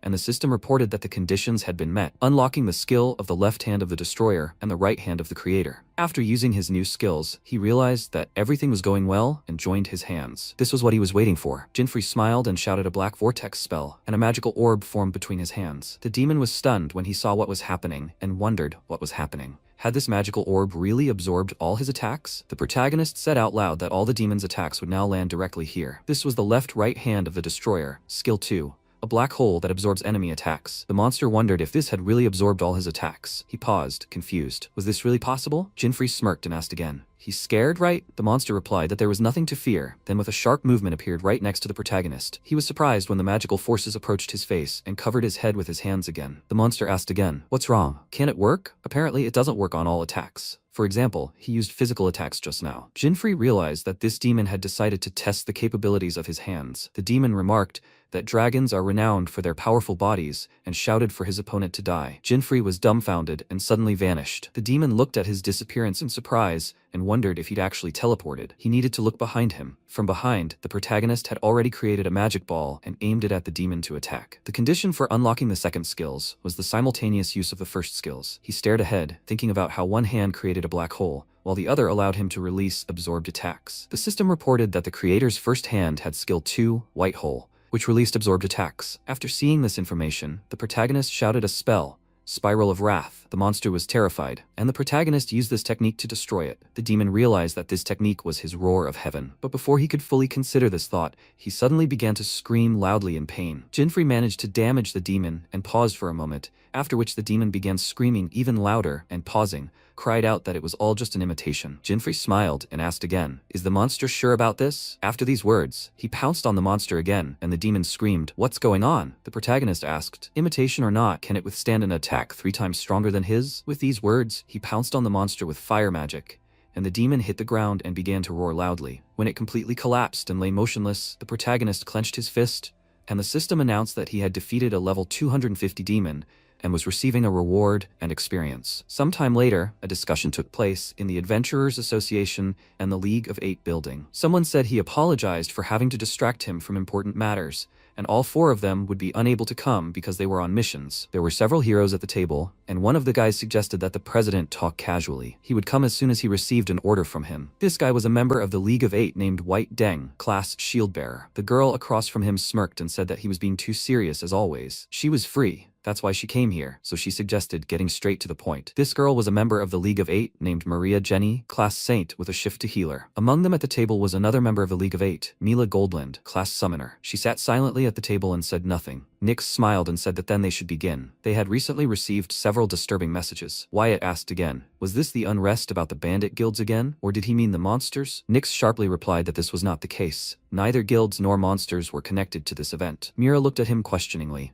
as did the other 2 guild members, and Nyx reported that they had received a message from the previous day about seeing a black ghost. Meanwhile, the protagonist found himself in the city and joyfully declared that he had now defeated the boss of the 5th continent. His reward had been received, and he was feeling fine. Now he could head to the 6th continent. Suddenly, he remembered Kukuru and realized that training would take too much time. But before he could finish speaking, he remembered that in the meantime, she had been collecting all the necessary tools for the dungeon, knee-deep in water, holding an unknown creature in her hand. Looking into the distance, the protagonist wondered why everyone was crowded there. He approached the screen where the crowd was gathered and asked, did something happen? The people asked him again, is he also a seeker? The portal to the 6th continent isn't working for some reason. The protagonist was stunned by this news and wondered how this could happen. Even the game itself had never had such bugs. The conversation among the league continued. Nyx said that over the past 2 weeks, they'd received several such reports of a black shadow, a black fog, and so on. The protagonist scratched his head and wondered how much longer they had to wait for the portal to open. When would they be able to fix it? Suddenly, he sensed something was wrong and, grinning, looked ahead. A dark shadow formed nearby,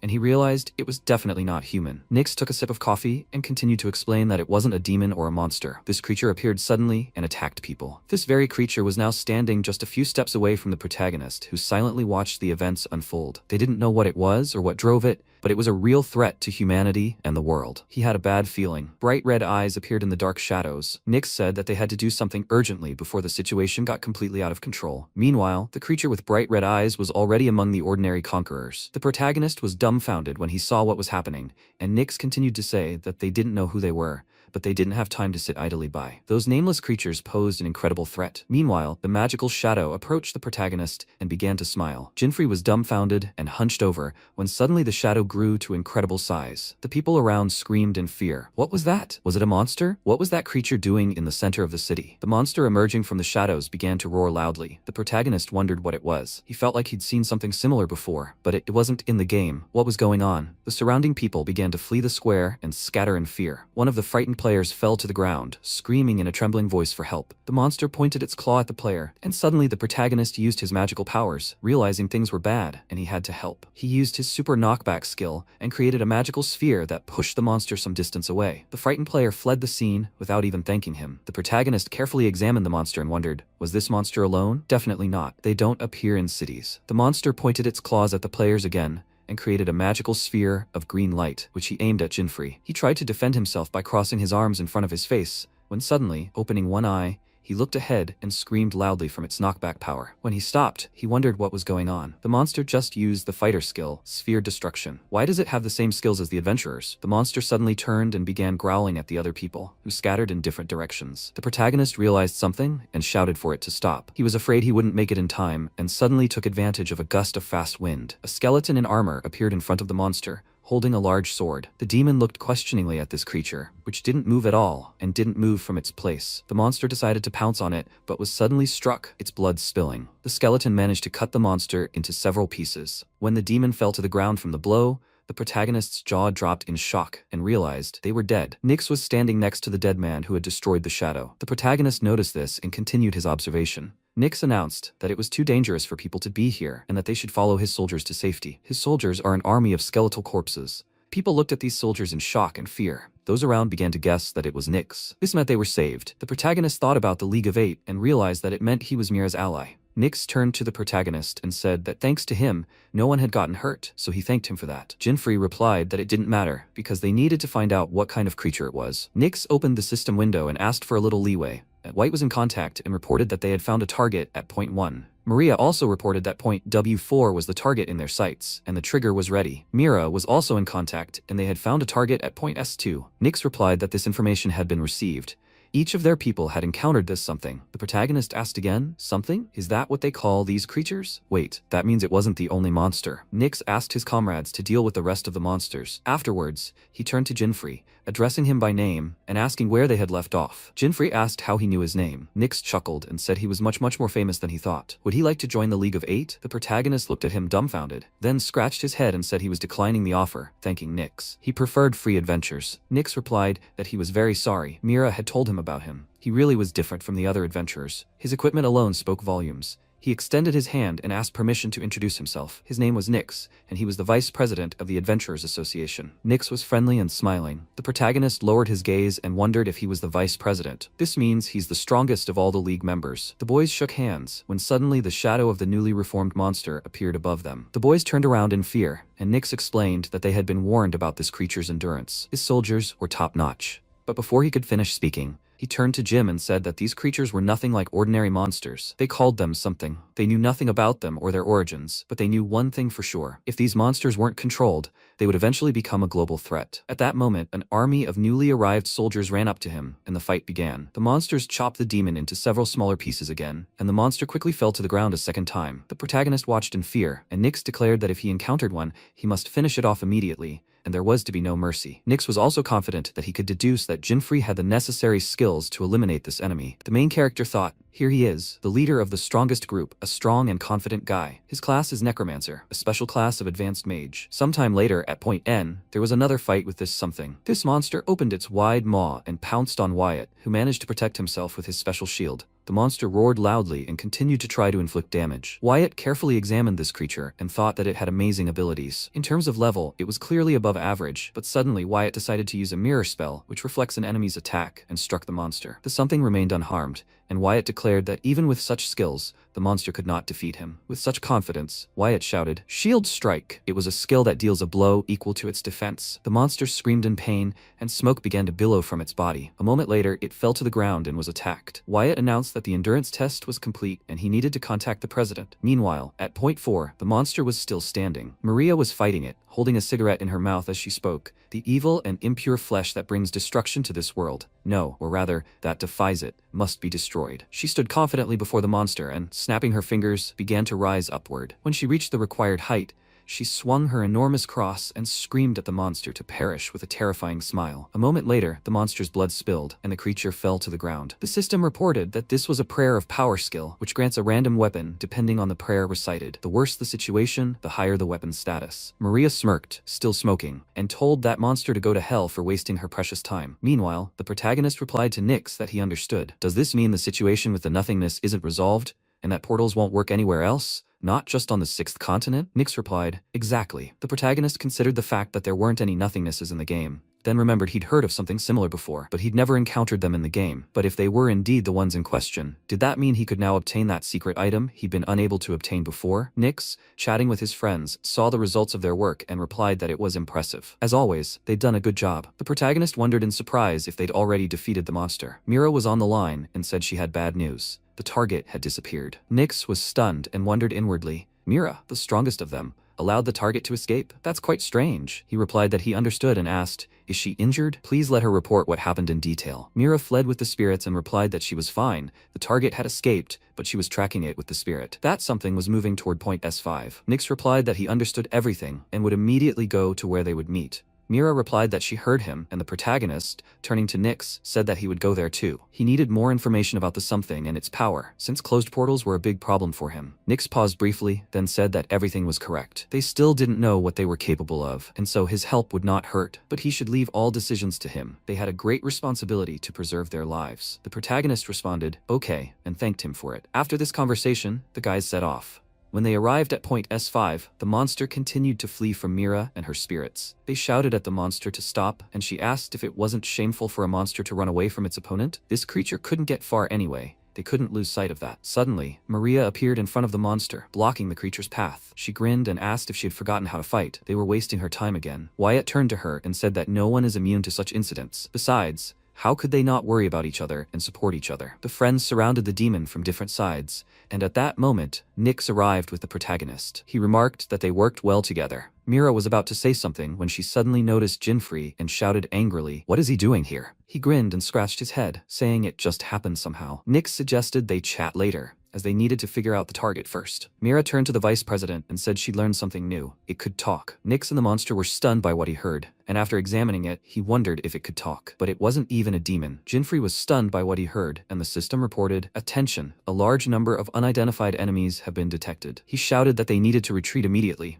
and the girls turned to him in surprise. The monster grinned broadly and shouted that there was even more prey. Let the other monsters get them. The team of friends froze as they realized what was happening. At that moment, these terrifying creatures began falling right on top of them, and Maria, clutching her staff, screamed, "Mira! Mira has used Ifrit's powers. Flash!" Her spirit extended its arms in front of itself and, using magical power, repelled several monsters who fell to the ground from the impact. They roared loudly and, moments later, were destroyed. Everything around was in flames. Maria said, "It turned out it wasn't so difficult. They were weaklings after all." Mira replied that she couldn't believe she'd let that monster escape, just because it spoke. Nyx replied that a creature speaking human language was truly something. He didn't think all of them could speak, but it was getting much more serious. It meant they had intelligence. The entire team pondered the situation and spent several minutes in silence. The protagonist suddenly realized something and said that a strong magical flare had been detected deep in the forest. There was something else. Those around him noticed his words, and Wyatt asked how he'd figured that out. The protagonist scratched his head in confusion and tried to reply, when Nyx suddenly said that he must have undergone training in magic recognition. Jinfree was surprised by Nyx's reaction and shielded him from unnecessary questions,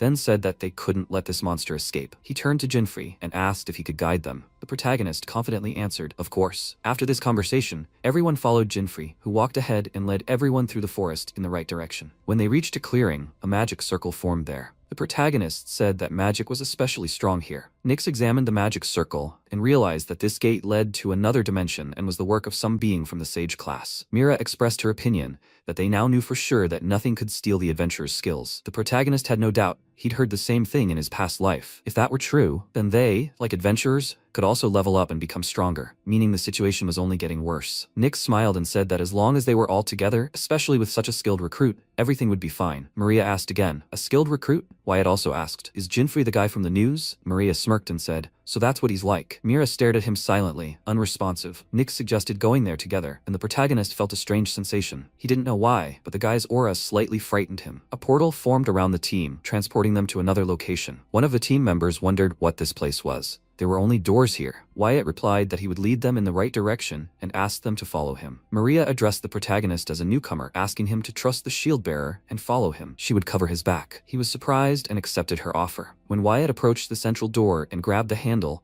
he opened it and entered. Looking around, there was absolutely nothing there. Suddenly, they heard a strange sound nearby and turned towards it. The door slammed behind them. The rest of the team found themselves behind the gate, and Maria screamed, "What's going on?" The door slammed shut and the grate descended. Nyx asked loudly, "Are they all right in there?" Jinfree grabbed the handle and tried to open the door, but nothing worked. They were trapped. Wyatt added that everything was fine, but why did this even happen? Suddenly, a bell rang behind them. They both turned around and saw something. Where did it come from? The others were wondering what was going on. Wyatt shouted back that he confirmed the target's appearance and that they would begin the battle now. Wyatt turned to Jinfree and asked him to leave the monster to him. After saying this, he let out a loud cry, struck his shield, and the entire room lit up with his magical powers. He attacked the monster, which began to roar loudly in fear and was destroyed, falling to the ground. Smoke was coming from the creature. The protagonist examined it carefully and wondered if this monster was around level 150. Right? In Wyatt's case, one hit was enough to destroy the creature. Nyx grabbed the bars and started shouting, "What's that noise? Are they okay?" They answered confidently, "Yes." Something had appeared here, but they quickly dealt with it. Suddenly, a strange-looking girl appeared behind the protagonist and asked if these were the Lost Seekers. The boys turned to look at her in fear, realizing that her level was clearly much higher than those creatures. Frightened, Wyatt immediately opened his magic circle and shouted, "Shield strike," when suddenly Jinfree shouted at him to stop. Magical forces formed around the half-naked girl, and laughing, she extended her hand, creating a bright beam of light, and screamed, "Shield shatter!" Wyatt was stunned by the spell, and a moment later, was attacked and slammed into the wall, shattering it into several small stones. The protagonist turned around, unsure what to do. The girl addressed the boys as poor seekers, and announced that her name was Shabad. The system window reported that she is at level 285. Her skills included Hunter's Eye, D-rank Hunter skill, Shield Break, S-rank swordsmanship skill, Vital Strike, S-rank swordsmanship skill, Fire Arrow, D-rank hunter skill, Clone Summoning, and A-rank summoner skill. The protagonist realized she had used a swordsmanship skill. She had several skills from different classes, and until recently he had been certain, but now everything was confirmed. Shibad laughed after what she had done and asked them if they were scared. Wyatt became wary and cursed at his distraction, then extended his hand to cover Jinfrey and asked him to stand behind him. Shibad told them not to worry, as she would eat them slowly, savoring every bite. Afterwards, she noticed a smile on Jinfrey's face and asked, "Did that amuse him?" Jinfrey considered the possibility that if what he'd heard was true,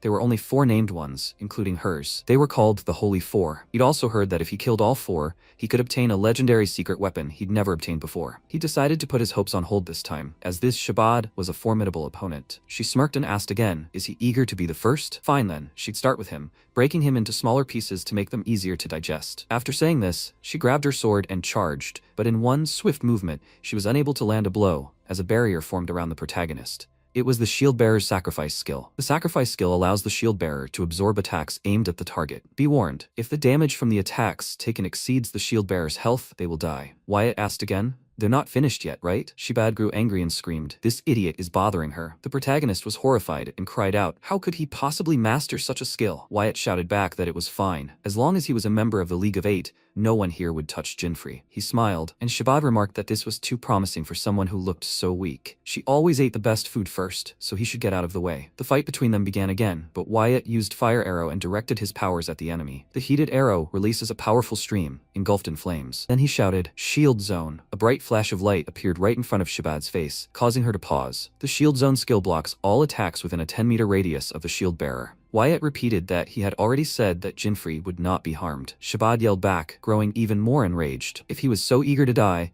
then she would strike him right now. Let him get what he deserved. The Vital Strike skill significantly increases the chance of a critical hit, while the Score Crash skill reduces the effectiveness of shield skills. When Shibad used these skills, Wyatt tensed in surprise and raised his shield again to defend himself. Shibad yelled at him that they had no time to be surprised. Shibad used Fire Arrow again, and a bright flame struck Wyatt's shield. He wondered if she was too good at fighting. A moment later, Shibad cast Fire Arrow again, and Wyatt, stunned, asked again, what's going on? That couldn't be right. Those arrows had at least a few seconds of recharge time. After the final strike, Wyatt began to fall to the ground, his grip becoming strained. Falling to his knees, he marveled at Shibad's strength, remarking that he'd made a good comeback and wasn't so hopeless after all. Suddenly, another copy of Shibad appeared before his face, surprising him. Were there really 2 of them now? Jinfrey smirked, using the summoner skill, Double. Shibad shouted that he definitely wouldn't be able to dodge this time, and used another double-sized fire arrow. Wyatt watched the arrows approach him, and wondered how that was possible. Could copies use skills? So the previous arrow had been from a copy too. Dealing with 2 shooters at once would be difficult. A moment later, a bright flash of light illuminated the entire room. The 2 Shibads watched intently and heard a scream. At that moment, the protagonist used his magical powers and protected Wyatt, standing before him. Wyatt's mouth dropped open in shock, and he thanked him for saving him. Jinfrey replied that he'd already told him he didn't need any sacrifices, and that he should cancel the skill. Wyatt replied that he couldn't do that, and Jinfrey was surprised by this answer. Wyatt continued to say that he was a very worthy ally, otherwise the vice president wouldn't have invited him to join them. This meant he was now part of the team, and he would protect them even with his life. After all, he was the team's shield. He rose to his feet and began to glow with magical powers. He looked confidently at the bifurcated enemy, and the protagonist began to think about how they had no problem reloading, and even with protection from Wyatt, they wouldn't last long here. What should they do now? With these thoughts, Jinfrey cracked his hands, preparing for battle. Shibad smirked and said they were so boring, and she was terribly hungry. She suggested they end this fight already, opening her mouth wide to reveal her fangs. The boys looked at her in surprise, as Shibad had created a 3rd clone. Could there really be 3 of them now? Wyatt remarked that it was simply impossible, since it was impossible to create more than 1 copy. The protagonist wondered if they could all use fire arrows. Could the copies also summon copies? How terrifying. They could split into 2 infinitely. Shibad asked again, what had happened? Were they really scared already? After all, they had only just begun the duel. Several arrows were aimed at Wyatt again from 5 of Shibad's copies. The boys were frightened, realizing that there were now 5 enemies in front of them. A moment later, the spirit used the Ifrit's flash, causing a fiery explosion. He was still outside the room, but he was able to influence what was happening inside. Mira was upset when she realized it was all futile and they were getting nowhere. Nyx frowned and watched the scene. He realized there was no scratch from the swords of his undead soldiers here. What kind of door was this? He really hoped they were okay. Meanwhile, the protagonist shouted that Wyatt should get up right now, that now was not the time. Wyatt lay unconscious on the ground, motionless. His eye was destroyed and blood was pouring from his head. The protagonist screamed at him in fear. when suddenly he heard Wyatt's voice trying to call him. He was glad Wyatt was alive and that he should keep quiet, as he had thrown himself right into the hail of arrows. Wyatt replied that he was a member of the League of Eight and that was his job. Meanwhile, the clones were watching the guys, and Jinfrey, turning around, realized he was in dire straits. He had run out of gusts of fast wind, and even his right hands wouldn't help. That terrible hail of arrows had seriously worsened their situation. Suddenly, he cried out loudly in pain, and his blood spilled. He realized that the last damage had exceeded Wyatt's health. Wyatt trembled, saying that he was very sorry, he should have protected him, but now he was leaving him alone in such a dire situation. At this point, the girls remained silent, watching the events unfold, until Jinfrey suddenly fell silent, realizing his health was already critical. When he stood up, he told Wyatt he had a favor to ask of him, and he would gladly entrust it to him. The protagonist thanked him for relying on his strength, and Shebad asked again, how long are they going to cry? What kind of drama have they caused here? Okay, reload time is up. Another volley. He must die. Several magic arrows were aimed from behind, directly at Jinfrey, and a huge amount of blood spilled. It was the blood of Shebad's clones, who was surprised, not realizing what had just happened. The protagonist held a sword in his hands and uttered a terrifying voice. It's their turn. He used a centipede weapon of unknown rank, with a durability rating of 420 out of 1500. The body of a destroyed copy was already lying around the protagonist, and Shebad smirked and wondered when he'd managed to move. Did he really believe in himself, kid? He should die right now. The clones focused all their strength on destroying the enemy, when suddenly the protagonist leaped into the air and went to destroy another clone, who looked at him in fear. He easily severed her head with a single blow. He also used skill 3, which liquefies the blade, turning it into a liquid and easily changing shape. The remaining clones looked at him in surprise, and the protagonist repeated that he'd told them to get ready, because there would be no more tricks. He used the liquefaction skill again and continued to destroy one girl after another. A moment later, he destroyed all the clones and Shebad herself, and the system reported that he had defeated her, level 258. He received the reward, a black 4-leaf clover, leaf number 1. When the card with this reward appeared before the protagonist's face, he silently looked at it and turned toward the destroyed Wyatt. He walked closer to his friend and looked at his ruined face. As he was dying, the protagonist said he had a request, a weapon he wanted restored. Wyatt grinned and asked again, transferring a weapon's soul, right? A skill an adventurer can only use once in their lifetime. Perhaps there was still hope for them. Wyatt replied that he understood, and would gladly entrust him with the soul of his weapon. When an adventurer's life comes to an end, their weapon, which has shared all their ups and downs, returns to the heavens. But if there is someone willing to imbue it with memory, the weapon's soul can be transferred through a special transformation process. He fully accepted this memory and Wyatt's will. He suddenly realized the door had opened and heard the screams of his teammates. Nyx was the first to burst into the room, shouting, Jinfrey? They saw at the same moment that he was standing around a multitude of destroyed, bloody bodies, facing the dead Wyatt. Maria began to scream in realization. Wyatt, no, what happened? What happened here? Wyatt was unconscious, and Maria, using her magical powers, screamed at him to hold on, that she would help him now. Nyx turned to Jinfrey and said that he was covered in wounds himself. Let him tell them what happened here. Jinfrey looked down and said that Wyatt had blocked him. Nyx said nothing, turning back to the multitude of destroyed bodies and trying to comprehend the situation. Maria screamed in fear for Wyatt to get up right now. What was he thinking? Sacrificing himself was terrible. He was just an idiot. Mira turned to Maria, clasping her shoulder and trying to tell her that Wyatt no longer needed help. Maria bowed her head in sadness, and the others stood in horror. Maria tried to accept this loss, and Nyx said that Jinfrey had told him everything. He was the pride of their League 8. May he rest in peace. Mira and Maria, like Jinfrey, stared ahead with a united gaze. They decided to take Wyatt home, using the skeletal corpse. When they left the room, they noticed another door. Nyx said that this time he would go first. The door opened, and they all entered the room and looked around. Maria said the door didn't even close, which was strange. Nyx noted that everything was correct, but too many monsters had formed in front of them now. These freaks wouldn't leave them alone. The friends prepared to fight, and Nyx said that everyone should retreat now. He would deal with them. Maria asked, what's he talking about? She needed to let off some steam right now. Mira replied, turning to the vice president, and Nyx said they were right. They were all very angry right now, and using the army of the undead, they immediately began fighting the new monsters and their confidence in their own strength. Maria shouted that she would take care of all the forgotten souls. Nyx watched the battle unfold, hoping that no one would get hurt this time and that they needed to deal with them together as soon as possible. The protagonist stared ahead, thoughtful. Nyx asked him again, is he all right? The protagonist replied that wasn't quite right. He was thinking about how reliable their team was. Nyx asked again, did he just talk about Wyatt? Jinfrey was stunned and, after a long silence, said that because of him,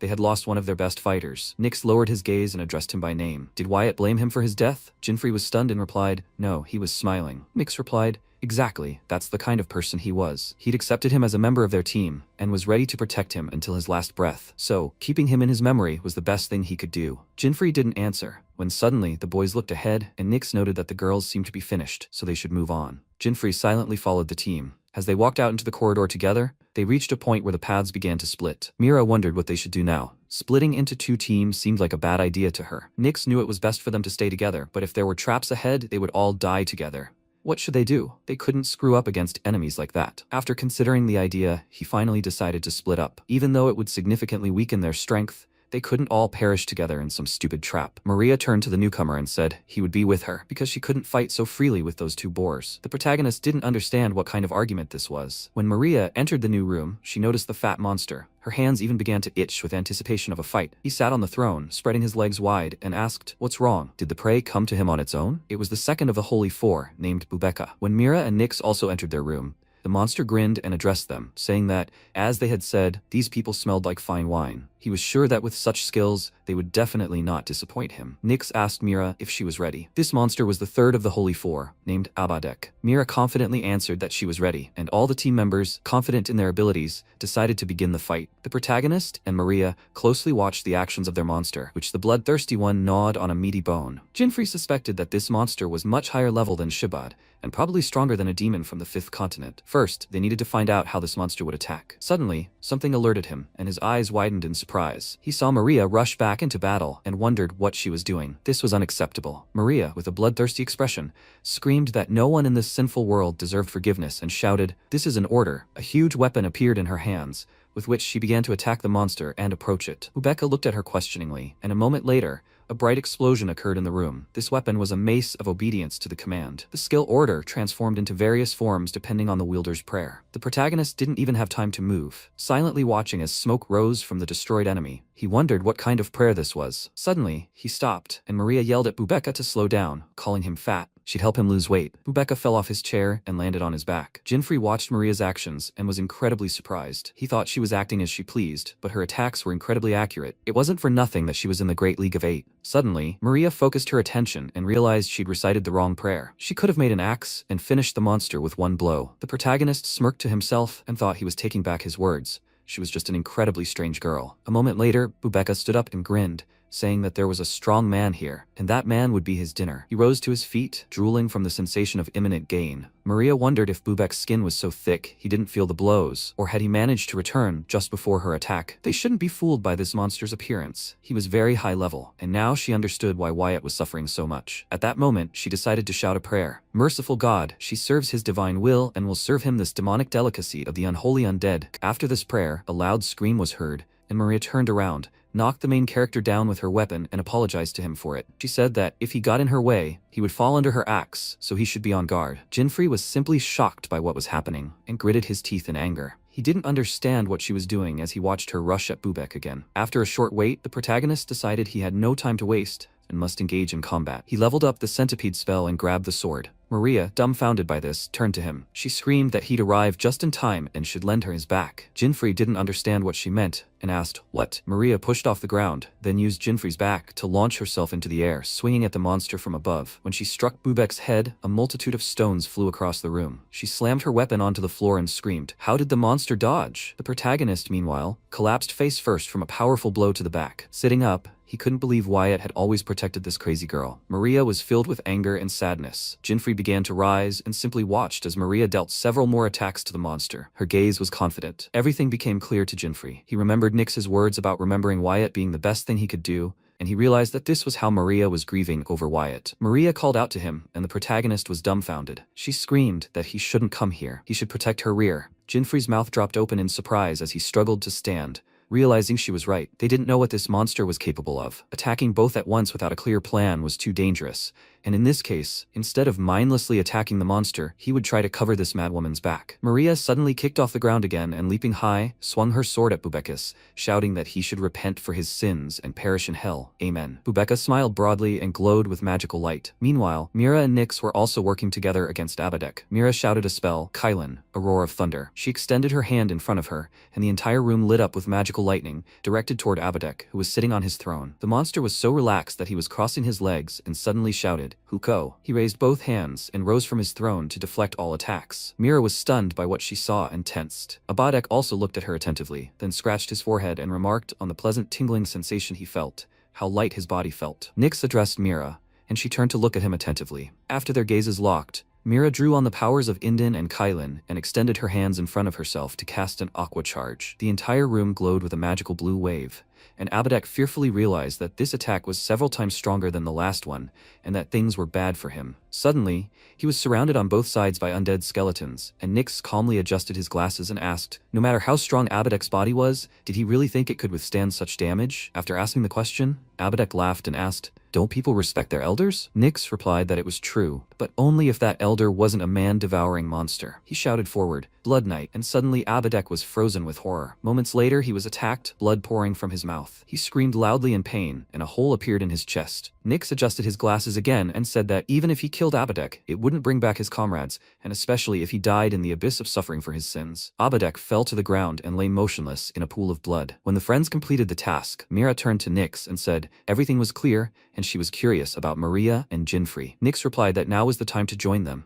and as they turned toward the exit, they noticed something was wrong. Hearing a strange sound, they turned around abruptly and noticed that Abadek had disappeared from the scene of his defeat. But where had he gone? Abadek suddenly appeared behind the heroes, leaped high into the air, and defeated Nyx from behind, severing his arm. Mira screamed in fear. Vice President, Abadek replied that it was wonderful. He was delighted with their skills. They were so delicious. Mira reported that he had just used the thief's stealth skill and resurrection, perhaps the fighter's immortal soul skill. At that moment, using magical powers, they began to restore Nyx's arm. He considered the situation carefully and said that he must be stealing the skills of defeated enemies and using multiple skills simultaneously. That's his true strength. He asked Mira to be on guard, and Abadek shouted again that it was his turn. The system reported Abadek's stats. He is at level 333. His skills included Immortal Soul, a fighter skill that allows him to revive even if his health drops to 0. The Thief skill conceals the user's presence, and the Rapid Strike skill, a swordsman skill, deals a swift blow, so they had to defeat him. The friends had the same confident look and continued the fight. Meanwhile, Maria continued to fight Bubeka and struck him in the head with her sharp weapon. Bubeka shook in pain and glowed with a fiery light. Maria paused and, along with Jinfrey, watched intently. She struck the monster right in the center of his face, but Bubeka only smiled and said it was a strong attack, but he didn't care at all. Maria grew even more enraged and backed away slightly. Bubeka rose to his feet and confidently continued the fight. The protagonist realized he had used the Mage's Art of Perfection skill and knew he wouldn't have time to dodge,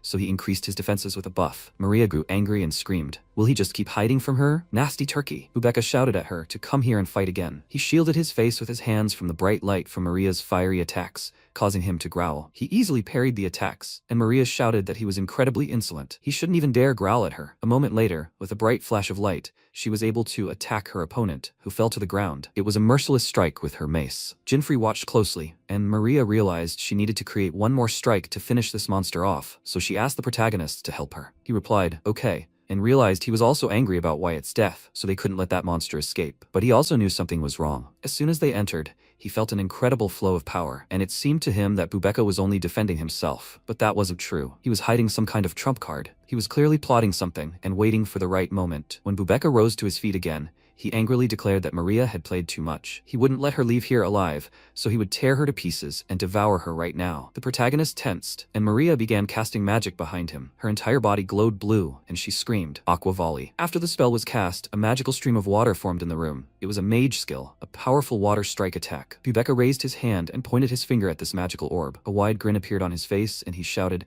let his prey get what they deserves. He aimed his magical powers at his opponents, attempting to destroy them, but suddenly stopped and looked ahead in bewilderment. The protagonist used a magic ball to absorb all of the monster's power with his left hand, the destroyer's skill number 2, a black hole that absorbs an opponent's attack. The monster screamed, what did he just do? The protagonist grinned and said, so that's the monster's trump card, and he's sorry it was useless. The monster was dumbfounded by what had just happened and wondered what that skill was. The protagonist shouted back, let the monster give it to him. A moment later, he severed the opponent's arm with his new weapon, and the monster screamed in pain and horror when he saw the splash of blood. His body shook, and he said in a trembling voice, the prey is starting to act up, but he can heal himself. A moment later, his hand returned to its place thanks to the healer's healing skill, which allows him to easily heal his own wounds. At that moment, Maria replied, everything is ready, newbie. That was excellent. A child of no pure flesh. Her entire body glowed with magic, and suddenly she began attacking the monster. He shouted an order. The buff won't work. He needs to run away from here. But why couldn't he move? Jinfrey did his best, directing his magical power toward the creature and delaying its movements. Addressing the monster, Jinfrey asked,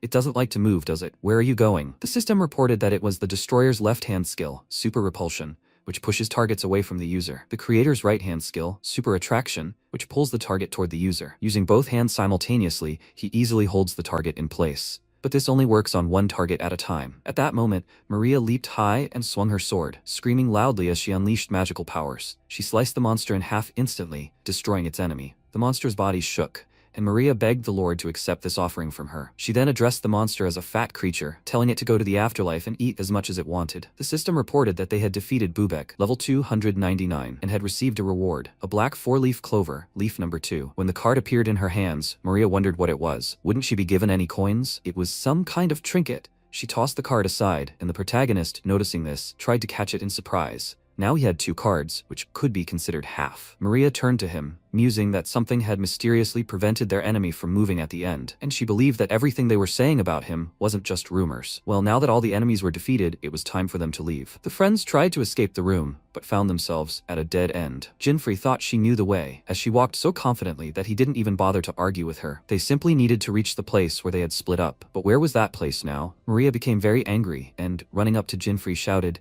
"Newbie, he should have been in charge of the route." He wondered why he had to do this. An awkward silence fell between them, and suddenly they began to dissolve into space. This surprised them, and they didn't understand what was happening. A moment later, they found themselves in an empty room. Having moved there, they didn't realize they had been teleported. Maria wondered what was happening and where they were. Suddenly, they noticed something was wrong, and Maria exclaimed, "Vice President." Nearby, Nix and Mira lay motionless and unconscious on the ground. Maria screamed, "Mira!" Jinfrey rushed to her to try to lift her, and when he took her in his arms, he shouted for her to wake up. "Is she okay?" She opened her eyes slightly and said in a trembling voice, "Jinfrey." Suddenly, someone grinned and said, "Welcome." It was Abadek, standing confidently before them. He said that their allies were so weak that he had to teleport them here. The protagonist was dumbfounded by what he heard and realized that this meant teleportation was one of Abadek's skills. But he knew where they were. Everyone in this place was under their control. Maria, meanwhile, ran to Nix and screamed, "Vice President!" His hand was severed, and he said in a trembling voice, "Maria." She screamed at him to hold on because she would heal him now. He shouldn't move. She was just about to return his hand, when suddenly she was attacked through and through, paralyzed by the pain. The protagonist, along with Nix and Mira, realized the situation, and everyone was horrified. Maria's blood spilled, and all her friends screamed in fear. "Maria!" The attacked Maria fell face first to the ground, motionless. Everyone on the team was incredibly frightened, and Abadek turned around and said he almost succeeded. There were no healing tricks here. He approached Maria and, extending his magic finger toward her, laughed and used a light strike, a mage's skill, namely a powerful beam of light. Watching what was happening, he realized what he was doing. Nix, meanwhile, was screaming, "Maria, is she alive?" She tried to answer in a trembling voice that she was apologizing to the vice president, as she had let her guard down. He shouted at her to be quiet and not to worry, that she needed to focus on herself and heal herself as soon as possible. Maria tried to move, but she realized she couldn't. Her hands were shaking, and she couldn't use her skill. Abadek laughed again and asked everyone to look. Maria looked up, noticed Abadek holding her weapon, and shouted, "What's going on?" "This is hers." The main character realized that he had taken the mace of Maria and stolen it. But how had he done it? Maria was still alive. Wasn't the opponent's death the main requirement for stealing a skill? Abadek twirled her weapon in his hands, telling them to look at his new possession. He laughed at Maria,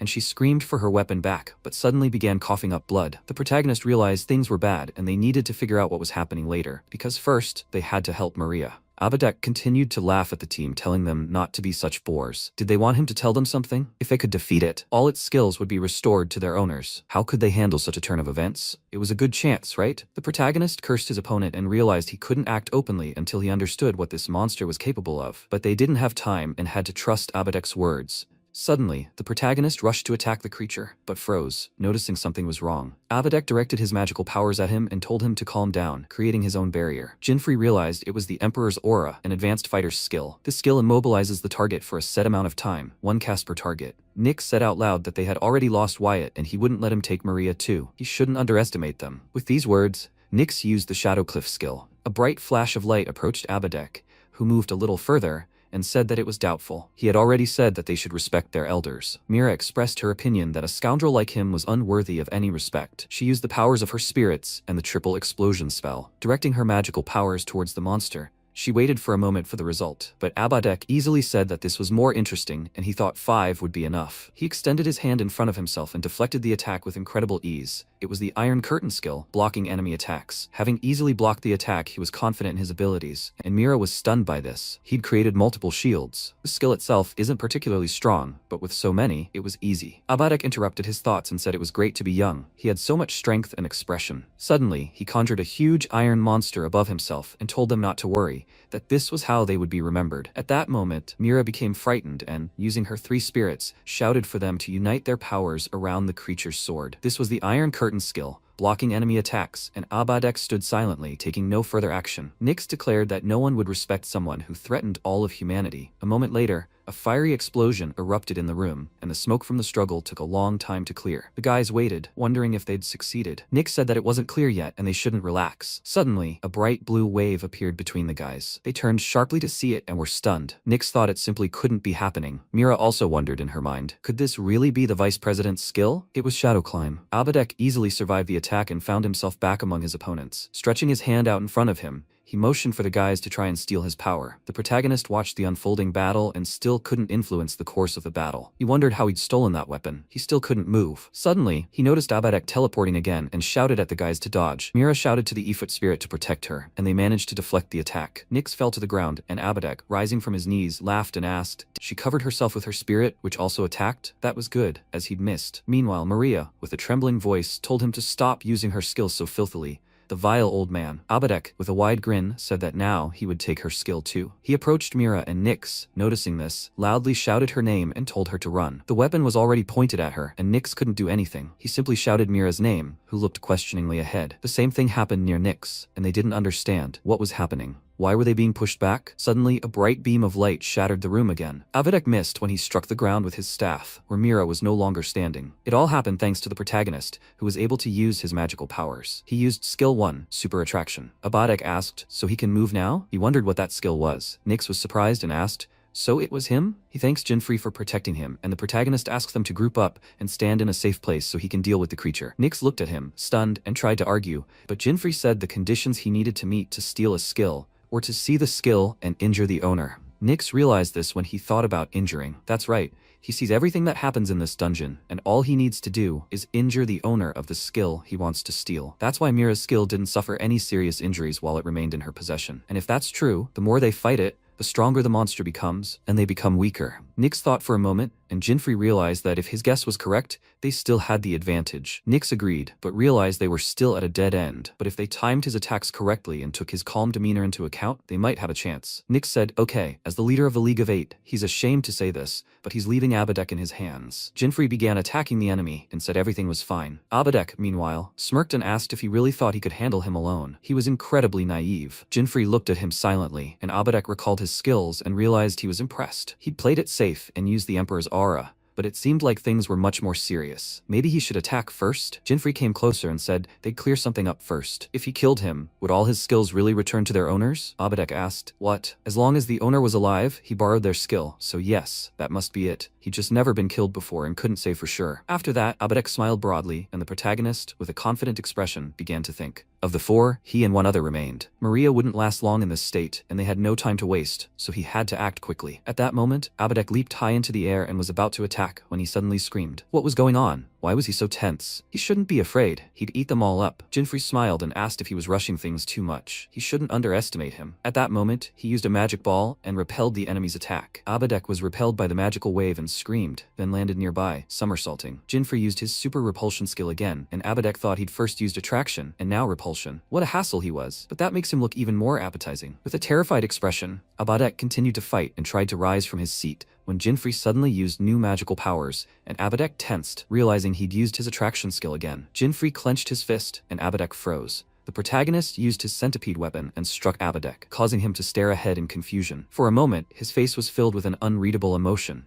but then he suddenly smiled again and managed to protect himself by backing away. In his opinion, this was a good thing, as this attack was even more powerful than the last one. Jinfrey silently watched his opponent's actions and realized that things would be very difficult for him, as his defenses were stronger than he thought. The risks were too high, but he couldn't let Marius die, and this was a 1 in a million chance. He had no choice, so he needed to act now. Jinfrey began to dissolve his weapon into thin air and turned to Abadek, asking him to listen. The monster looked at him in surprise, confused as to why he was putting away his weapon. Jinfrey asked again, Was he going to apologize to those whose skills he'd taken? Abadek asked in surprise. Was he really asking him about an apology? Was he even in his right mind? He loved watching their faces when he killed them with their own weapons. Such was the fate of weaklings. The rest of the team listened silently to his speech, and Abadek shouted that he should be happy, not apologizing. Jinfrey, without any emotion, replied that he understood everything, so he shouldn't feel sorry for this enemy. At that moment, he used the class change and changed his class to swordsman. It was a commemorative pendant, a battle record. The skill was used, and the class change from alchemist to swordsman occurred. Nyx, like the rest of the team, was dumbfounded. Jinfrey appeared in a different form, and Abadek asked, "What kind of trick is this?" The protagonist replied that he was actually their master of magic, so he shouldn't expect any mercy from him. He would kill him without hesitation. At that moment, Abadek teleported and began attacking his opponent from behind. He realized his opponent was behind him, but didn't move. Abadek shouted with a grin that these were cheap threats, and that he should say goodbye to his life. He would take his blood, let him die, and become his weapon. Suddenly, Jinfrey spun around and managed to parry the attack, but a scratch appeared on his face. He realized he had wounded him, and Abadek laughed loudly, then suddenly froze. He looked at his hands and wondered what was going on. Could he really not take this? His body began to morph, and Jinfrey realized that he had thought so. He could only steal class skills, while item skills remained intact. After this, Jinfrey smiled and shouted again, "Centipede." The system reported that the centipede had been activated by a swordsman, with skills 1 and 2 unlocked. Specifically, the long-range Poison Fang attack was unlocked. Specifically, the skill 2 Heavens 1 Style was unlocked. 2 centipede swords formed in Jinfrey's hands. Nyx was surprised that he now had 2 identical swords, and Abadek became enraged, saying that no matter how many weapons he had, he still couldn't defeat him. Suddenly, his body shook, and he froze. Abadek was completely unaware of what was happening. Had poison really been applied to him? The system reported that Jinfrey had used a long-range Poison Fang attack. Skill description: any target within range is paralyzed by the centipede's poison. The affected target cannot use skills, but the user's health is reduced to 1. Jinfrey knew that if he landed one blow, it would be over. He wouldn't be able to use his skills. Abadek screamed that it was simply impossible, and Jinfrey rushed to attack him, shouting, "Let him die and apologize now." The system reported that he had used the skill 2 Sky 1 Style, meaning the user's weapon is doubled for 10 seconds. If the user is near death, all attacks are affected by the mind's gaze. Damage to vital points is tripled. Abadek began to scream loudly in pain and horror, having been defeated in one blow. All his blood began to spill out, and he collapsed in a pool of his own blood, completely immobilized. The system reported that Abadek, level 369, had been defeated, and the reward, Black 4-leaf leaf number 3, was also received. Jinfrey carefully examined the card and shouted, "Maria?" She was able to regain her strength, and Maria, smirking, said that everything had happened as he said. He had returned. She thanked Jinfrey for what was happening, and he remembered everything she'd said in their previous fight. Maria was so happy that she said everything was great and offered to heal. Turning to the vice president, she asked for his hand, and then she would move on to Jinfrey. Nyx replied that he'd wait, as the ladies had to move on. He hinted at Mira, who said, "Here he goes again." He was in much worse shape than she was. Jinfrey happily watched his team chatting after the victory. Suddenly, he noticed Nyx approaching, who said he had a lot of questions for him, but they would talk about them a little later. He thanked Jinfrey again and said he was eternally grateful. Jinfrey scratched his head and said he couldn't do otherwise, and besides, it wasn't over yet. A new gate appeared before them, emitting dark magic, and Jinfrey realized there was another monster, much stronger than the others. This creature was a level 400 creature named Eric. Eric said he didn't think they could deal with all three, but everything was so slow and boring that he had to come himself. When he entered the room, the whole team was a little confused. Maria asked, "Is it a child?" Jinfrey replied, "No, something's wrong here, and they should be more careful." At that moment, Eric quickly moved to Jinfrey, and all the guys were stunned by this. Eric turned to the protagonist and said that he was the strongest here, so he invited him to play. His mouth dropped open in shock, and Nyx thought he hadn't even had time to react. The protagonist asked again, "Does he want to play?" Eric replied, "Yes. He likes playing with strong people, but weaklings like the ones behind him bore him to death." Maria tensed and screamed. He was calling them weaklings? Mira shouted her name to stop the onslaught, and Maria continued talking obliviously. Who did he think he was? Ares said she was being too loud, and a moment later, everything around her glowed with his magical powers. He grew angry and said he wasn't talking to her, and that she shouldn't interrupt him. The team found itself in his magic circle. They realized it was a curse barrier. The system reported that it was a sorcerer skill that trapped the target inside, gradually reducing their health with a curse. The target inside the barrier couldn't use skills or items. Jinfrey realized it was a curse barrier, and that was very bad. A magical hourglass formed above them, counting their time. Jinfrey realized that if he didn't get them out in time, their health would drop to 0. Eri asked him if he saw how easy it was to calm them down. He was incredibly bored. Let him forget about them and play with him. Does he agree? Suddenly, Jinfrey tried to strike him sharply, but Eri, with incredible speed and agility, managed to jump aside. Jinfrey shouted that he wasn't going to play with him, so he should release them now. Eri chuckled, saying that he was very fast, and he wasn't wrong, because he really was the strongest here. Or maybe he should stay here forever. They'll have fun until he gets tired of it because he really misses his friend. In his opinion, Shibad was completely hysterical, Bubeka was fat and clumsy, and Abedek was too old and, more importantly, too weak for him. But what would he say about that? They would have so much fun. He suggested living here and playing. Jinfrey got angry and shouted at him to stop talking such nonsense. Suddenly, Eri found himself on his throne, one leg crossed over the other. He addressed him as a fool and said he had no choice, as he would play with him until his limbs came apart at the seams, and once that happened, he would eat him. Jinfrey smiled and said he was just a sick freak. Eri rose up and laughed, saying he would gladly help him, but now it was his turn. He cast the thunderclap spell, and a magic circle formed above the protagonist. This skill unleashes a powerful lightning attack. Jinfrey grinned, but suddenly backed away in fear when a bright flash of light appeared near his feet. Eri laughed and told him to run away, because if he got caught, he would be roasted alive on the spot. Jinfrey tried to avoid the attack, constantly moving from one place to another. Eri sat quietly on his throne, and the protagonist thought he was just having fun, but he was truly very strong and shouldn't be underestimated. Besides, Maria hadn't managed to heal him, and his health was still at 0. He knew that if he took another hit, he'd be dead. With these thoughts in mind, he continued to fight, when suddenly Eri was surprised. The protagonist had formed a magical sphere above his head using the black hole skill. Eri smirked, returned, and said,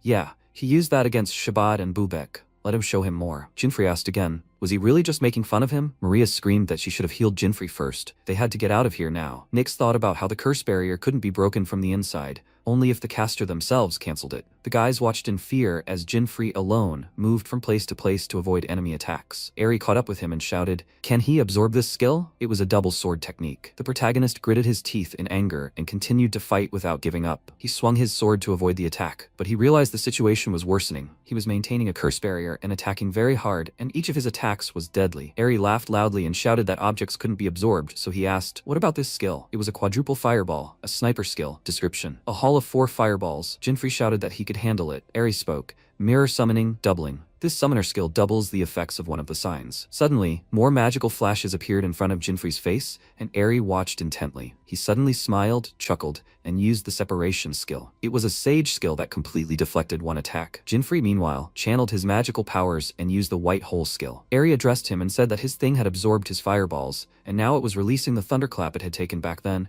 so he was absolutely delighted. Did he want Eri to show him something killer cool? At that moment, he used the fusion attribute skill. It was a mage skill that added the selected element to an attack. Everything around him glowed with a bright magical green light, and Jinfrey realized that his right hands alone weren't enough. With only health, he had limited options, so he had to find a way out of this situation. He began to think about this more thoroughly, because even if he changed classes, his skills would be basic. The Gust of Swift Wind is still rebooting, and the Illusion Garden won't work either. The level difference is too great. What else can he come up with? At that moment, he stood tensely opposite Eri, who was ready to fight and shouting, "Why is he taking so long? Let him cheer him up right now." The system reported that the Grey Wave skill had been used. It's a fighter skill that strikes at those imbued with light and darkness. Suddenly, a bright beam of light formed between the opponents, and Jinfrey realized, this is it. He fell to the ground and screamed in pain. Eri smirked and said, "He can do much more. Don't lie to him." He was getting tired of provoking him, so let Jinfrey act now. Jinfrey grew angry and said how tired he was of him. He was completely powerless and bowed his head to the ground. Eri smirked and asked, "What's wrong? Is he giving up?" He was incredibly disappointed. This was utter boredom. Jinfrey smiled and replied, "Yes, disappointed isn't the right word, because he thought Eri was much stronger. What a waste of time." Eri was stunned by what he heard and waited. He asked again what he had just said about him. That was completely wrong. He had been pushing him around all this time. He was strong. What made him think he was weak? Jinfrey laughed and asked again, was he serious? He was just a kid. A truly strong person is one who possesses all 6 elements. And what does he have? Just thunder, fire, and wind. Well, and darkness and light, right? Right. He only has 5 elements, so things are really bad for him. Eri got angry and shouted that he would regret his words. At that moment, Eri raised his hand and began to spread a water blast. It was a mage skill that unleashes a powerful water attack. Jinfrey smiled and was expecting this attack, when suddenly Eri froze and looked ahead questioningly.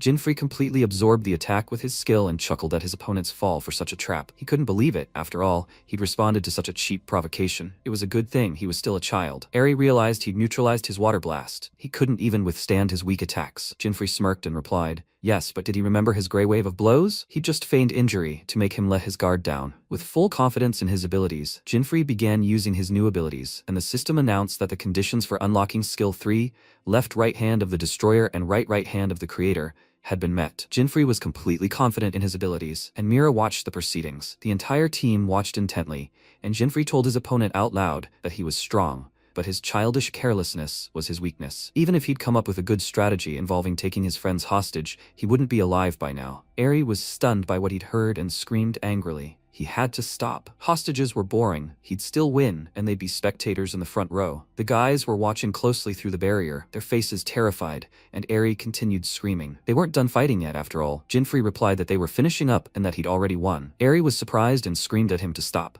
as he was really annoying him. He'd chop off his limbs and eat him before their eyes. Jinfrey created a magic ball in his hands and addressed the universe. A moment later, Eri found himself inside this magic ball and was stunned by what he saw. Complete darkness enveloped him, and he was incredibly scared and isolated. The conditions for unlocking the universe skills required absorbing at least 6 different elements. The skill is extremely powerful and takes 720 hours to recharge, or a whole month. Eri continued to scream from the portal. What was this? He couldn't do anything. Jinfrey replied that the universe was the ultimate skill, capable of absorbing anything. He had already said he had won. Eri was dumbfounded by the realization, and magical creatures were directed toward him. He was completely consumed by darkness and reached out to Jinfrey, asking him to play with him a little longer. This was a darkness where no one else existed, and he couldn't stand the loneliness. No. A moment later, the portal dissolved into thin air, and Jinfrey said, "Let it remain there forever, child." The system reported that he had defeated Eri and received the reward, the black 4-leaf clover, leaf number 4. The barrier's timer for his friends ended, and the entire team escaped unharmed. Maria realized the barrier had disappeared. Had he really defeated it? Jinfrey confidently replied, yes, he was now somewhere far beyond their universe. They would never see him again. Maria shouted that she understood everything. Now let him come here. She grabbed his shoulder and said that this time she would definitely heal him. Nyx also addressed him and said that he had saved their lives so many times. Jinfrey replied, no, they had saved him. He was fully restored, and Maria set about restoring Nyx's powers. Mira said that she really couldn't sense anyone anymore, and Jinfrey replied, that's right, Eri was the last one. He couldn't sense anyone either. All those creatures should have disappeared along with the boss. Suddenly, Mira became frightened and screamed, Vice President! The portal they had entered through vanished. The team of heroes looked at the wall that had descended, dumbfounded, and he replied, it really is so. Maria screamed in fear, are they really stuck here? Jinfrey realized it was Eri's doing, inviting him to stay here forever and play. If this dungeon followed the general rules, then after defeating all the enemies, an exit should appear. Wait, what if this is what he thought it was? He grabbed the system window, and Maria asked, what's wrong? He replied that there was a possibility, a way out. She asked hopefully, is that really true? He replied that he wasn't sure, but if he trusted his intuition, he could influence it by collecting all the 4-leaf clover. If they combined everything he dropped after defeating them and added what the 3rd Demon King had dropped, he'd be able to use the alchemist class change. He shouted, synthesis. The system reported that Anubis's soul had been combined, producing a secret weapon, a death scythe of unknown rank. Jinfrey held the new weapon in his hand, and the others were stunned by what was happening. The death scythe is the 8th weapon. Jinfrey had only heard about it, but he didn't know it was true. Suddenly, a loud laugh rang out, and someone's voice said that he hadn't been here for a long time, and it was such a wonderful feeling. The voice came from the weapon, and they all looked at it in surprise, and Mira, confused, asked if it had a built-in radio. Maria was annoyed that it was yelling so much, and asked Jinfrey to turn down the volume. And the weapon exclaimed that it wasn't their radio. He turned his attention to the one holding it and asked, so it was he who summoned it? He laughed, happy with his new master, and MC thought that he had heard a little about it, but he never thought that he would ever hold this weapon in his hands. The spirit of the weapon began to spin and chatter furiously, and Jinfrey thought that, of course, it was incredibly powerful and all that, but it would be better if it remained silent. The weapon said he couldn't wait for their first battle, then the whole world would know about them. Having cut through space, they returned to the city, and Maria said with relief that they had finally escaped. The Death Scythe has an attack power of 444 units, and 3 skills, of which only one was unlocked, Soul Reaper. With this skill, one can destroy anything that does not have a physical form. The weapon told Maria that it could sever anything, everything except love relationships. He was a gentleman, after all. MC ordered him to shut up, after which he hid the weapon, thinking that such a skill would be useful. At that moment, someone was watching them from the roof of a nearby building, and Jinfrey immediately felt someone's gaze on him and looked towards the stranger, but no one was there. While he was wondering if he had imagined it or not, Nyx called out to him and said that they could not have done it without him. They should go back to the association as there was much to report, but wouldn't he like to go with them? He was slightly surprised by his offer and said that he was the main witness here. MC became nervous. He had said earlier that he had a lot of questions for him. If he went with them, he would start asking about the secret weapon, and there was the whole association there. They would give him a real interrogation. In the worst case, they would confiscate everything he had. Maybe he should escape? Nyx said that besides that, the association president himself was inviting him. He asked, so the president himself wanted to see him? Nyx explained to him that it was all because this matter with something was a serious problem. They weren't insisting, but they would be glad if he stayed with them for a little while longer. Jinfrey thought for a moment and grinned. Meanwhile, the pursuer arrived on the 8th continent with a report that all 4 of the Holy Four had been destroyed by humans. The 4 lords remained silent, and he told them that among those people was the one who received the divine item. They immediately began to discuss it. Someone said he hadn't heard that name in 1,000 years. Do they want to contact them again? This time, they will definitely accomplish what they have been working towards for so long. Anyone who stands in their way will lose their life. Meanwhile, MC and the others went to the association and first went to the president, Kingsman. He praised them all for their excellent work, even those who had left their ranks. Nyx lowered his head, and the old man said that he was very sorry about how everything turned out. Both for the association and for him personally, Wyatt's death is a terrible loss. He turned to Jinfrey and thanked him. The entire association is also grateful to him for his efforts and contribution to the good cause. MC thought, so this is Gingsman, the president of the Adventurers Association? His aura is much more powerful than that of an ordinary adventurer. He is very strong. Gingsman said that the reason he invited him here is not only because he is a valuable witness, but also because this is not the end. His subordinate snapped his fingers, and a screen appeared in front of them,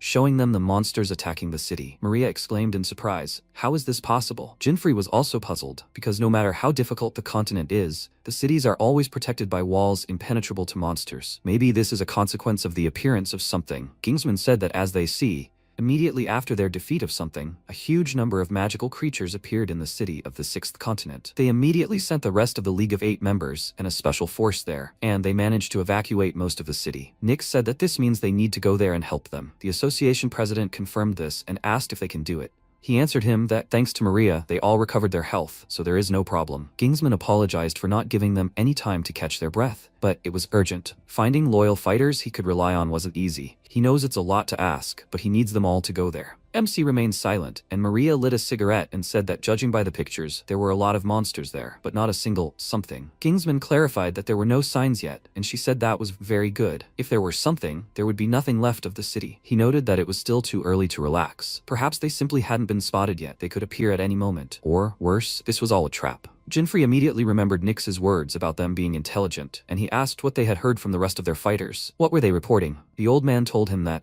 according to the latest information they'd received from them and the special forces, Ruluka had destroyed a C-rank dungeon boss, and all the monsters associated with it had disappeared. Mira asked, so they should target the bosses? Maria became inspired, and said that if they cleared all the dungeons on the 6th continent, all the monsters would disappear. The president said it wasn't that simple. The question was why only creatures from the dungeons were able to enter the city. Until they knew the answer, the bosses would continue to respawn, as would the creatures associated with them. She sighed with frustration, and Nyx noted that it was still unclear whether this had anything to do with anything. All they could do now was clear the city of monsters. Kingsman agreed with him and said that after the C-rank dungeon, Ruluka would head to the A-rank dungeon. Leon was currently clearing D-rank, Gigant was clearing B-rank, and Ryu was clearing E-rank. Nyx said he understood, leaving F-rank and S-rank dungeons. He turned to the others, telling them to hurry, and they headed for the exit. MC glanced at the president, surprised he hadn't asked about the secret weapon, but suddenly he called out to him and asked him to stay. Jinfrey flinched in fear, then returned to Gingsman, who thanked him for saving his people. MC immediately became nervous, and the girls sighed heavily, saying it was his habit again. The old man suddenly began to radiate energy, making Jinfrey uneasy. Gingsman apologized to him and said that despite what he had been told about him, he had to see his power himself. MC thought he was stronger than anyone he'd ever met. He was far stronger than those 4 combined. Even with his weapons, he couldn't defeat him. Despite this, he smiled and prepared himself, and the old man immediately noticed his attitude. Before the fight even began, Nyx shielded the guy with his body and said excitedly that now was not the time for that. Kingsman laughed and patted Jinfrey on the shoulder, apologizing for his habit. He would be glad to see him on their side. The association needed such steadfast, strong people. After that, he thought he definitely had talent. He single-handedly took out someone Nyx and the others couldn't handle. It would be a shame if they lost him. MC said he didn't care about the association, but he owed them a favor, so he would help them. Nyx called out to him worriedly, and he confidently stated that he could be sure he would give it his all. There was only one way to prove his abilities to him. He'll take on the most dangerous dungeon, rank S. Kingsman smiled, pleased with his answer, and then said he agreed. Jinfrey suggested they hurry up and then headed into the dungeon, thinking that something could return at any moment.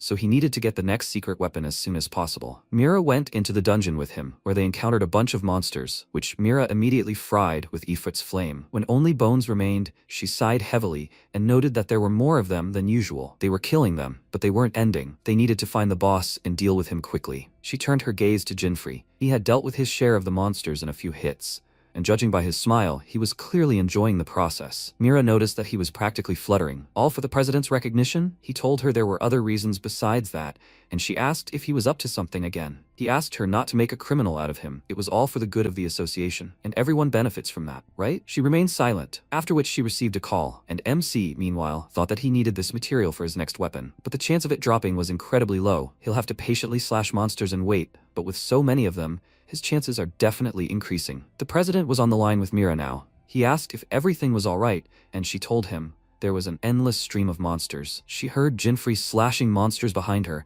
and silently asked him to be quiet, and Kingsman asked if it wasn't hard for the two of them. The others were planning to join forces with a special squad. MC approached the girl and told him not to worry. If they couldn't figure it out themselves, he wouldn't be able to prove his strength to him. The old man grinned and said he trusted them with it, and Jinfrey, thanking him, got back to business. Mira watched him go, thinking he was as much of a weirdo as the president, but she acknowledged his strength. The president decided to quickly report to them what he knew about the other dungeons. Leon, Gigant, and Ryu were doing well. They were almost finished with the dangerous bosses. Nyx and Maria are also fine. They have their skills. She smiled at the good news and remembered about Ruluka. She inquired about him, and he told her that, as usual, no contact. This made her worried and thought that Ruluka was as eccentric as Jinfrey and the president. Kingsman said that the last time he contacted them was before the dungeon. She knows him. He decides when to report to them. He is sure he is fine. She agreed with him and thought that he is the strongest in the league, and the president ended the call, telling her to contact him if something goes wrong. After that, MC approached her and asked if she was finished. Seeing that the system window disappeared, he realized that the call was over and suggested that she go on to the boss. Meanwhile, the president contacted another group and asked how the situation was. Leon, simultaneously beating up monsters, answered him that everything was fine. They were quite weak. Ryu remained silent, and Gigant told the president that everything was fine and they were going to see the boss. He smiled and remarked that it sounded good, after which Ruluka finally contacted him and asked how everyone was doing. Kingsman asked if he had finally deigned to call him. He wanted to ask him the same thing. The guy laughed and said that he would tell him everything now. He was at the entrance to an A-rank dungeon and would soon go inside. The president asked in surprise, was he just at the entrance? Too slow for him. He agreed with him and, glancing sideways at the body behind him, said that he had encountered someone unpleasant and had to deal with him. But now everything was fine. The president asked him to immediately report to him if anything went wrong. He answered with a smile that he understood everything, after which Leon laughed loudly and remarked that he was so impudent, but he even liked him. Ryu remained silent as always, and Gigant said with displeasure that this was complete disrespect. How can one speak so brazenly to the president? He's too arrogant. Kingsman smiled and said that he might be a little cocky, but he's a good man. In any case, let them all stay in touch and return to their tasks. He wished them luck and ended the call, while Ruluka smiled and thought, was it that newcomer Jinfrey who had interested the president? Now he himself was very curious. Meanwhile, Jinfrey and Mira reached the boss. He sighed heavily upon seeing his dead subordinates, and asked if anyone had actually managed to get through the entire dungeon and find him. He was a level 400 Iron Golem demon with one ability, Iron Fortress. With this, he can dramatically increase his defense. Only damage that exceeds a set threshold is effective. Mira became slightly nervous, and MC apologized to her, but he wanted to deal with him himself. She agreed to this without any problem, and at that moment, Ruluka appeared next to them, saying that he was just in time. They were both surprised by his arrival, and he asked, he's Jinfrey, right? He came to see what he could do. Meanwhile, he was wondering who he even was, and felt that his strength was on a completely different level. Was he on the same level as the president, or even stronger? Mira called him by name, and asked what he was doing here, and MC immediately remembered how the president said that Ruluka was currently in an A-rank dungeon. He quickly realized that he was from the League of Eight, and Ruluka told the girl that he heard about a newcomer who challenged the association. He was curious, and here he was. She asked, so he came to see him? The guy looked at Jinfrey with a smile, and Mira said that the president told them that he was clearing the dungeon. He confirmed this and added that he was already finished there. He had nothing else to do. She looked at him in surprise, and while he was getting acquainted with Jinfrey, she wondered if he had finished and came here so quickly. It had been very little time since the president's call. This guy is unusual. Suddenly, a huge rock flew towards them. Fortunately, it did not hit them. The golem that threw the rock at them asked irritably, did they come here to chat? Let them not underestimate him. Ruluka laughed and apologized to him, then took a higher place to watch the fight, and told them to begin. He was ready. He wished Jinfrey luck, and Mira asked discontentedly, did he seriously come here just to watch? He confirmed this, and MC with a serious expression told the girl to also stay away, and she asked perplexedly, does he not scare him at all? But he ignored her, an aura emanating from the two of them, now saying that no one can interfere. The golem asked, did he think he could handle him alone? He had told them not to underestimate him. Although even with this girl, their chances are slim. He accepted his challenge, and Mira, angered by his words, immediately walked up to him and asked what he said. Jinfrey asked her to stay back, and when no one else interfered, he prepared for battle. Ruluka, meanwhile, thought that they only had one way to defeat the S-rank dungeon boss, and he wondered what the newbie would do. At that moment, MC rushed to attack, and the golem ran towards him. He growled in displeasure and slammed his fist on the floor, and MC jumped high, ending up above his head, and then struck. The golem blocked it and thought that he had killed all the monsters in this dungeon, but was still full of strength. After that, Jinfrey began to land one blow after another, and thought that he was having a hard time. Is it all because of something? Typically, the level of such bosses is not higher than 350, and now it's 400. But even at that level, he's much weaker than the four of them. Noticing that the golem's legs were trembling, he rushed to attack again and struck him in the chest, causing him to lose his balance. MC increased the distance between them, and Mira thought that he, as always, was fighting with all his might. This boss's attacks are no match for those of the four of them, but his defense is a real problem. It's practically impossible to penetrate his armor. Jinfrey continued to strike him, and Ruluka, looking at his attempts to defeat the monster, asked in disappointment, "What the hell is this?" The old man is so interested in him, and he came to see why exactly, and all he does is dodge. He was very upset. It was a very boring sight. This was the first time he'd seen a newbie get this far, even with Mira's help. He was definitely much stronger than an ordinary adventurer, but still, what did the old man see in him? And then, Jinfrey finally showed his abilities. He pounced on the golem, and the guy's eyes widened when he managed to pierce its armor all the way to the mechanical heart. MC glanced at his opponent with a smile and thought that he wasn't even sure he could do it. He thought he would spend even more time on this. Ruluka, meanwhile, leaned forward with interest and whispered to Mira, asking if she taught him this. She answered that it was not so, and he thought that since he was a newbie, this was his first boss of such a dungeon. How did he know about this method? Jinfrey, meanwhile, glanced at the heart and thought that the boss of the sixth continent had a core inside, and the reward the adventurer would receive depended on this core. He smirked, and since the centipede was enough, he took out his death scythe to give it his all and show what he could do. The weapon was overjoyed that it was finally his turn, and seeing Mira nearby, he asked his master, "Why is she standing there? Were they on a date? Did they want some variety?" The girl indignantly exclaimed that that wasn't the case at all, and Ruluka thought that, on the other hand, if he'd been hammering the armor for so long, it would have opened anyway. Maybe it was just a coincidence? This is where the most important thing begins. Will he be able to claim the S-rank reward? So far, the only ones who have succeeded are he and the old man, and a couple of others. Upon seeing the enemy, the weapon spirit laughed and remarked that this time he was downright huge. The second skill was unlocked, as the conditions for engaging a target whose level is 200 or more higher than Jinfrey were met. The posthumous skill deals one blow equal in strength to the sum of all the target's stats, and can be used 4 times. MC smiled and thought it was a good thing he was now at level 400, which was only to his advantage. He swung his scythe, and Ruluka, noticing this, looked at him in surprise. He then struck with all his might, slicing through the mechanical heart. The golem screamed loudly. Ruluka smiled, finally seeing its power,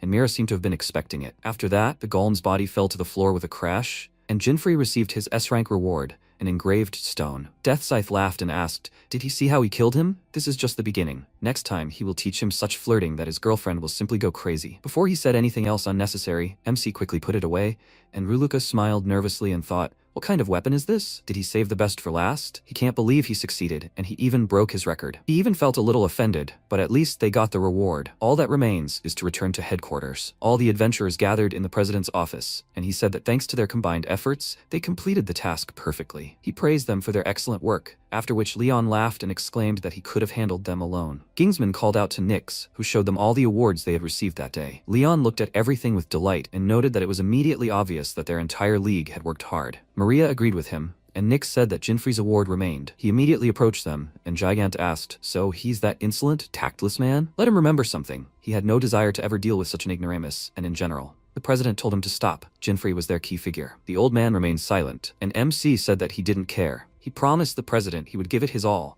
and that's exactly what he did. After that, he took a reward from his inventory, put it on the table, and everyone present immediately looked at him in surprise. It was a reward for defeating a demon from the 6th continent, and an S-rank one at that. Gigant exclaimed, "Did he really achieve the same as the president and Ruluka?" He couldn't believe it. The guy confirmed it with a smile and said that he and Mira had been there. The newbie turned out to be not so new. Ryu's gaze became admiring, and Leon told Jinfrey that he was such a cool guy, after which he patted him on the shoulder in a friendly way, which made Gigant angry, and the president laughed joyfully. After that, he said that he cleared an entire dungeon and achieved such wonderful results, for which he was honored to choose the reward first. Looking at the cards, MC thought about it. There was a lot here, but he quickly found what he needed. He took the tail of an F-rank goat monkey, and everyone was surprised by his choice. Leon laughed and asked why he needed such junk. Maria was also perplexed. This item couldn't even be sold. The president asked if he was sure of his choice, and when he confirmed it, Ruluka immediately realized he was clearly up to something. Gingsman said that if he liked it, then no problem. And of course, he couldn't resist inviting him to join the League of Eight. What would he say to that? The League members froze, waiting for his answer, and he said that he wasn't a team player. He was better off alone. Ruluka whistled, and the president noted that he was the first person to refuse such an offer. After that, Jinfrey left, thinking that the next time something strange happened, he thought they would contact him again. For now, he had to go get the next secret item. Meanwhile, the 7th Demon King came to his master, Grimoire, and he said with displeasure that they had given the 6th demon power so that he would collect as many souls as possible to resurrect Lord Abyss, but he had failed them. He was nothing but a pathetic coward. The 7th demon flinched at his threatening tone and nervously said that he was absolutely right. His master said that he needed to concentrate on the ritual, let him collect souls to the last, and not spare himself. He nervously promised him that he would direct his powers to collecting souls. He would personally kill that man and take this weapon. Grimoire sized him up and descended to him, saying that their duty was to do all the dirty work. They were not capable of more. He reached out to his head, and then a sharp surge of energy hit him, and he said that he was the 7th, so he should not dare screw up like the 6th. Did he understand? The demon slammed his fist on the floor and confidently replied that he understood everything. Time passed, and MC had already collected a couple of items in high-ranking dungeons, and now he could synthesize them together with the item he took from the League. Having combined all the items, he obtained the 13th rank anicap vision mask, which he immediately tested. He had a perfect view of the entire dungeon, but there was one thing that was different: a line on the floor. Only with this mask could he see the secret route. There would be a door ahead, and beyond it, emptiness. This room of oblivion, there is nothing here, but as soon as you enter this room, something will happen. The system informed Jinfrey that magical activity had been detected. The item was 10 meters away. He closed his eyes and concentrated, his halo recognizing the only item in this room, the secret equipment. He felt something soft ahead, and the system informed him that he had received the robe of Athena, after which the item became visible and the robe fell into his hands. He smiled and looked at the detailed description of the equipment. Rank unknown, it adds 300 points to defense. The stealth skill allows the user to completely disappear from the enemy's sight, and can be used 5 times per day. For the 3rd and 2nd skills, he needs to fulfill special conditions to unlock them. Since he got what he wanted, it was time to set off for the 7th continent. He looked around at the local beauty and thought that he was finally here. He had been working towards this for so long, but at the same time, everything happened so quickly. At that moment, Kukuru called him and he cursed, thinking he had completely forgotten about her. He answered the call, and she informed him that she had already collected all the materials, and he sent her a new list with additional materials. This made her indignant and exclaimed that she had just returned, and there were now twice as many of them. MC said that the success of clearing the next dungeon depended on it. Well, it looks like they won't get there. She immediately agreed to pack everything and hung up, and he thought that taking her to fight the next boss was even more dangerous. He apologized to her in his mind and headed to the F-rank dungeon. This continent was different from the others. To get into the S-rank dungeons, you had to clear everything from F to A rank, and Kukuru simply couldn't handle that. Before entering the dungeon, he put on Athena's robe and, using his stealth skill, thought maybe he could beat his own time record. He quickly frequented the F to D rank dungeons and headed to C. When he defeated another monster, he looked at his clothes and thought that this skill was so great. He could move as he wanted, and no one would notice. At this rate, he could easily finish with a B rank. Suddenly, a familiar voice came from the side. Right now, a guy nearby was giving orders to his guys, and he, looking at his face, realized it was Leon from the League of Eight. Is he here on a mission? Leon told his subordinates that everyone's job was to search every millimeter. Courage and determination are the key to their success. His personal squad, Iron Fangs, answered him in unison that they understood everything, after which they scattered through the dungeon, almost touching Jinfrey. And then Leon smelled something. He sniffed and felt the familiar fresh and burning aroma of courage and spirit, after which he laughed and pointed his finger straight at Jinfrey, greeting him. He was very surprised and thought, is he really seeing him? He's in clothes.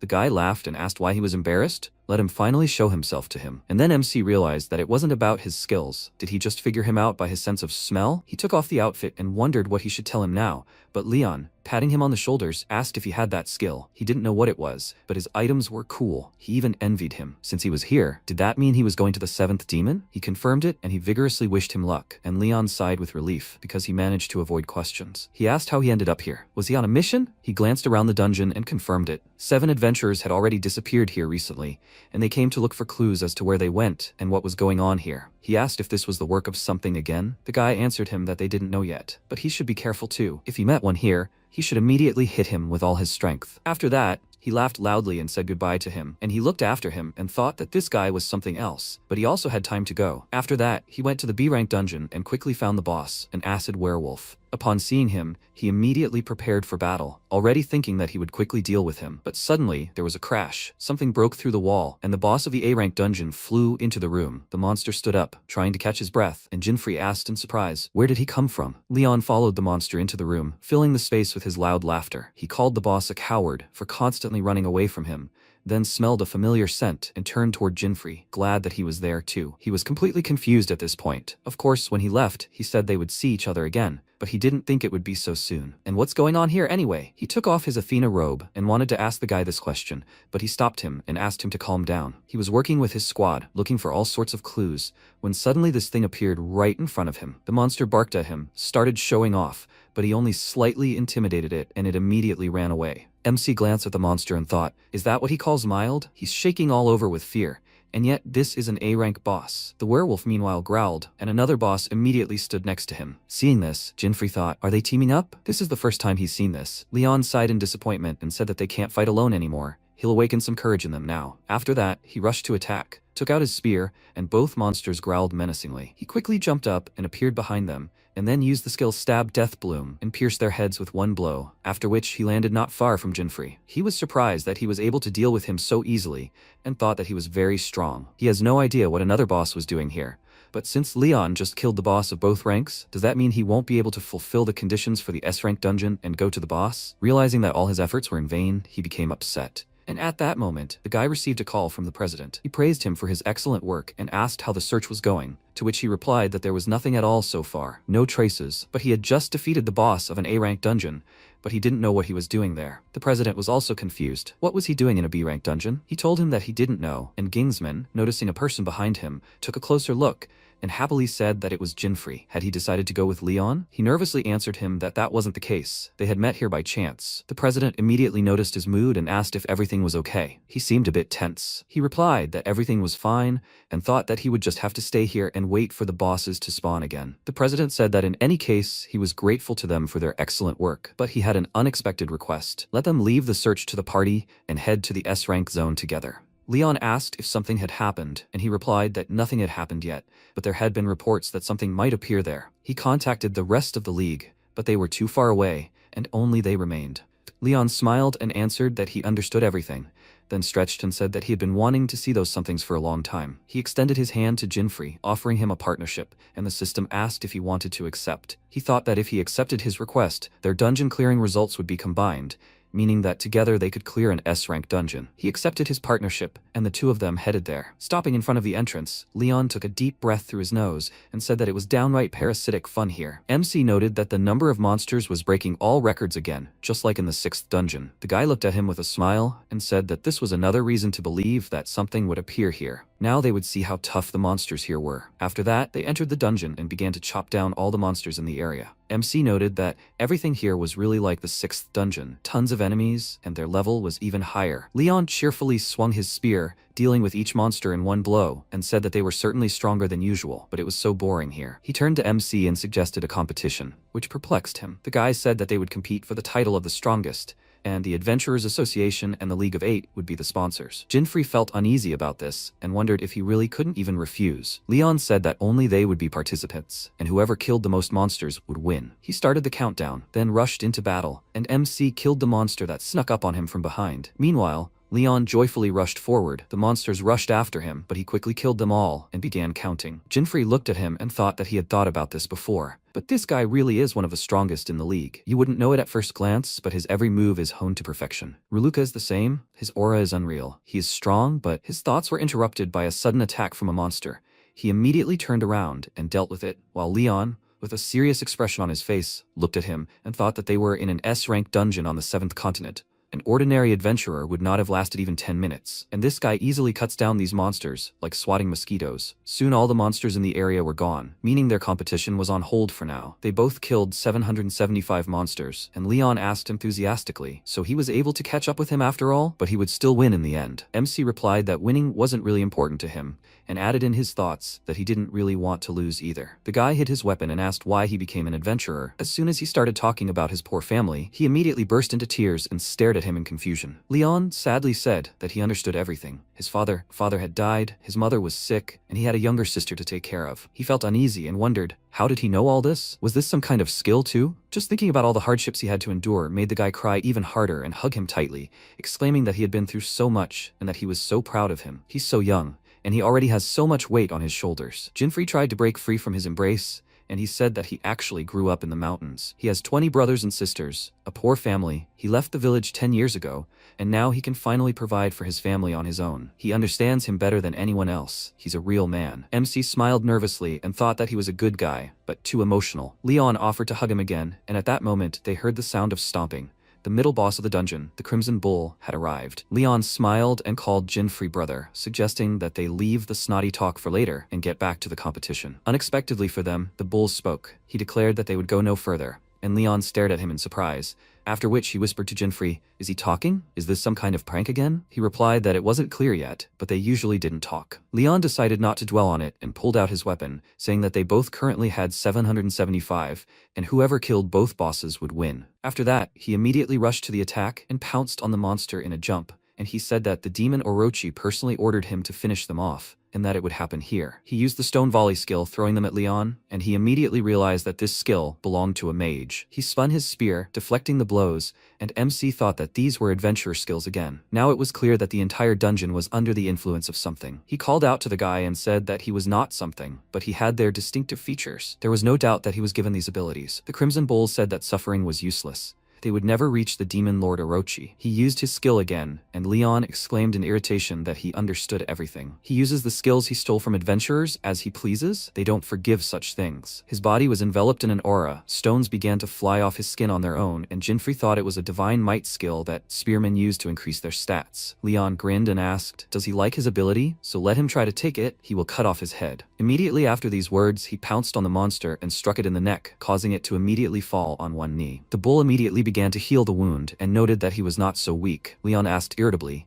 so he can also heal himself? Did he also steal this from some unfortunate adventurer? He grinned and told him to consider it a small bonus. Now MC understood everything, so this is where the adventurers disappeared to. He told the guy to be careful, because if he wounded him and saw his skill, he could steal it. Leon only smiled broadly and told the monster not to be shy. Let him try stealing something. After that, he fearlessly rushed into battle, causing Jinfrey to worry about him, and dealt several powerful blows. The bull was already having trouble standing. He thought he looked like an ordinary person, but his strength was so great that he had no chance of counterattacking. Leon asked what was wrong with him. Let him take his skill already. That's his job, right? Meanwhile, MC watched him in amazement and thought it was simply incredible. The average boss couldn't even lay a finger on him. It would be even better if he heard what he was saying. You can't use divine power so wastefully. Leon understood what he was thinking and said that his divine power had a special courage buff, and it was even stronger than the usual one. Jinfrey had never heard of such a thing and thought that he still couldn't calmly wave such a powerful skill in the face of someone stealing them. Leon thought that to defeat this demon, he needed to cast aside all fears, but he saw that Jinfrey was nervous,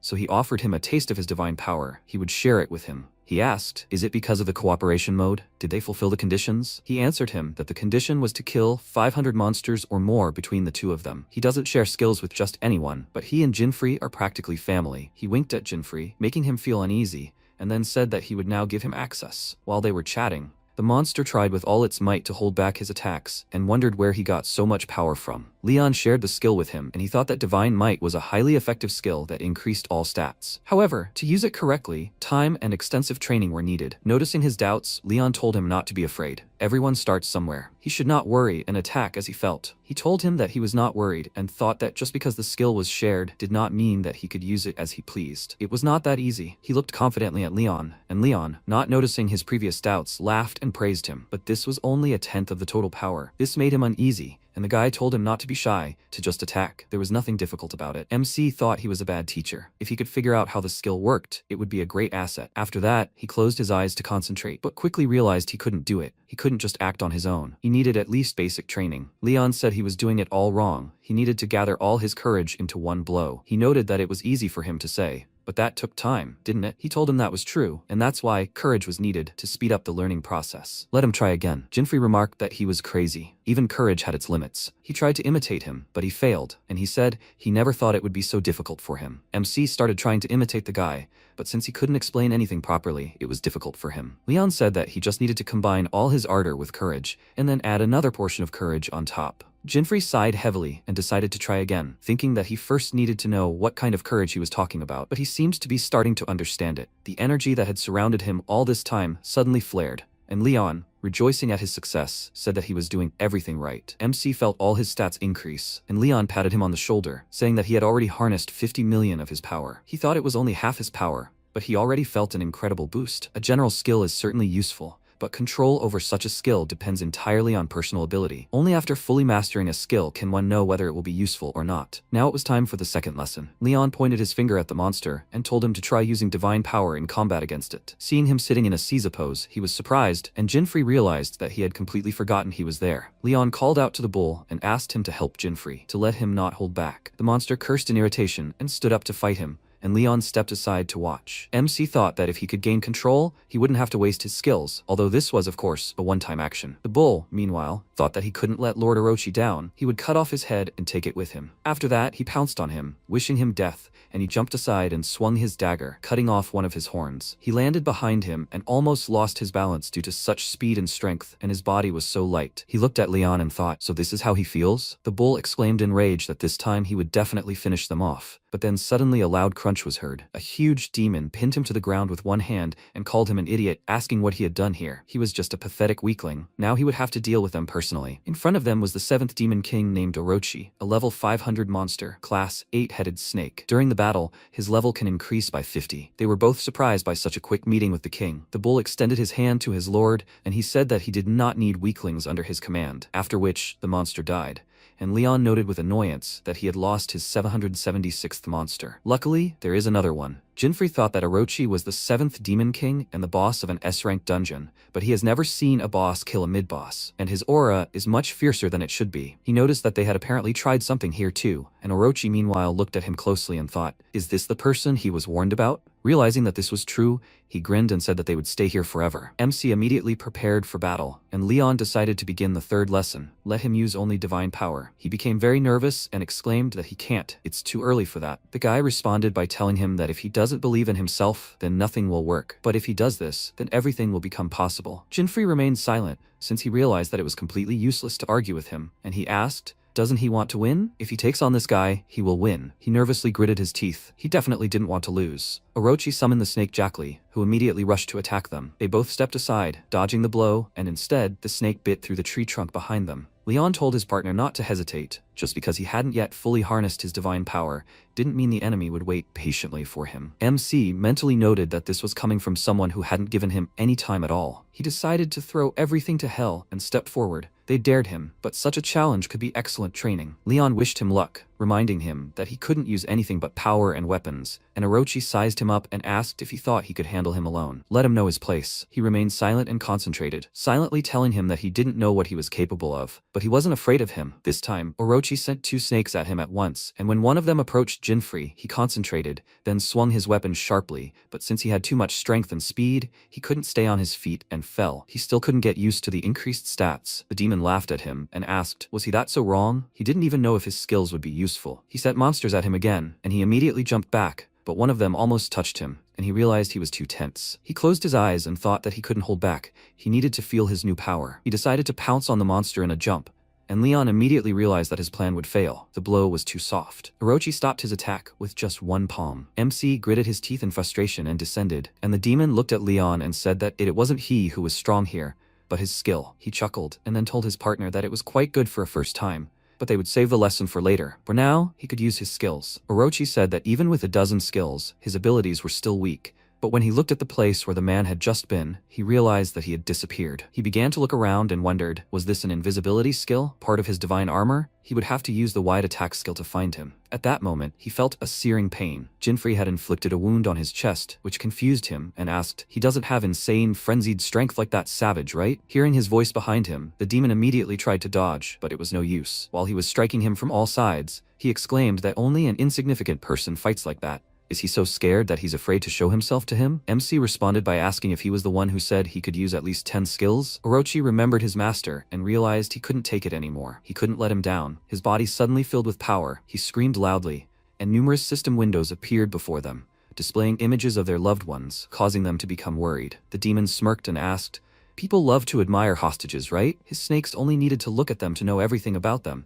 and now they were heading straight for their families with a small inn in the form of a super explosion. Jinfrey became very worried at this, and then the demon fired several energy balls at them, which they managed to dodge. He laughed and asked, "Where has their courage gone now?" He fired at them again. MC jumped aside, and Leon deflected one of the balls with his hand. Looking at his burned hand, he told the demon not to mess with him with a serious expression, while Jinfrey thought that the whole problem with the super explosion was that even if they killed Orochi, the explosion would still be triggered, so they needed to do something about the snakes quickly, and only then try to kill him. Orochi noted that they were dodging well, but who said they were allowed to defend themselves? If they backed down from the next attack, he would start killing their relatives, one by one. MC became wary, and Leon called the demon a sick idiot, after which he created several more energy balls and said that he wondered how long they would last. The energy balls flew at them. Most of them collided with Leon, but despite the many wounds, he stood firmly on his feet. Jinfrey called out to him worriedly, and the demon immediately fired at him, telling him not to worry. He would get his share too. Right after that, he got hit.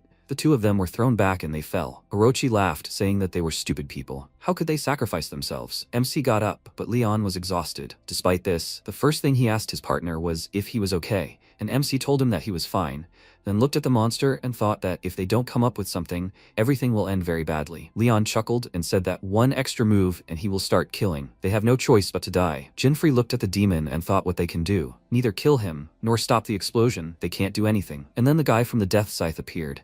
He laughed and asked if he was in trouble. MC was surprised that it came out of his inventory on its own, and he said that he was a genius. Let him not compare it with his other trinkets. And what is he doing anyway? Did he completely forget about his skill? Jinfrey said that if he wasn't mistaken, he had recently unlocked this skill. The spirit confirmed this, and the guy's eyes widened as he remembered. Noticing this, the weapon spirit laughed and said that it meant he understood. He looked at him puzzled, and wondered if he himself had decided to help them. After that, he stood up and called out to Leon, saying that he would take care of the explosion and let him take care of the boss himself. He looked at him with slight surprise at first, then grinned and stood up, noting that he was in a great mood. He believed in him. What should he do? MC asked him to attack the demon with all his might, but so that he would stay alive. He chuckled and said that, to be honest, even his death alone was not enough for him, but since he was asking, he would do it. Orochi, meanwhile, smiled confidently and asked if they still had the strength to chat, although, if they died too quickly, even he would be disappointed. A second later, Leon was right in front of his face and swung his spear, telling him not to worry. He was the one who would die today. Orochi clearly didn't expect this.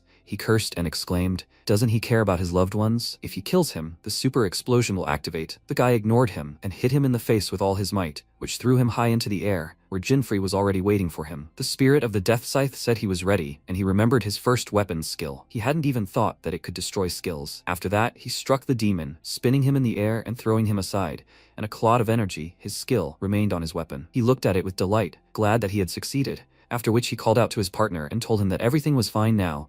Let him finish him off, and not an ounce of mercy. The demon was already flying towards Leon. He looked at him with a smile and praised Jinfrey, after which he told Orochi that he shouldn't have taken their families hostage. Now he would die in agony. Lunging forward, he used his skill and pierced the demon's body, causing blood to gush from his mouth. Then he fell to the ground and didn't move anymore. Leon smirked and called him a weakling, and when MC came down to him, he laughed and said that he was unlucky. He killed that monster. Jinfrey didn't think he was still competing with him in this situation, and Leon said that technically they had killed him together. But according to the rules, the one who landed the decisive blow wins. MC didn't even know such rules existed, and the guy grinned widely and said that he won. Jinfrey didn't care, and Leon patted him on the shoulder, telling him not to lose heart. He was a worthy opponent. At that moment, they suddenly felt a strong aura emanating from somewhere above. Raising their heads, they saw a man frozen in midair, his gaze fixed on the demon. He said that, even with the power granted to them, they are nothing more than lesser creatures. They are all just useless scum. Leon asked Jinfrey who he was, to which he replied that he himself did not know, but he clearly did not come here just to chat. He glanced at him and thought that a crazy aura was emanating from him. Is this another something? The man turned his gaze to them, then descended to the ground and said that he is Grimoire, the code of destruction. He was sorry to interrupt their victory celebration,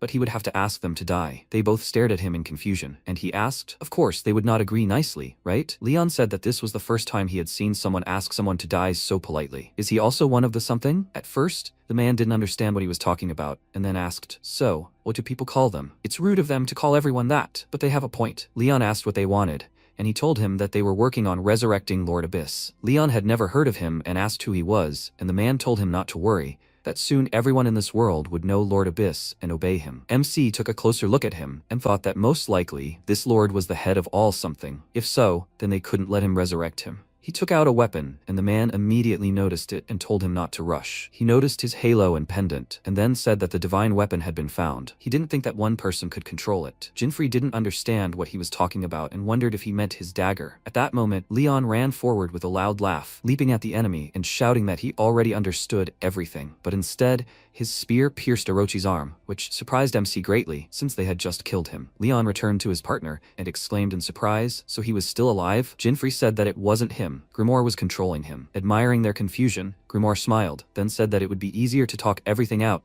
but they themselves understand that talking alone won't do. He spread his arms out to the sides, creating a portal behind his back, and then a bunch of monsters crawled out, pushing each other. He said that this power was on a completely different level from their skills, a noble power granted only to them, the warriors of Lord Abyss. So let them not compare them to the trash who steals and exploits human skills. His face instantly darkened. He extended his hand forward, directing the monsters to attack, and when they surrounded Jinfrey, he used a skill to push them all away. But there were too many of them, they were everywhere, so he couldn't dodge, and so he had to fight. He began to fight off the monsters, and Leon called out to him, worriedly, then ran to Grimoire and exclaimed that he came and did whatever he wanted. He thinks he can get away with everything? He called it something, which immediately angered Grimoire. Dark tentacles emerged from the shadows from under his feet. They reached out to the guy and suddenly stretched out, piercing his body. Seeing this, MC became very worried, and Grimoire said that he had asked them not to confuse him with that trash. But to his surprise, his shadow spike did not touch Leon at all. A second before the impact he was able to grab it, and now he looked up at his opponent with a mischievous look and said that now it was his turn.